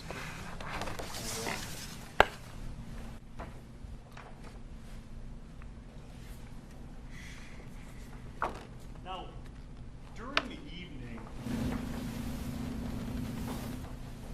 going over those pictures, you were asked whether or not you heard any statements from Mr. Rosenbaum. Is that a fair statement? Yes, it is. And do you remember what Mr. Rosenbaum said or did during that night? Yes, I remember a few phrases. Okay. You talk about the bag. Do you remember that? Yes, And you made a statement about the source of the bag. I did. What was the belief? Look, strike that. Why did you believe that he just got out of jail? Objection calls for hearsay speculation. Well, I don't know. There was earlier. I read something some time ago, which gave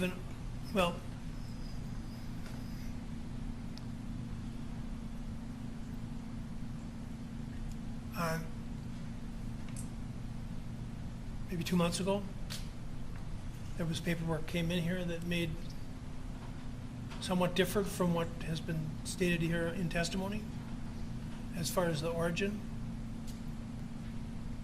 Is that somewhere in the evidence? Yes. I mean, in the available evidence, not in the evidence that's been presented. No. Yes. This goes to what the court said could be gone into about Mr. Rosenbaum's behavior. Those statements. Well, there's a specific statement. Is there? That will come in. Is there an available witness that's going to testify to this? Yes. All right, Oh, go ahead. Wait a second, I think there's some I'm misunderstanding. sorry, could you start over? I think I know where the court's going. I think there's a misunderstanding we should discuss. You know what? Let's. You don't have to go upstairs. You're welcome to do so. But in the meantime, we'll go into the Brewers library, and please don't talk about the case. This won't be long.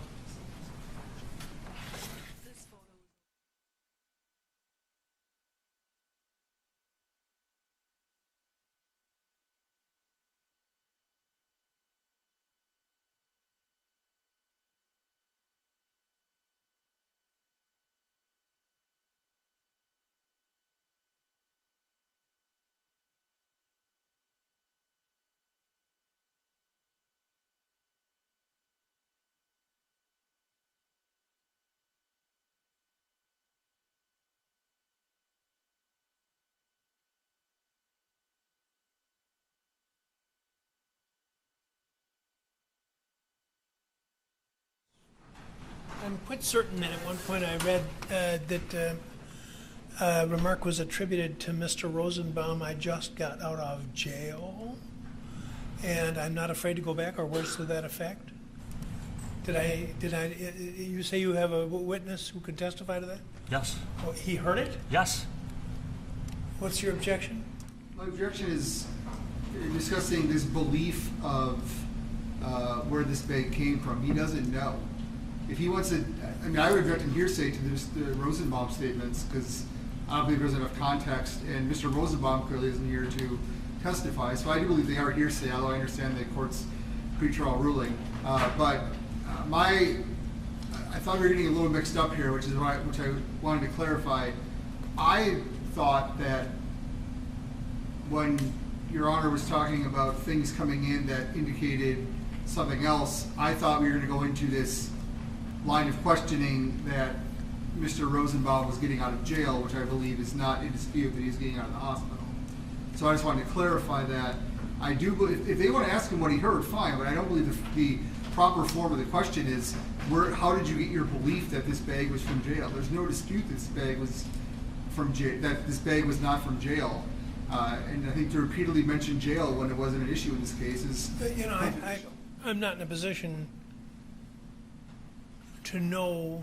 You say it's not in dispute, and that may be that it hasn't been in dispute up to this point. If the witness that is his recollection, it's not for me to slam the door. I understand what you're saying, but if the witness recalls that, you're certainly welcome to cross-examine him on that, and you're welcome to present contrary evidence, but I don't think it's for me to censor the evidence. I just believe the form of the question is appropriate, which is how did you form your belief that the bag was from jail? But did not the witness already say that? No. I thought he just said it, so now he's asking him, why do you say that? Am my memory just... And I'm trying not to lead him, so I was setting the stage for the statement. I mean, you want me to... What did you hear him say? There's three different statements. You asked him 3 times. Okay, the objection's overruled. Ask the jurors to come back in, please.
The objection's been overruled. Go ahead. Sir, did you hear Mr. Rosenbaum say anything about the bag? I did. What was that? That he's not afraid to go back to jail. And you told the detective that when you were interviewed back on September 11th of 2020, correct? Correct. Now, directing your attention to the ultimate gas station, approximately 5900 Sheridan Road, did you see an incident regarding a dumpster? I did. Did you see who was lighting and pushing that dumpster? I did not. Did you see what happened to that dumpster? I did. What? It was, the fire was put out by a fire extinguisher. And when the fire in the dumpster was put out by the fire extinguisher, was there any reaction from the people who were starting the fire? Yes, a very angry reaction. Okay. Did you recognize or notice anybody's specific reaction at that time? I did, Mr. Rosenbaum. Okay. Describe that, please. He was very agitated. He was yelling, "Fuck the police," over and over and over. "I'm not afraid to go back to jail," and "shoot me N-word, shoot me N-word." But he was using the whole word. Correct. At a Black Lives Matter rally? Correct. And he had to be held back from attacking people individual. Is that a fair statement? That is a fair statement. Overall,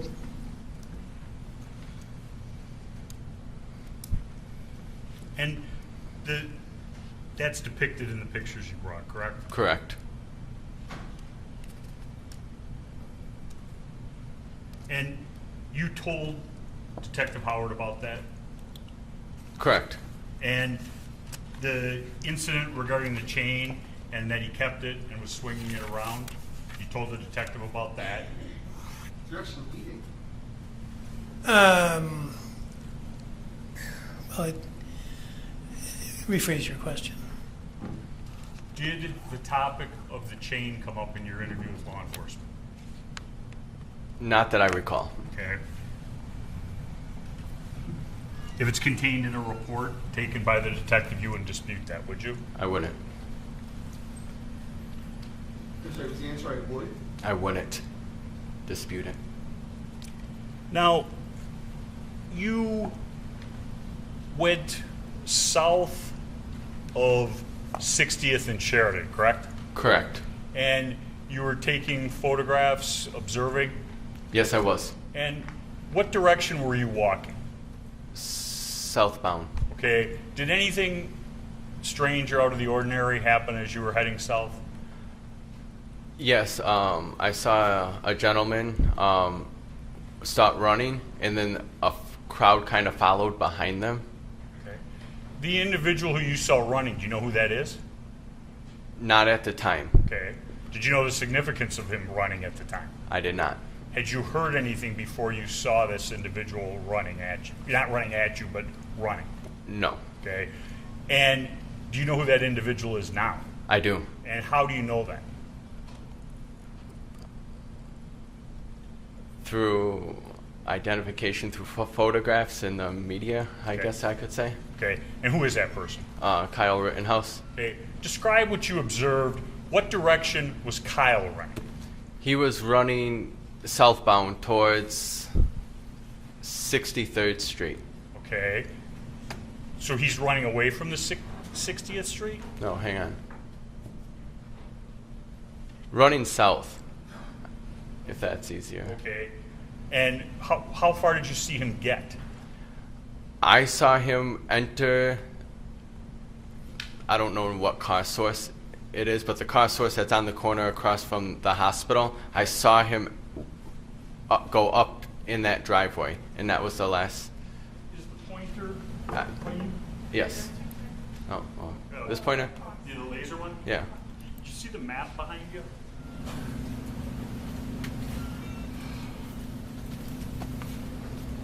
Just orient you. This is north. Yes. This is south. So this would be east, west. Here's a car source, gas station, ultimate, car source. Where did you first see Kyle Rittenhouse on this map, if you could point with the laser pointer? Is that the hospital down here? Yeah, this is the hospital parking lot. Is this Sheridan Road? Yes, it is. I would probably say I saw Kyle right around here. Okay. And he was heading in a southerly direction? Yes. And he goes where? To car source. Okay. And when he goes into the car source parking lot, could you see him anymore? I could not know. Did you follow him? I was making my way up there, but not in an urgent manner. Okay. And describe what happened next. I heard what seemed to be like a firework, and then I could tell between them there was multiple gunshots. And then what did you observe? I observed Kyle walking down the same driveway that I witnessed him going up, and then pick up his pace as he continued northbound on Sheridan Road. Okay. Was anybody taking note of Kyle as he headed in the northward direction on Sheridan?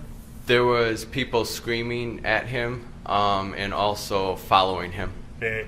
Did you see anybody run up to him? I did. Okay.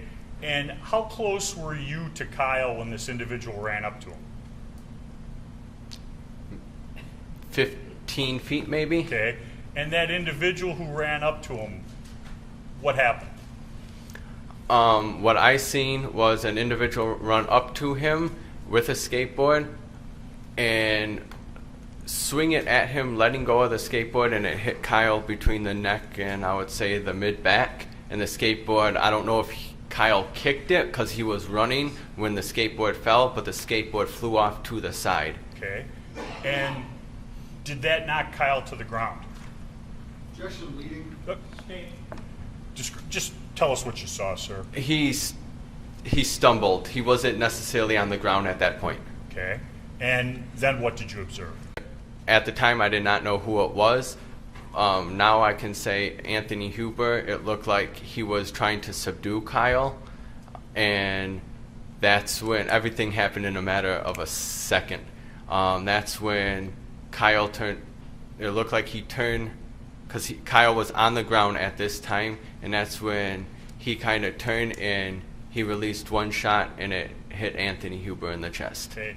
Did you see Anthony Huber do anything with his skateboard as he's trying to, as you said, subdue Kyle? Yes, he also whacked him. I don't know if it was on his head or like his neck area again. Okay. This is all happening very fast? Yes, it did. Okay. And there was also a lot of people on my side of. Can you bring up the exhibit, please?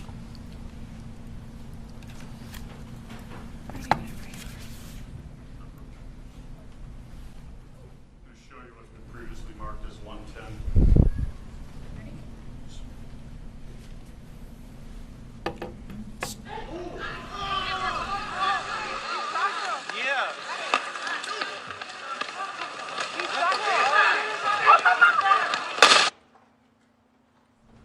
Were you able to see that video? If you could play it one more time. Can you go back even 10 seconds earlier?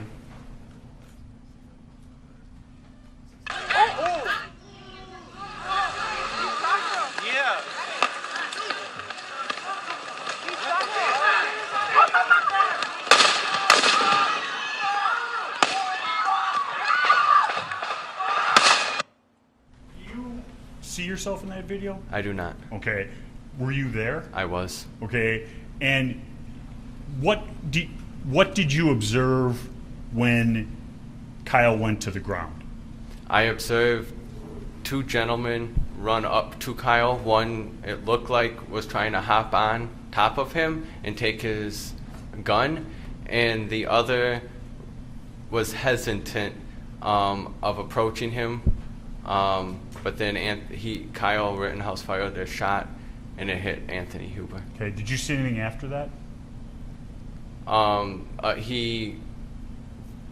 Who I now know as Gage, took a couple steps forward towards Kyle and with a gun, and Kyle shot him in the bicep. Did you see what Gage Grosskreutz was doing with his hands? Yes, he had a firearm in his hand. You could see that? Yes, I could see that. And he was approaching Kyle with a firearm in his hand? I don't know if he was running with it, but once he got up to Kyle, I did see the firearm. Okay, and what did he do as he approached Kyle?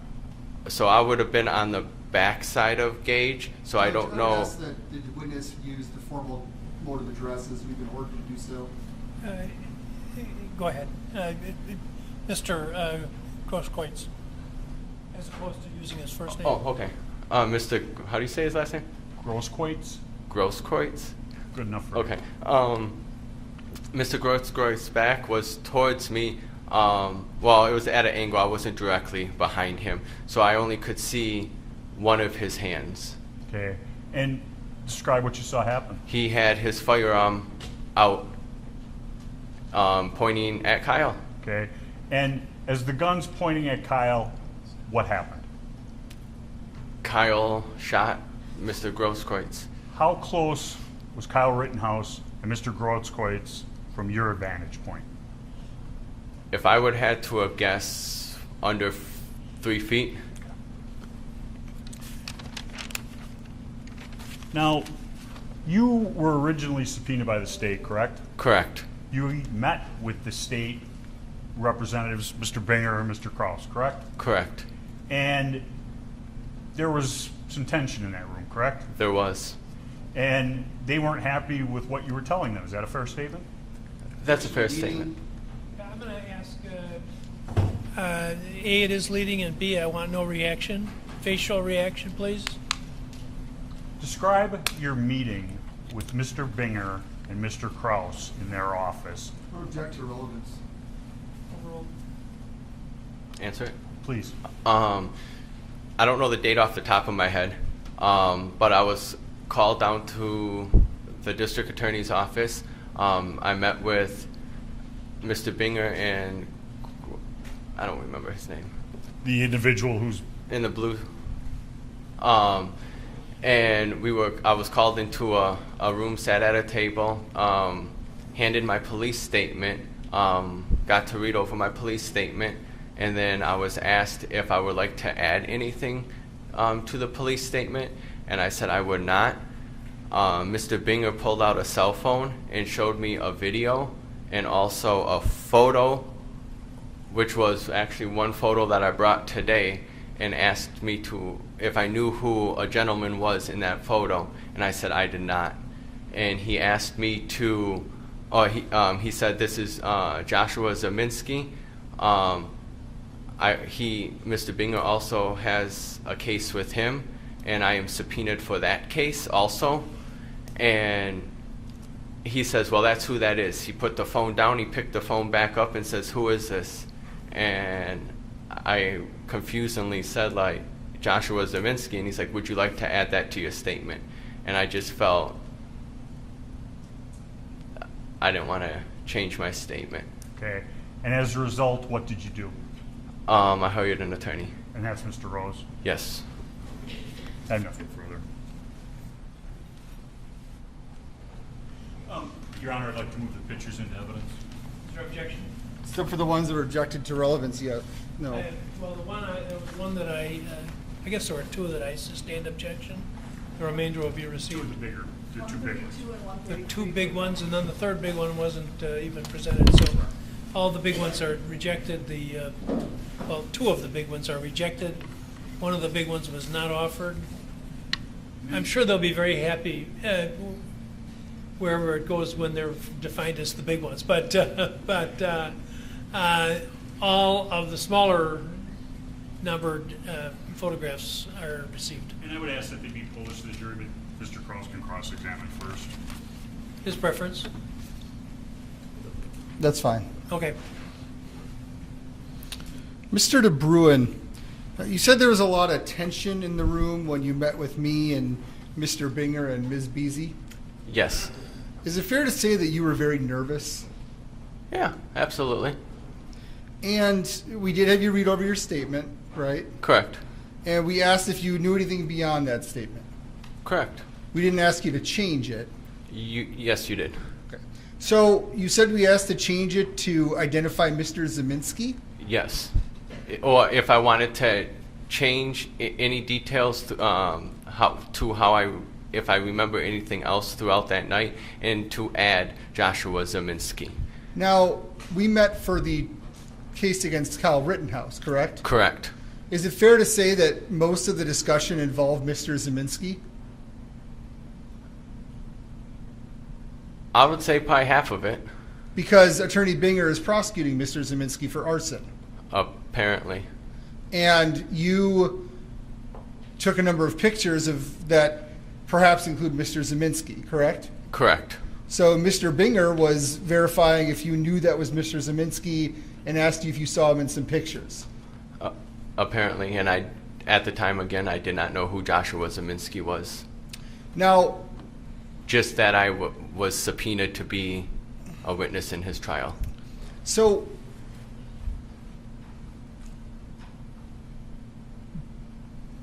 why would...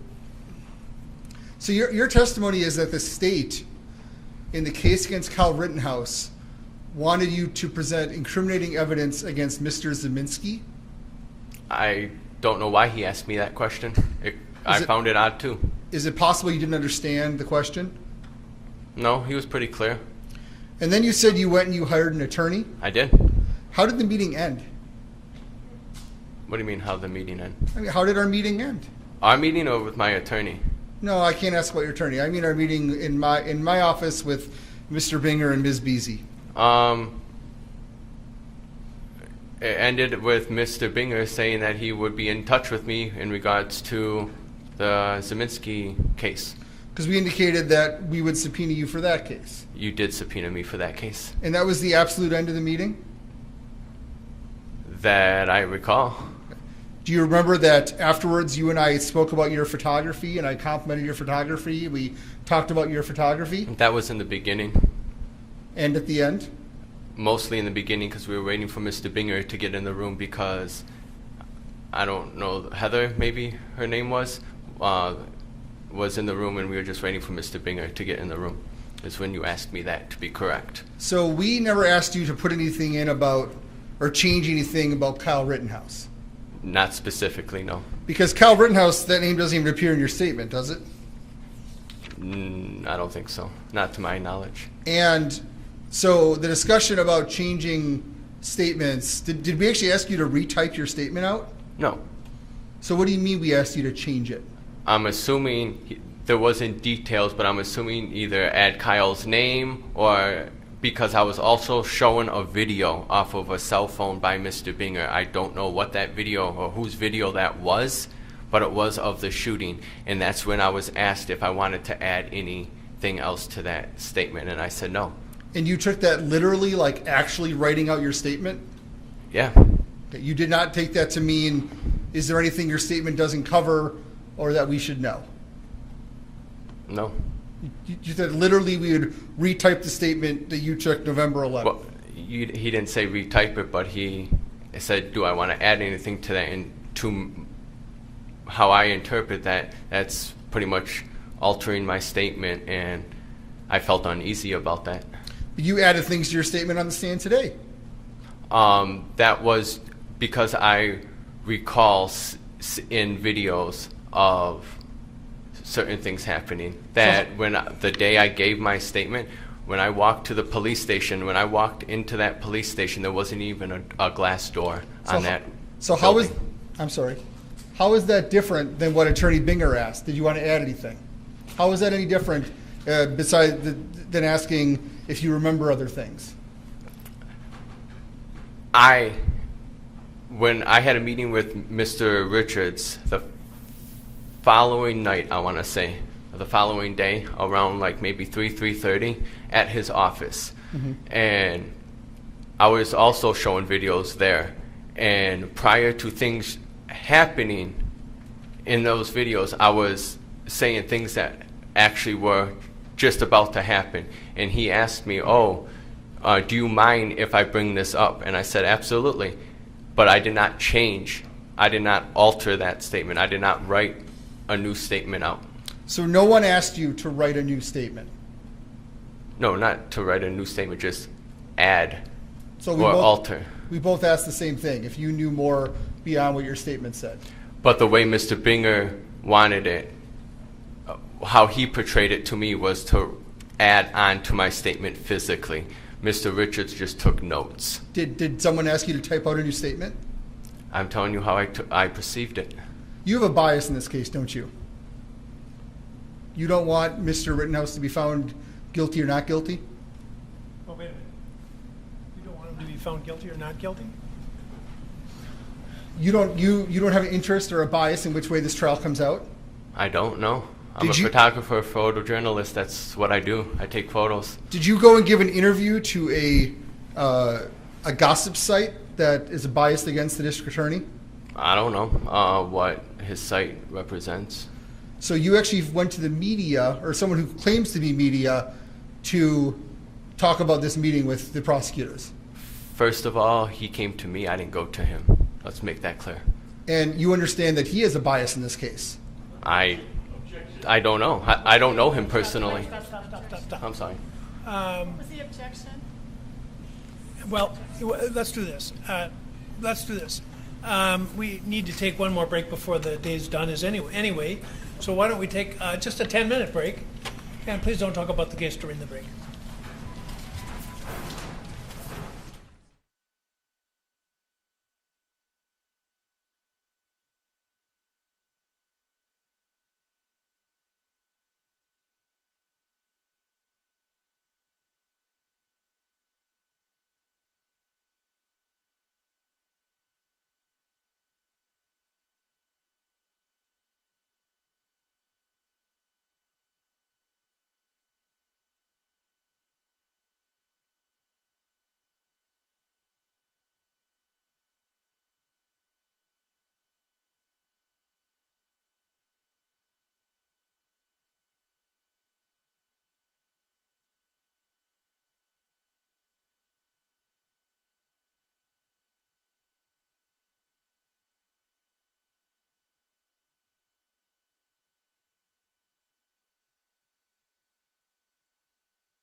That gets your objection. Speculation. He's asking. Stop, oh, stop. Okay. Speculation, Your Honor. He's asking what he knows about an unnamed reporter's bias. Yeah, I've never heard that before, that he could testify about somebody else's bias. I asked if he knew about his bias. Well, you know, what does that mean? Do you know about the bias? I can break it. I can ask a different way. That would be good. And who is That he? would make my day. All right. So let's take a break. I don't. About 10 I minutes. haven't read the article. You ever read this? Go ahead. Sit right here. You can walk around if you like, but we need you back in about 10 minutes.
All right.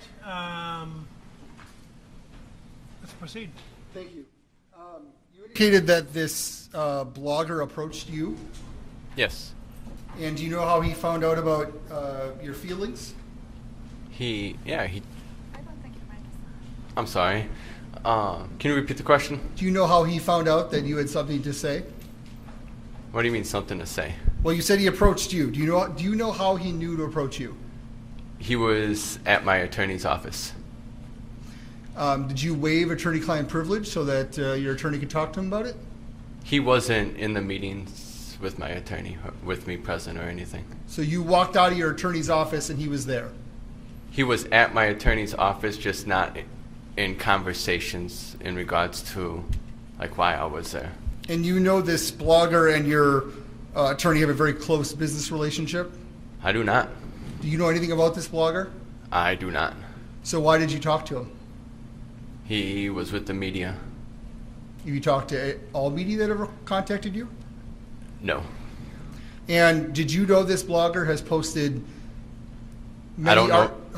Let me finish the question. Sorry. Did you know that this blogger has posted many articles indicating that he wants Kyle Rittenhouse to be found not guilty? I do not. Did you know this blogger has posted many articles attacking, mostly falsely, my office, the district attorney's office? I do not know this. Did you do guy. any research about who this person was before you spoke to him? No.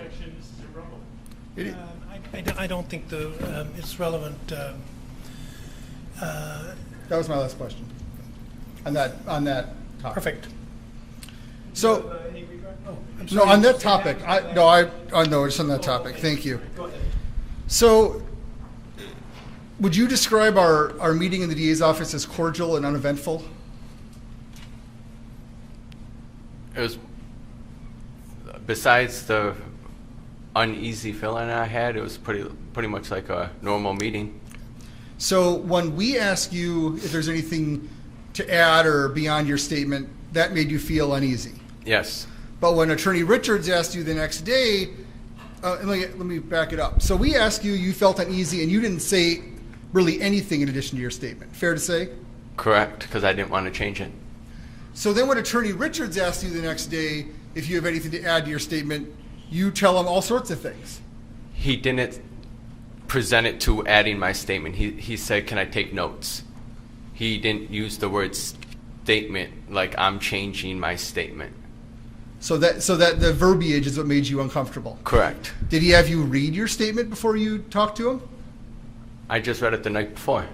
Okay, so the fact that you physically had your statement with us is what made you uneasy. Correct. Okay. So now we're talking about your statement. Let's show you what is marked as Exhibit 134. Do you recognize this? Yes. What is that? That is the police statement I gave on 9/11/2020. And this is the one that we asked you to read in my office. Correct. And you make no mention at all of Mr. Rosenbaum having to be held back. Because this was taken on 9/11, I was a year prior to this when I walked into a building that I really didn't even want to be in. But the ATF, however you guys work on your cases, it was brought to you guys, not me voluntarily. The ATF brought it to you and got you guys involved. By you guys, you mean the detective that's investigating this case? Yes. I had a homicide detective over at my house. So you gave the statement on September 11th, 2020? Correct. Is it fair to say that your memory of the events was better on September 11th, 2020? Pretty much the same. You're not going to forget this situation ever. Well, then why did you forget to put things in your report? First of all, it was, like I said, when I first walked into the police station, I walked through a police station that didn't even have a door. Didn't have no glass attached. There was glass on the ground, completely all shattered on the ground. I have photos, don't worry. Shattered all over the ground. It was you guys had me waiting constantly. I had to wait to give my statement because they couldn't get a hold of Detective Howard. So when he came in, it was a really, I don't want to say rushed, but it wasn't, take your time type of deal. You were there for, your statement was an hour and a half long. Don't know what. Right? I don't know how long it was. And they were in the room within 5 minutes of you walking in the I don't in the believe interrogation that. room. So, your explanation for why your statement leaves things out is because you walked through a door without a window? No, I was trying to explain how nervous and anxious I was because, I mean, all around that area, just local businesses are being destroyed, everything. And to be walking into a police department in the middle of this time isn't good. I was threatened numerous times throughout the week of me photographing and capturing all these photos. I was threatened numerous times, so I was uneasy with people still standing outside the police department, walking in, knowing I have to walk out with these people out here. So you gave this statement 17 days after the shooting. Is that accurate? Yeah.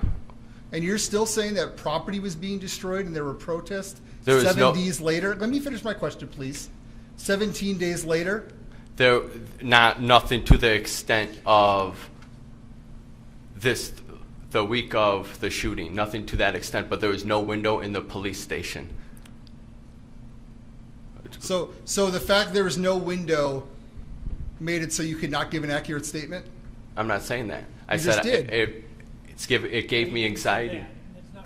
Yeah, so make sure you say what I'm saying. Oh, okay. He So did not say he didn't make an accurate statement. That was your words. Not you mine. you said things were left out of your statement. Not intentionally. I mean, those are little details. That's a traumatic situation that someone has to go through. I just witnessed someone dying, and another person getting their arm almost blown off. 17 days prior. Doesn't matter how long it is. I still suffer from that traumatic still to this day. Do you have, you said you've been nervous, you said you were anxious. Does that really affect your perception of events? It might. No. It's not going to change. But like right now, I'm anxious. Like I have anxiety right now. Did you have anxiety when you spoke to us in our office? Absolutely. Now, you in your statement, there's no mention of Mr. Rosenbaum having to be held back. Correct. There's no mention of him saying anything about shoot me N-words. Sorry, can you repeat that? Sure, sorry. There's nothing in there about saying shoot me N-words. Correct. And is that because you saw it on a video later? When I was showing a video at Mr. Richard's office, as the video was playing, I was telling things that was happening before the video was actually playing. Like, I don't know, before the details that I said coming out my mouth happened on the video. So did you observe him say that, or did you see it on video? I heard him say it, and what's your question? On August 25th, as you were there that night, did you see Mr. Rosenbaum say that? Yes. Or is that based on video No. after? No, I saw him, I heard him say that. But it's not in your statement? Correct.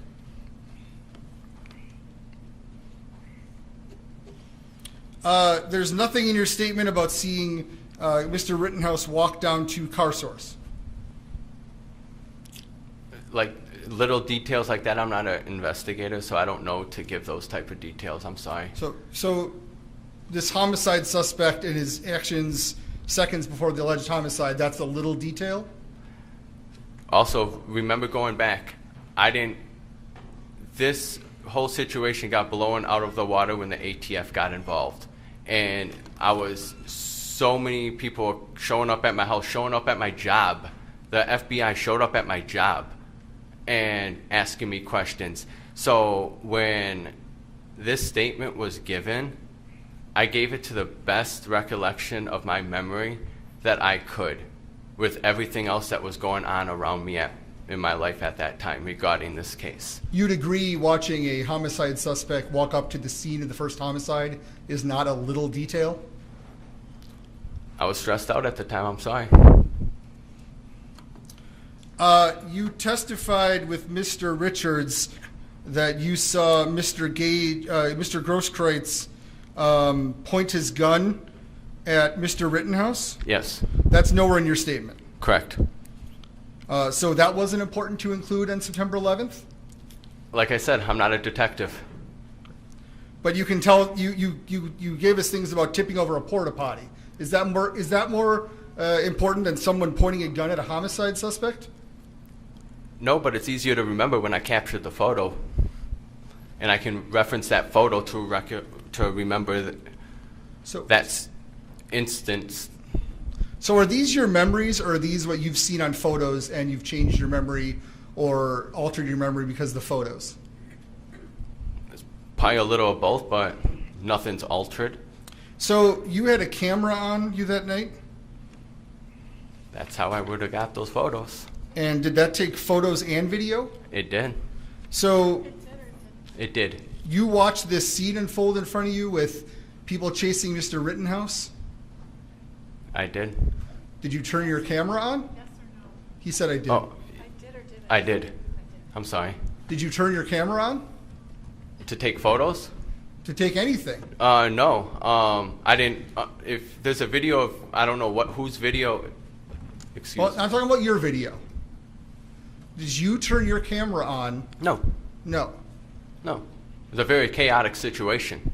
Well, you're there to document things, aren't you? And I'm not a professional. So, in your statement, it says nothing about Gage pointing the gun, correct? Correct. In fact, you said Anthony walked maybe 2-3 steps and collapsed. That's when I stepped back. I was at the corner house on the southwest corner of Sheridan 61st Street at this time. That's what you said? Correct. I hugged the north wall of the house for cover. Is that correct? Correct. But somehow from hugging the north wall of the house, you saw what happened with Mr. Grosskreutz? That was, by the time I got to the house, everything was done. That's how fast that happened. I didn't even get out of the street. I was still in the street when he was shot. When Grosskreutz was shot. I'm sorry. And all you say about the shooting is, I saw Gage get shot in the arm and it was a mist of blood. That's all you say about the interaction between Mr. Grosskreutz and Mr. Rittenhouse. Correct. So that was important to say, but nothing else regarding that incident. Like I said, I'm not a detective. I don't know what you guys look for. I'm sorry that I left that out. This is the first time I ever had to do anything like this. You indicated you saw someone with a loaded pistol. How'd you know it was loaded? I watched him rack the gun back. Did you know if he had ammunition in it? I know how firearms work. The slide would have stayed back if there was no ammunition in it. Did you watch him load the gun? No.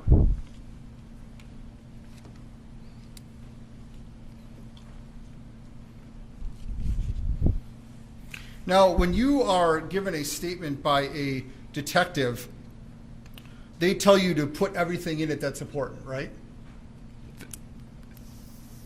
Through my eyes. You signed the statement that says, this statement is being typed for me by Detective Martin Howard of the Kenosha Police Department and is a true and accurate account of my statement to him. You signed that on the top of each page? Or the top of the first page? I didn't sign nothing at the top of the page. It's at the bottom of the page. All right, so let's go there. So you signed on the bottom, I have made the above statement without any threats or promises. It is my desire to state the true facts as to this incident. I have read the above statement and find that it is true and correct. Correct. And you signed that. Yes, sir. And the statement on top would also indicate that it should be the truth. What statement on top? I don't understand what you're trying to tell me. On the top of your statement, it says, this statement is being typed for me by Detective Martin Howard. Oh, on the very first page, yes. If I could finish my question, please. She has to type everything down, so only one person can talk at a time. Thank you. This statement is being typed for me by Detective Martin Howard of the Kenosha Police Department and is a true and accurate account of my statement to him. Correct.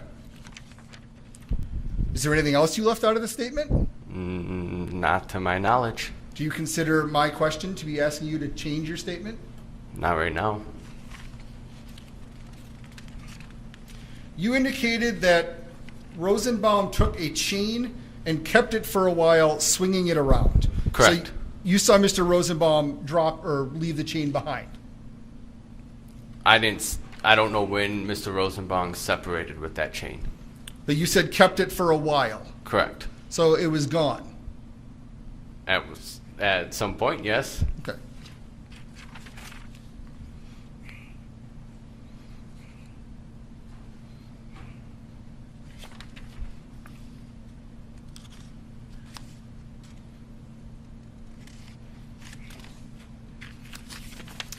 Now, in our meeting, let me ask it this way. Did you see Kyle Rittenhouse before the car source lot on that night? Yes. And you described him to us as being notable because he was always out alone on his own. Mr. Rosenbaum? Mr. Rittenhouse. Yes. Okay. So you saw him out on his own doing whatever he was doing by himself. The couple times that I seen him. And when you saw Mr. Rosenbaum, you never saw him actually lay hands on anyone? No. Never saw him hit anyone? No. Never saw him kick anyone? No. Never saw him strike anyone with a chain or any other weapon? No, sir. Never saw him with a gun? No.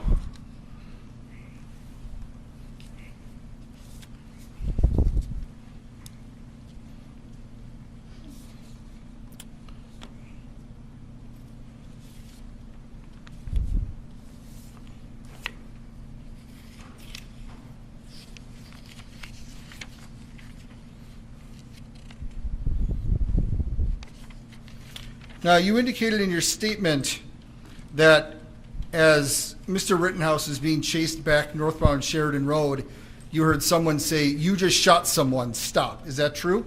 Yes, it is. And you say that Anthony and Gage, meaning Mr. Huber and Mr. Grosskreutz, were yelling at Kyle to stop. Yes. Kyle did not stop and kept going. Correct. Now, in my office, you indicated that you were fearful of an active shooter. I don't recall that. You don't remember saying that you thought they were trying to stop an active shooter? No. Do you think they were trying to stop an active shooter? They were trying to stop the person that was running. Did you feel... At that time, like I said, I don't know. I didn't know what happened at that corner.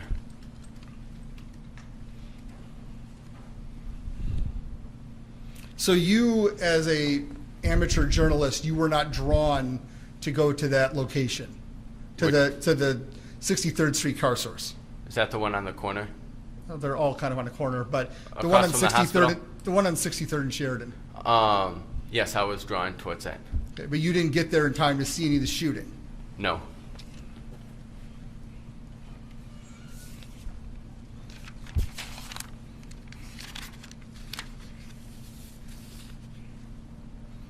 Now, you indicated that Mr. Rosenbaum said, "I just got out of jail and I'm not afraid to go back," or something to that level. Yes, sir. Do you know if he got out of jail or not? At the time, I did not know. And you said you saw him have a small plastic water bottle that night?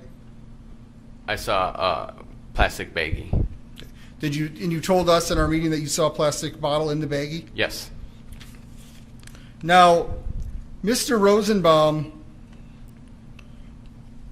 when he made that comment, you didn't see Kyle Rittenhouse around. No.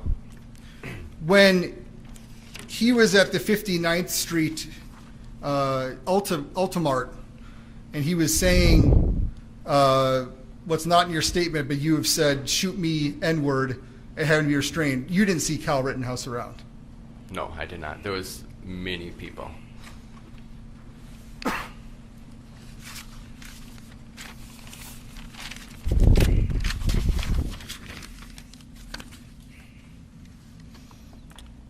You said, I didn't quite hear when Attorney Richards was saying, did you say you had a picture of Mr. Rosenbaum by a cone on fire? Yes. Like a traffic cone? Well, he's in the background just outside the driveway of the gas station. So I'm just trying to determine what it is. It's a traffic cone, or what is it? Yes. Okay. Construction cone, I guess. Construction cone? Yeah. Now, you didn't see Kyle Rittenhouse anywhere anywhere around there? Not at that time, no. And right, I mean, at that time, you did not see Kyle Rittenhouse around there. And that didn't threaten anyone's safety relating a traffic cone on fire? No.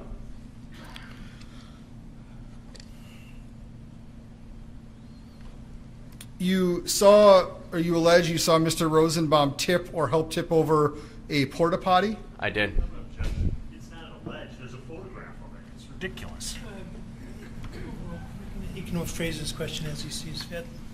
Now, you indicated in your statement that it smelled terrible. It did. So that was a detail you felt important to include in your statement? Now, when Mr. Rosenbaum tipped over the porta potty, Mr. Rittenhouse was not around. Not that I seen. There was no one in the porta potty that you're aware of? Not that I'm aware of. So that didn't actually endanger anyone's safety? No.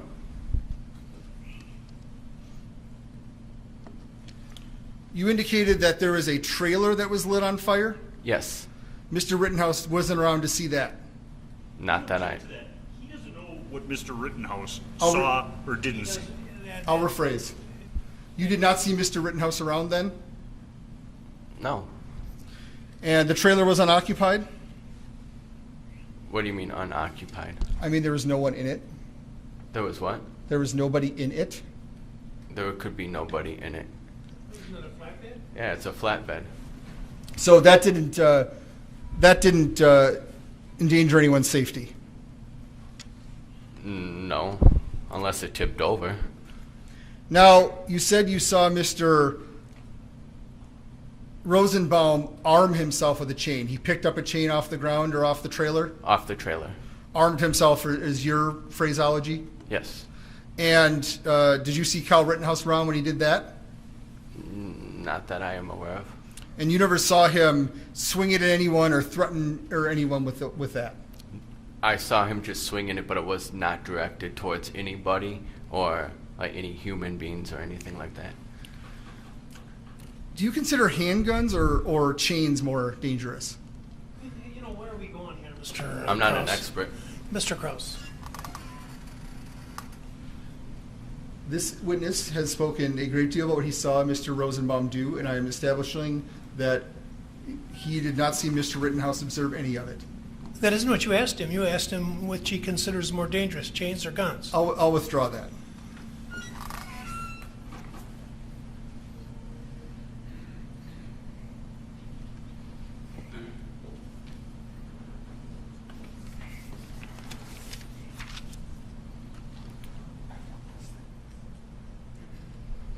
Sir, you worked for a grocery chain? Yes, I did, yes. You did? Yes. What happened the last couple of weeks? What?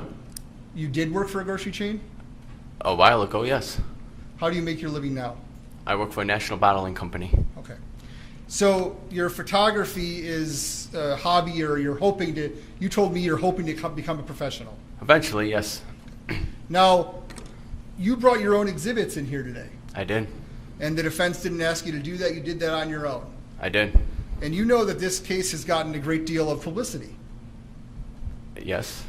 And you know there are media outlets here covering the trial. Yeah, apparently there's cameras. And you actually have offered your photographs for sale on that blogger's site who spoke to you. He put those up. So are these photographs for sale? If somebody would want them, but I'm not advertising them. Did you bring your own exhibits because you're trying to enrich yourself with your photography? Not at all. Nothing further. Can you redirect?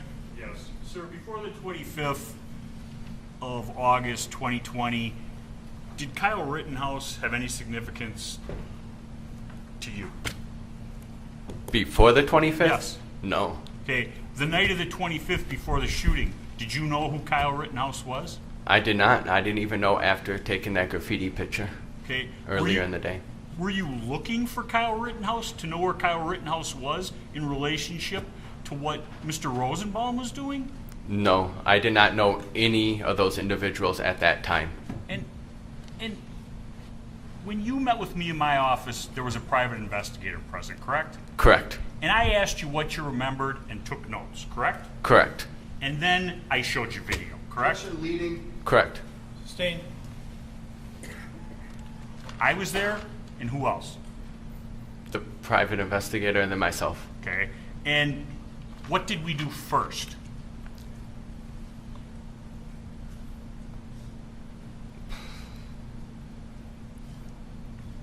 I don't recall.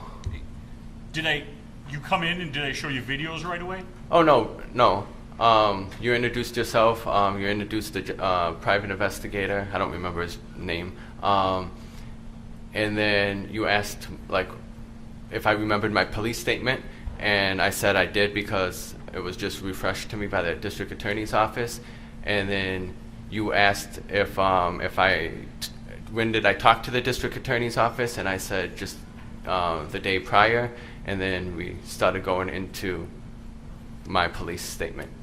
And after I was done going into your police statement with you, then what did I do? Showed me some videos. Okay, and in the videos I showed you, were you able to identify yourself? Yes. I don't know who recorded the videos, but I can identify myself in a video. And not just any video, it's right before the shooting. Is that a fair statement? Correct. Oral. I don't need to show the video. You don't need to? No.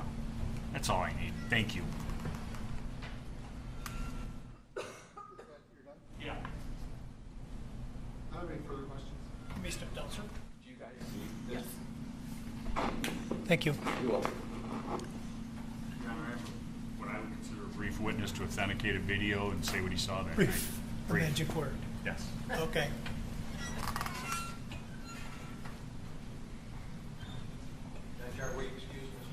Yes, thank you.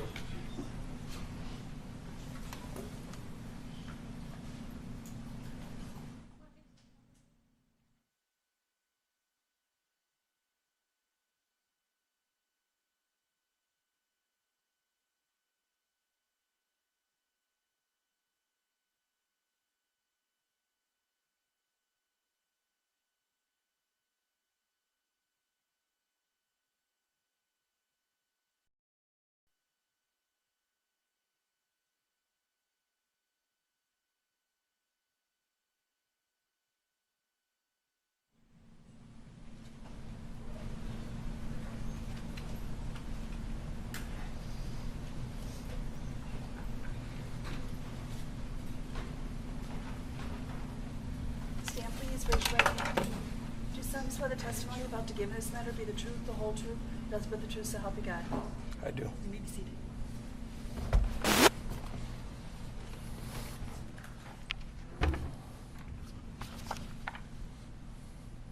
Sir, could you please state your name, spelling your last name for the record?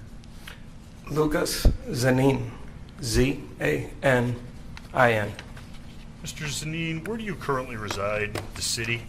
Kenosha. Were you present in the city of Kenosha on August 25th of 2020? I was. Directing your attention to approximately 10 before midnight on the 25th, where were you? I was parked in my car on 63rd Street in the corner of Sheridan Road, across the street from the car lot. Okay. And can you look behind you? See that map? Yes. Can you, if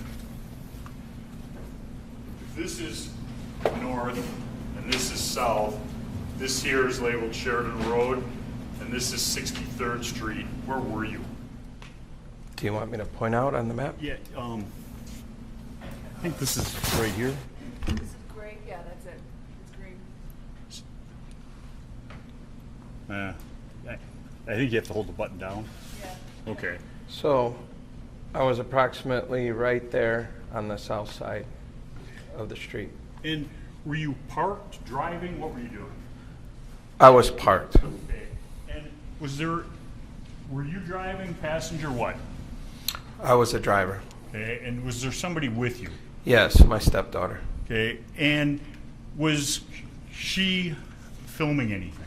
Yes.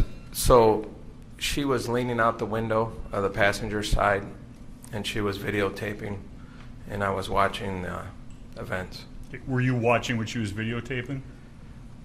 Yeah, I was watching what was going on in the parking lot at the time. Okay, and what was exciting or interesting about CarSource at that time? Well, the reason I was passing south on Sheridan, and I took a right on 63rd, and then I turned around and parked because as I was going south, I saw fire coming out of the passenger seat of one of the cars. And so I turned around and I decided to park, and I saw people smashing the cars with pipes and bats, standing on the hood, kicking the windows in. Okay.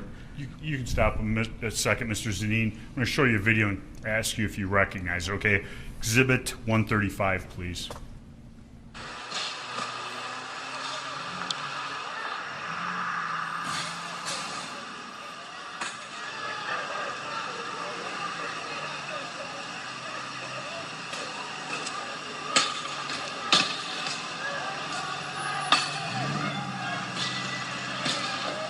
Over here.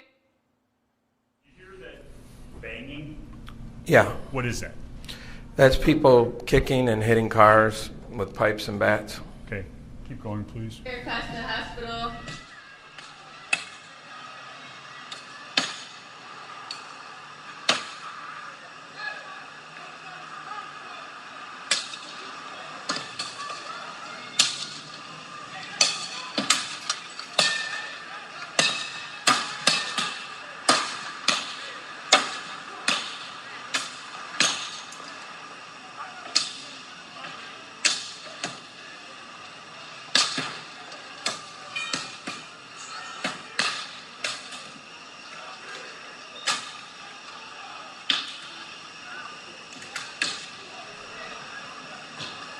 I will, Maya. Thank you.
Oh shit. Go back 10 seconds, please.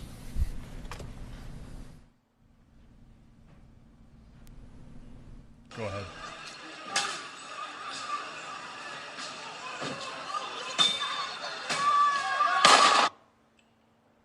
No, I don't want you to stop. Oh shit.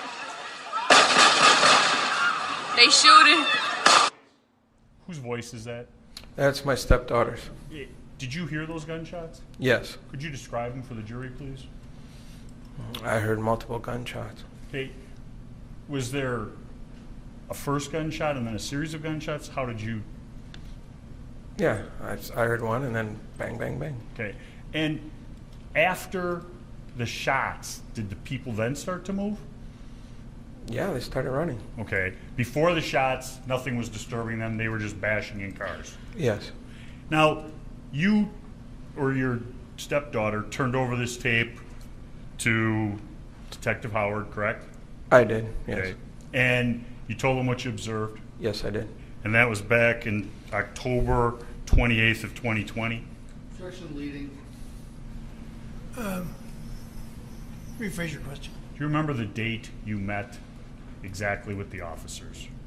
Not exactly. I mean, it seemed like about a year ago they told me that I might be called to be a witness within a year, but they never called me. Okay. Would looking at your statement that you signed tell you the date that you met with the detectives? Well, if it has a date on it, yeah.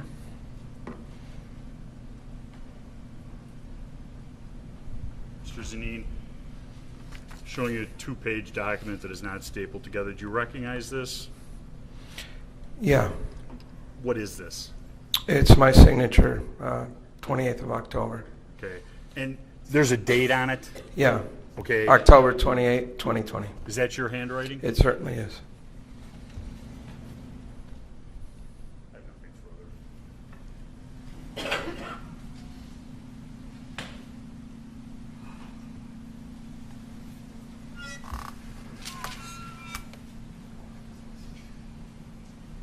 Sir, why are you up here from Texas? Actually, I'm a licensed real estate agent in Texas, and I'm a licensed real estate agent in Wisconsin. I was born and raised in Wisconsin. I had moved to Texas to work in the oil fields for a time. My mother passed away, and I came back up here. So my plan has been to sell real estate in Wisconsin in the summer and flip houses, and then to go to Texas in the winter and sell real estate and flip houses in Texas. I only ask because at the time you gave it, of your statement, you gave a Texas address. Yes, so I mean, the goal is to be like a lot of Wisconsin people, snowbird. Snowbird. So on August 25th, were you I was living here. in Kenosha, or? Yeah, my fiance is here in Kenosha. Were you concerned that these individuals would break your car if you're parked right across the street? It was, well, because there was dozens of people in the parking lot, and then there was, I'd say, at least 100 or more behind us. So I was frightened. I'm a lifelong, I was born and raised in Kenosha, and I love my town, and I watched every single night of the riots. And the night before... I'm going to have to stop. Okay. Let me ask you a question, okay? So... Why did you interrupt? Let him finish. Well, the question is, were you concerned about people behind you? And I thought he was testifying the narrative. Fair enough. You're correct. So what brought you out past curfew that night? I wanted to, first of all, these were historical events that were happening in my hometown, first of all. Second of all, the night before, rioters had burned dozens of buildings, small businesses. Me being a real estate agent, I have empathy for small business owners. I was very upset that these rioters were destroying my town, burning my town. So I was hoping if I could see that the night that Kyle was chased and attacked, if I could see somebody set a fire, I could take a video and they could be prosecuted by the prosecutors and the police. Now, you mentioned someone you called Kyle. Did you know Mr. Rittenhouse before that evening? Not at all. Did you know him at all since then, except Not at through all. media? Sir, she's got to take on what we say, so it's got to be one at a time, okay? I know it's not how people usually speak, but we just got to be kind of careful about that. So, no, I've never met Kyle. I don't know Kyle Rittenhouse. And you didn't see Kyle Rittenhouse before the shooting surveying the area or looking at the people breaking windows or anything like that? So you have to understand okay. No, I did not. All right, thank you.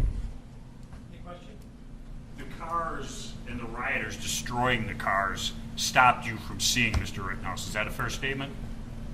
I could not see Mr. Rittenhouse. Okay. If Mr. Rittenhouse was in the far corner of the car source lot, was there things blocking your view? All I can say is I did not see the shooting. I just heard it. Okay. And you never saw Mr. Rittenhouse? After the shooting, people scattered, and I could see his face. Okay. And You've never spoke to him before or after this event? No. Nothing further. Any question? No. Thank you. You may step down, sir. Let's break at this time, and I'm going to ask that you return at 9 o'clock tomorrow morning. Please don't read, watch, or listen to any account of the trial. Don't discuss it with anyone, not even members of your household.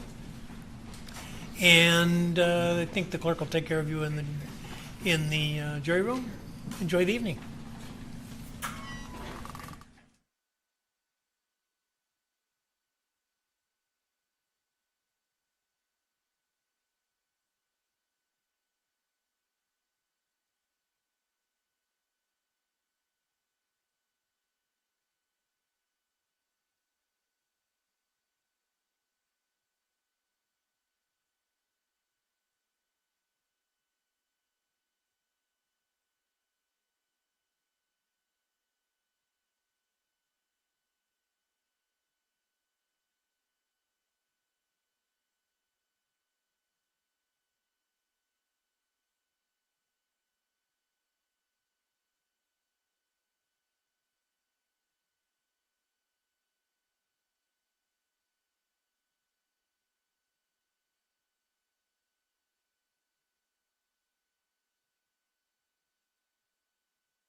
Anything else? Okay, see you tomorrow.